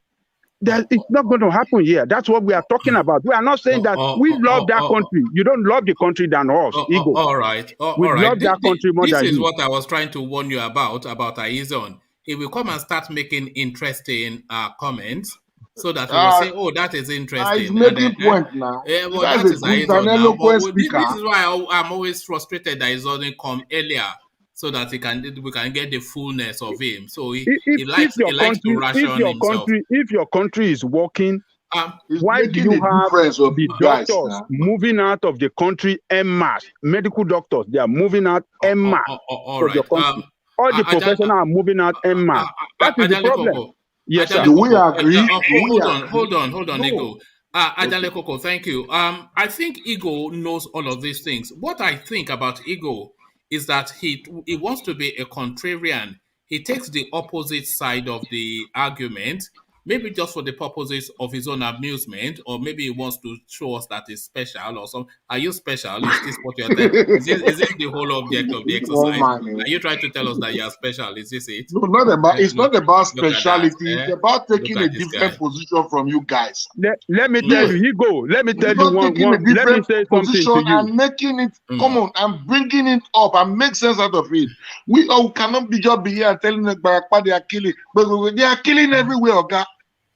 You stop talking about all these things as if it's only Lagos they kill or Nigeria they kill people or whatever. Huh? All right, thank you. Let Aizon round off his thoughts, and I'll continue with the rounding off. So, Aizon, just a few more words from you, and then I'll start to round off. I'll continue to round off. Aizon. Yeah, thank you, Woman. So, yeah, I think that was the point I wanted to make on that. I think even Ego knows that Nigeria has all these problems, and it's good to acknowledge them, not because you're trying to bash your country. As you can see, Ego, a lot of these people on this platform, they revolted against Charles when Charles said that Nigeria needs to break up. They revolted because there are a lot of people that don't believe that that's the solution. So, but Nigeria has these problems, and if we acknowledge the problems, then we can approach it from a standpoint of trying to make sure we have the right people in place to fix those problems. Just speaking about all the other things one man brought up, it's very interesting. I think we need to carefully look at this situation with what's going on. Tinubu, Atiku saying the country has problems and he doesn't know if he wants to inherit those problems. Wike or Sibanjo, well, right now it doesn't You look see, like what makes it interesting, Aizon, is that it is so unpredictable. One day you're so sure that somebody has stolen a march, and then the next day you hear that that person has stumbled, and then another one. Even the vice president is now taking to pop music and telling us that it's a bad man dressed in Dior. This is where we are now. Oshiba and your bad man dressed in Dior. It's just the whole thing is a farce. One man was disturbing about that is that he hasn't even announced. Osebanjo is playing games. I don't know what games he's playing. If you're going to run for this thing, come out and say you're going to run, so you're openly challenging Tinubu, and we know what's going on. But he's playing these games. He's behind the scenes. He has to be sure. They are floating He has his to name. he has to be sure before he comes out, because the moment he comes out, he was going to face a barrage of just voices, and I don't want to say attacks, but they're going to come at him from all angles. All the Tinubu groups, all the vested interests that are also interested. So he now puts himself as a target. But him not saying anything, he's going to wait till the last minute, and he gets that nod from Buhari that yes, you are the one I'm going to back, and then he will go for it. But he has to be sure. But he's just teasing us now. So the singing and dance. Look at that. That man has no shame. First he's handing out 10,000 naira. Now he's dancing. He's teasing. He's floating. There's a group, Osibanjo for president group. They're running around. They are campaigning. So one is looking at the situation and you're saying to yourself, okay, are you running or are you not running? If you're going to run, be bold, come out and stand. Because that's the kind of leader Nigeria needs at this point. You can't continue to play these games behind the scenes. If you're not running, step back and let us know who's going to be there. But it seems like some of these people are playing games, even in the PDP. The smoke hasn't cleared yet. You are still waiting to see who will show their face. Some people are coming out, but you don't know if they are really running or they are trying to leverage their position to get something else. It seems like they're all playing games. I think he's making a mistake, because in some of these instances, there are power brokers within the Nigerian political space, as there are in every political space. So the people that have come out frontally now, they are going to do this. Tinubu now was with the Awujale and etc. He was in Katsina the other day. So whoever gets to them first to present the most convincing argument or the most that will benefit them, they will listen to him. So if you are coming laterally, you have to present a much stronger argument than somebody that's already convinced them to change their mind and then follow you. So if this guy is getting all this commitment, we know that there's nothing cast in stone in politics, and they will just at the blink of an eye stab you in the back. But people are already campaigning aggressively nationwide, and you are standing on some rostrum telling us you're a bad man. That's dressed in Dior. In Dior. But you know what? Yeah, even to the point that I agree with Ajele Koko on that we shouldn't vote for all these people. We should vote for someone else. There's someone else that you could possibly vote for in this. So far, the only person that would have showed his face would be Kingsley Moghalu, but then no one else has shown their face. You know who else has shown his face? That I know of. You know who else has shown his face? I don't know if you caught this news. Emefiele. You know what they are calling him now? You know what his slogan is?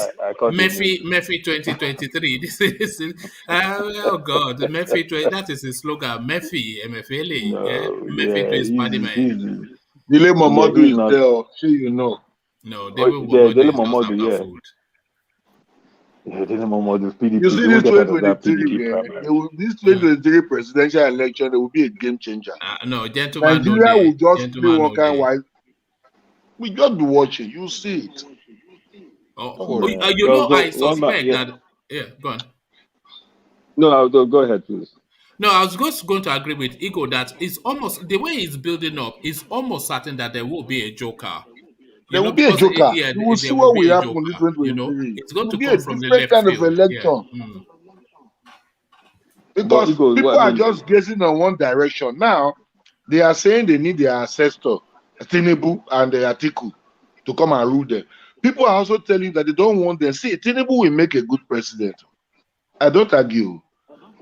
Don't rule it out. Tinubu will do very well as a president. But Sibanjo will also do better as a president. But Tinubu age, we don't want. You say what? Wait. Why do you say Tinubu will make a good president? No, as someone who has as a politician for a very long time. Because during this Nadeko, I thought it was the head of Nadeko. No, I'm asking because I want to know what your criteria is for someone that will make a good president.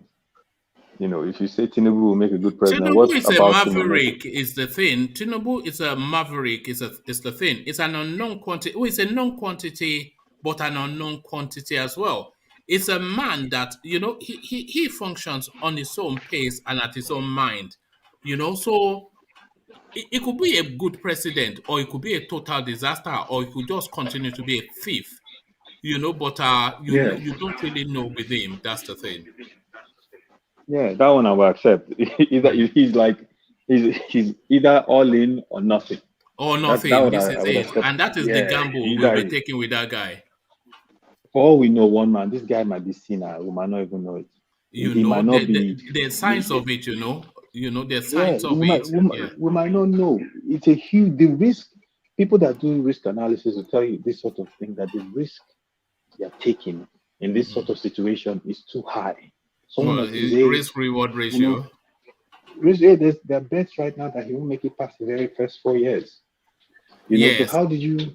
Yes, because that's another thing that we have to consider. There's the potential for a Yadua good luck situation with the Tinubu presidency, with what we are seeing of him publicly. So one man, if you're playing political chess, if he then, God forbid, I don't like to wish anything on anyone, but if something happens and he doesn't make it, we'll now have the North back in power for however long. And if after they finish their term, they're not going to leave. They will do what Jonathan did. They will continue to run. So it's a very dangerous game he's playing. And the man has done everything else. So for me, I look at him and I'm like, he just wants to check off a box. He just wants to check off a box. He has made enough money. He has more money than he can count. His family owns Owando. You know, they control Lagos. Yes. Do you not think that this presidency is something that he has to go for just for reasons of self-preservation and to keep himself going? Because as you just excellently described, this guy has gone through everything that he can go through in terms of life achievement. He's been a senator. He's been the governor of the most powerful state in Africa twice over. He controls that state like a kingpin. You know, he's installed a president almost single-handedly. He's wealthier than Mansa Musa. So where else does he go? There's only just one thing left for him to get him out of bed in the morning. It's just true. He has no choice but to go for that seat, is what I think. Just for his own personal. Otherwise, he will just wither away.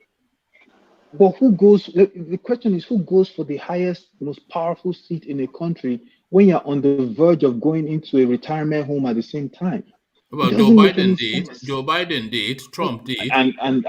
And I can tell you right now that the majority of the people in the U.S. are unhappy with Biden. His approval ratings are that one. I can't even climb a step without falling down. Exactly. You watch what happens in the midterms. Watch what happens in the midterms in America. The Democrats are about to get destroyed. I can promise you that. Watch.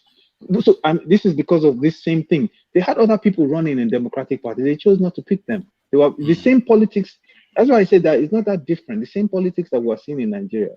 That's why people in America were complaining that Joe is old. They were even making fun of him that I couldn't finish a debate. Sleepy Joe was what they were calling. Was it Sleepy Joe? Yeah.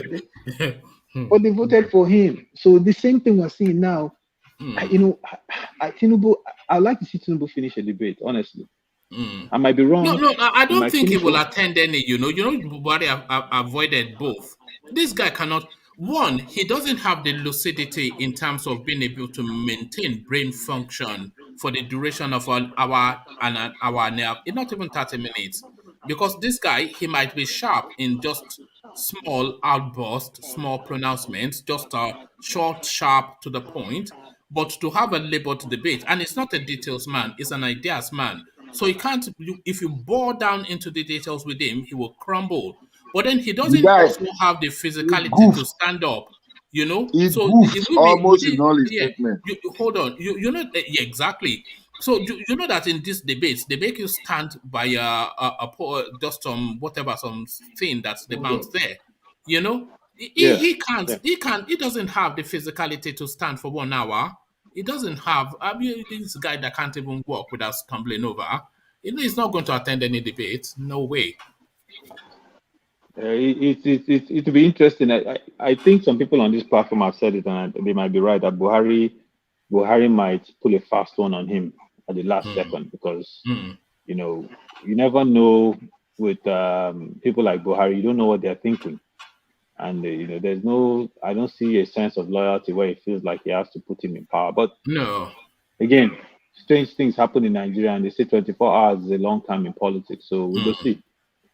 We'll see. Okay, I think I'll give it up to the next person. All right. Thank you, Aizo. This is what you do, though. You say I wanted to have that conversation now, but the time is gone. But that is Aizo. Sorry, my brother. Sorry, yeah. He comes here to tease. That is him, Aizo. So thank you, Aizo. So we continue to take the sweeping statements, and we go on now to Vin. Vin, are you still with us? Yes, please, one man, I'm here. All right, Vin. So sorry, but closing remarks we're taking now. So Vin, just a few words from you. Yeah, that's okay. Thank you so much for giving me this opportunity, and I congratulate everybody that is present, you know, on this platform, and those that are listening to us. I would like to say the problem of Nigeria is that if you don't know the problem, if you don't know the sickness that is bedeviling you, you will not know the adequate medication to apply to it.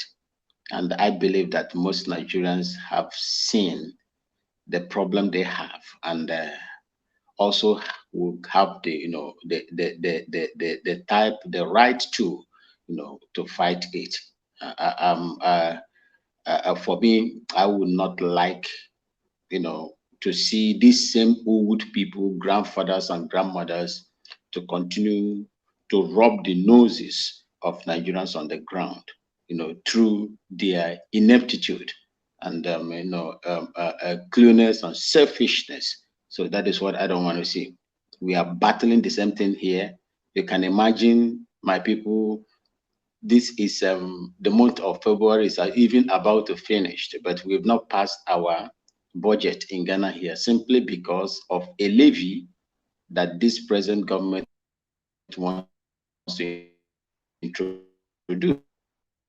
They have warned our parliamentarians that we don't even want secret, you know, voting. We want every one of them to raise their hands in that parliament and vote for it, so that we will know the people that are against or for it, and we know how to deal with them.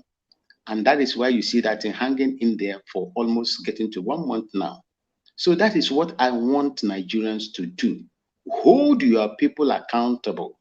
If you don't hold them accountable, they will disgrace you and make your, you know, your country ungovernable for you to live. It is not a crime for Nigerians to enjoy the basic amenities that, you know, government can provide. It is not a crime for people to go, you know, around their businesses without looking at their shoulders. It is not a crime for people to drive from Lagos to, you know, Akwa Ibom without spending a journey that's supposed to take you 5-6 hours, and you end up spending 12-13 hours on the road. You see, these are some of the ills that Nigerians can take care by themselves. If they don't, nobody will come from outside to take care of it. So that is what I want to say. And concerning the Ohanaeze and Igbo, I will just tell them to go and sit down. They have stayed so much in the house, refused to tend to a nanny, you know, goat, and the nanny goat delivers in a third. So they should not come out now and begin to talk. I consider their statement ridiculous. IPOB must do whatever they want to do, in as much as is within the law. That is my position. Thank you so much for having me. And I congratulate everybody around the world that is watching us. Thank you, sir. All right. Thank you. Thank you, Vin. Have a good evening for the rest of it here in Ghana. So here in Ghana to Eagle. So Eagle, your words now. So Eagle, carry on then and paint black as white for us. Eagle. I'm not painting. Don't run away, one man. I'm not painting black as white. All what I'm saying is reality. I have a position. My position is stop telling people that they thief here. Ego. One man, what one man said is true. You are a black man, but you are painting yourself as a white man, saying your country is better than white man land. You are lying. You know you are lying. You know you are lying to the world. You are lying to the world. Lying to the world how? Your country with a problem with of insecurity, and you are saying your country is better than London. Everybody knows Nigeria have a security problem. Hold on. Every Nigerian citizen know this one. But don't tell me that unemployment rate in your country almost 40%, and you say it's better. Don't tell me that America does not have a security problem. Security problem, past security problem. Your own is laws that they are using to killing people all over America. Your own is endemic now. Your own is endemic now. So what are you talking about? So what I'm talking about is this. Your economy cannot job, and you are saying your country is better than London. Economy is still the economy was stolen by me and you that are politicians. Your economy, I didn't know your people that are stealing the money. Continue. Okay, I paint the story. You are the economy that we have in this country you are a white man. Continue your story. Good. The economy that we have that is bad. The people that have been stealing this money are the same Nigerians. If they stolen the money to this stage that we are today, there is no country that there is no what did you call it? Corruption. Corruption is everywhere. The problem is when it's too much and then they tag your country. There is nowhere that there is no corruption. The problem with Africa is that the leaders of Africa right now, to my understanding, across the African region, wherever across they should be recolonized from the North Africa to East West Africa. They need to be recolonized. Why do I say this? How can you expect people that have brain to continue to carry their money and take it into white man land and keep it there? It is madness and foolishness.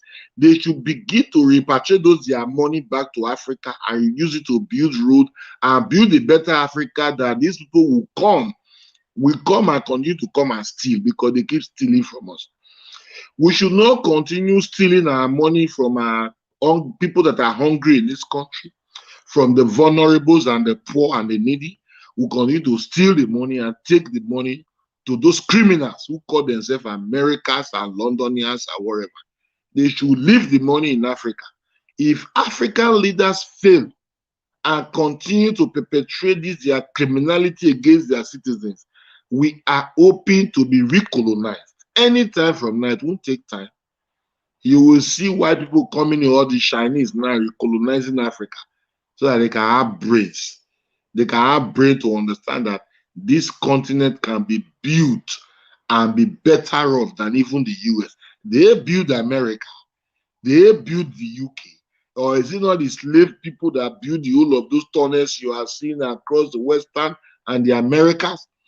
It is you black people that built the whole of those nations. So what are we talking about? Can't you build your own country? You people should exodus from America and Europe and come back to Africa and build Africa. And stop telling us that you have scholarship in America, that Africa is no more a place to live. When you come to the public space and begin to portray or begin to paint that kind of, what do you call it? See, people will resist you, not only ego. Okay? The entire Africa or whatever, they will resist you. They will tell you that Don't sit in London or sit in America and tell us that we don't have water here. After us, you came all the way from America and London to steal our water and our oil. So what are we talking about? Please, we should paint a better picture of our country. I never said that there is no insecurity issue. I never said that Nigeria doesn't have challenges, but I said you should not exaggerate it. We should say it the way it is so that we can get out of it. Not by saying it the way one man is saying you will come out from Ikeja to Lagos Island and you will get wherever. Bullshit, man. Bullshit, man. Foreigners should come and invest. There is no that kind of insecurity to the level of carrying foreigners and their company out of Nigeria. Such insecurity is not in Nigeria. My people, Nigeria is a great country with wonderful people. There is peace in Nigeria. Even the challenges we are facing right now, we are going to get out of it. Nigeria was not a place for bandits before. It was never a place for Boko Haram before. It was never a place for all these things. These things come upon us. We've seen them as challenges. We have to fight them. Or you want us to run away from our country because people are carrying guns. Where are we running to? We run to another man's land where they said racism is part of their policing in England. You say I should come to England where they have only racists. Come on, man. Come on. Please, Nigerians in the diaspora, think of a way that we can build our continent, that we can build Africa, and stop destroying Africa. Give Africans your support. Teach them the path in which they can get out of slavery so that they don't recolonize them, because we are moving to the path of recolonization because of the way we think in this part of the world. At your age, you will steal money and go and keep it in one white man after they have used you as a slave to build their country. You still steal your money from your children and go and keep it there, and you say you have brain, and you come to the social media space and be telling us that your brain is working because they give you scholarship. Come on, man. We must change the way we think. That's my position. Thank you. So that's it. What he has gone. Okay, you're throwing now. Okay. Yes. So that was Ego. There are 4 alphabets in his name, but some people will say change the H to a B. So that is Ego. So from Ego, we go to Ejiro. Ejiro, your words. One man, thank you for having me, and thank you for the great session tonight. Maybe Ejiro is sleeping now. One man.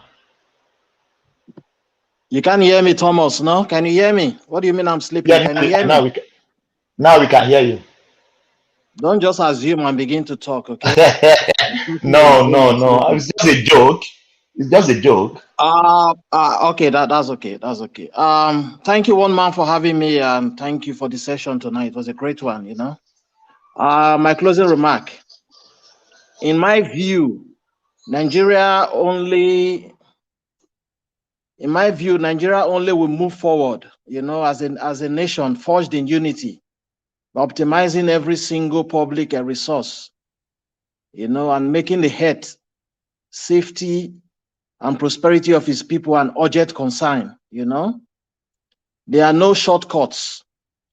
Fixing Nigeria requires a constant long-term approach, not those constantly watching 4 years elections, like a guitar washing the scale every half hour, you know. So we have a lot to put in place, you know, so that we can bounce back as a nation. Because the way Nigeria has been operated today, Nigeria is more like a business center to the few elites. So we have to go back to the drawing board so we can put our hearts together again and make the nation work. And this only can happen by the Nigerian people. They are the only people that can make this happen. No foreign powers or no external bodies will come and help us out. You know, we are the only ones that can clean our mess at the end of the day. You know, again, the Nigerian people has a lot to play in the bouncing back of Nigeria. Thank you very much, one man, and Please, everyone, do not forget to thumb up, like, share, subscribe, so that whenever one man goes live, you are with him there. Thank you, everyone, and a very good night. All right, thank you, Ejiro. So that was Ejiro, a real gentleman. So thank you, Ejiro. So from Ejiro to Thomas, your word. Be like say I go change my word today. Maybe that English no they enter very well. Nigeria, things are not too good for us. Make una change now mentality. Nigeria is not working, but we want it to work. I know say the country where I dey here, if you sick, if they rush you go hospital, they no go ask you any money before take care of you. If you had an accident, the ambulance go come pick you, carry you go hospital. They no know wetin your name, they no go even ask your name, they no go ask anything. Their citizen life, it dey matter to them. So Nigeria, let's come together. Make una come together, make Nigeria great again. May God bless Nigeria. May God bless woman. Thank you, everyone. All right, thank you, Thomas. Thomas, the pidgin is not for you, so don't even attempt it. You are not a man of the people. I try. I try some. But your pidgin is even worse than mine, which is doing something. But thank you, Thomas. So that was Thomas attempting to be a man of the people. You are not a man of the people. You are an elite. So the most elite of them all, Ajanle Koko. Just a very short summary to wrap it up. So Ajanle Koko, ladies and gentlemen, just condense it for us, Ajanle Koko. Thank you, woman. I want to thank everybody that came on the platform this evening for your contribution. You have contributed meaningfully. Really appreciate your efforts. I would like to advise Ego to go and join those Ohanaeze that are calling on we in diaspora to stop talking about Nigeria. There's no way we're going to stop talking about Nigeria because whether you like it or not, it's our country and we love our country. We want it to work. We want it to work best. We want it to work for everybody. We want it to work now and to work in the future. And but from what we can see, it doesn't seem like a country that is working for everybody. A country that does not work for every country is not a country to be proud of. We have all the potential to be one of the greatest countries in the world, but what are we now? Economically, we are one of the backward nations in the world now. We cannot compete with any. Economically, we are going down. We are the poverty capital of the world. We have more children out of school in the world. Nigeria is the #1 country that of most disappeared people in the world. Number 3 most insecure country in the world. Number 3, Ego, listen wherever you are with your lie. Number 3 in the whole world. Do you know how many countries we have in this world? Number 3 most insecure country in the world. And the unemployment rate is about 40%. And I mean, it doesn't work. It doesn't work for majority of people. It works for few people. If you are one of those few people, you cannot be selfish and come on this platform and tell people that, yes, it's a great country because it's working for you. It shows how selfish you are. You don't care about others. You don't care about those people on the street. You don't care about people that are suffering. You don't care about people in the rural area. You don't care about people in the villages that are suffering, that cannot go to their farm due to insecurity problem. But you are telling us that, oh, you people should come and contribute your quota. You can come and do this, live wherever you are. So I haven't said all this. it is time for all Nigerians to know that why this country is not working is because you have all these criminal politicians in the position of power in your country. And they're using that position to corner all the resources and loot your treasury and loot everything to their own advantage and not to the advantage of everybody in the country. That's why the country is not working. They are driving the country towards an economic disaster. You have had it now. 93% of the revenue of the country will be spent on debt servicing. That to tell you that other services, education, health, everything will suffer. So, and to make things run, they have to continue on borrowing to run the country. And that is not good for that country. So my advice to everybody, I will keep saying it, election is coming, go and register, get your voter's card, that is your power, use it to vote en masse, come out on election day, vote against these people, don't vote for PDP, don't vote for APC, vote for AAC or any other party of your choice. Vote for AAC or any other party of your choice. So not PDP, not APC, but AAC or any other party of your choice. That's my advice to you. For you guys that are behind the scene chatting, I thank you all. You are the strength of the platform. Keep on doing what you know to do best.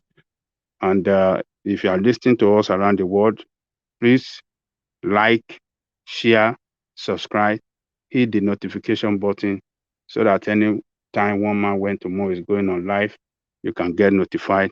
One Man, I thank you greatly for bringing us together every time. We are one people and we shall continue doing our best every time. We will not stop talking.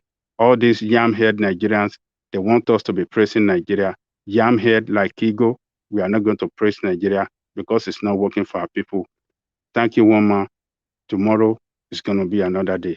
We will continue the struggle. All right, thank you, Ajale Koko. So as ever, Ajale Koko, the magic of the words. So this is the thing. This is what people look for too. Just the way Ajale Koko speaks with sincerity, and that is why a lot of people relate to a lot of things that he has to say.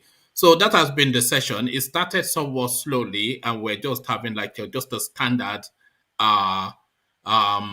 session till Ego came to provide somewhat the comedy skit. That is how I've chosen to see it. A comedy skit, because Ego cannot come here and tell us that it's having 24-hour electricity in Nigeria. That's, I think we all are of a thought that maybe not a lie, because I don't want to accuse him of lying, but that is certainly an embellishment. So an embellishment from the mighty Ego just for the purposes of entertainment, I'm sure. So I'll leave it there. Carry the conversation on with you in the comment section, but here I say, peace.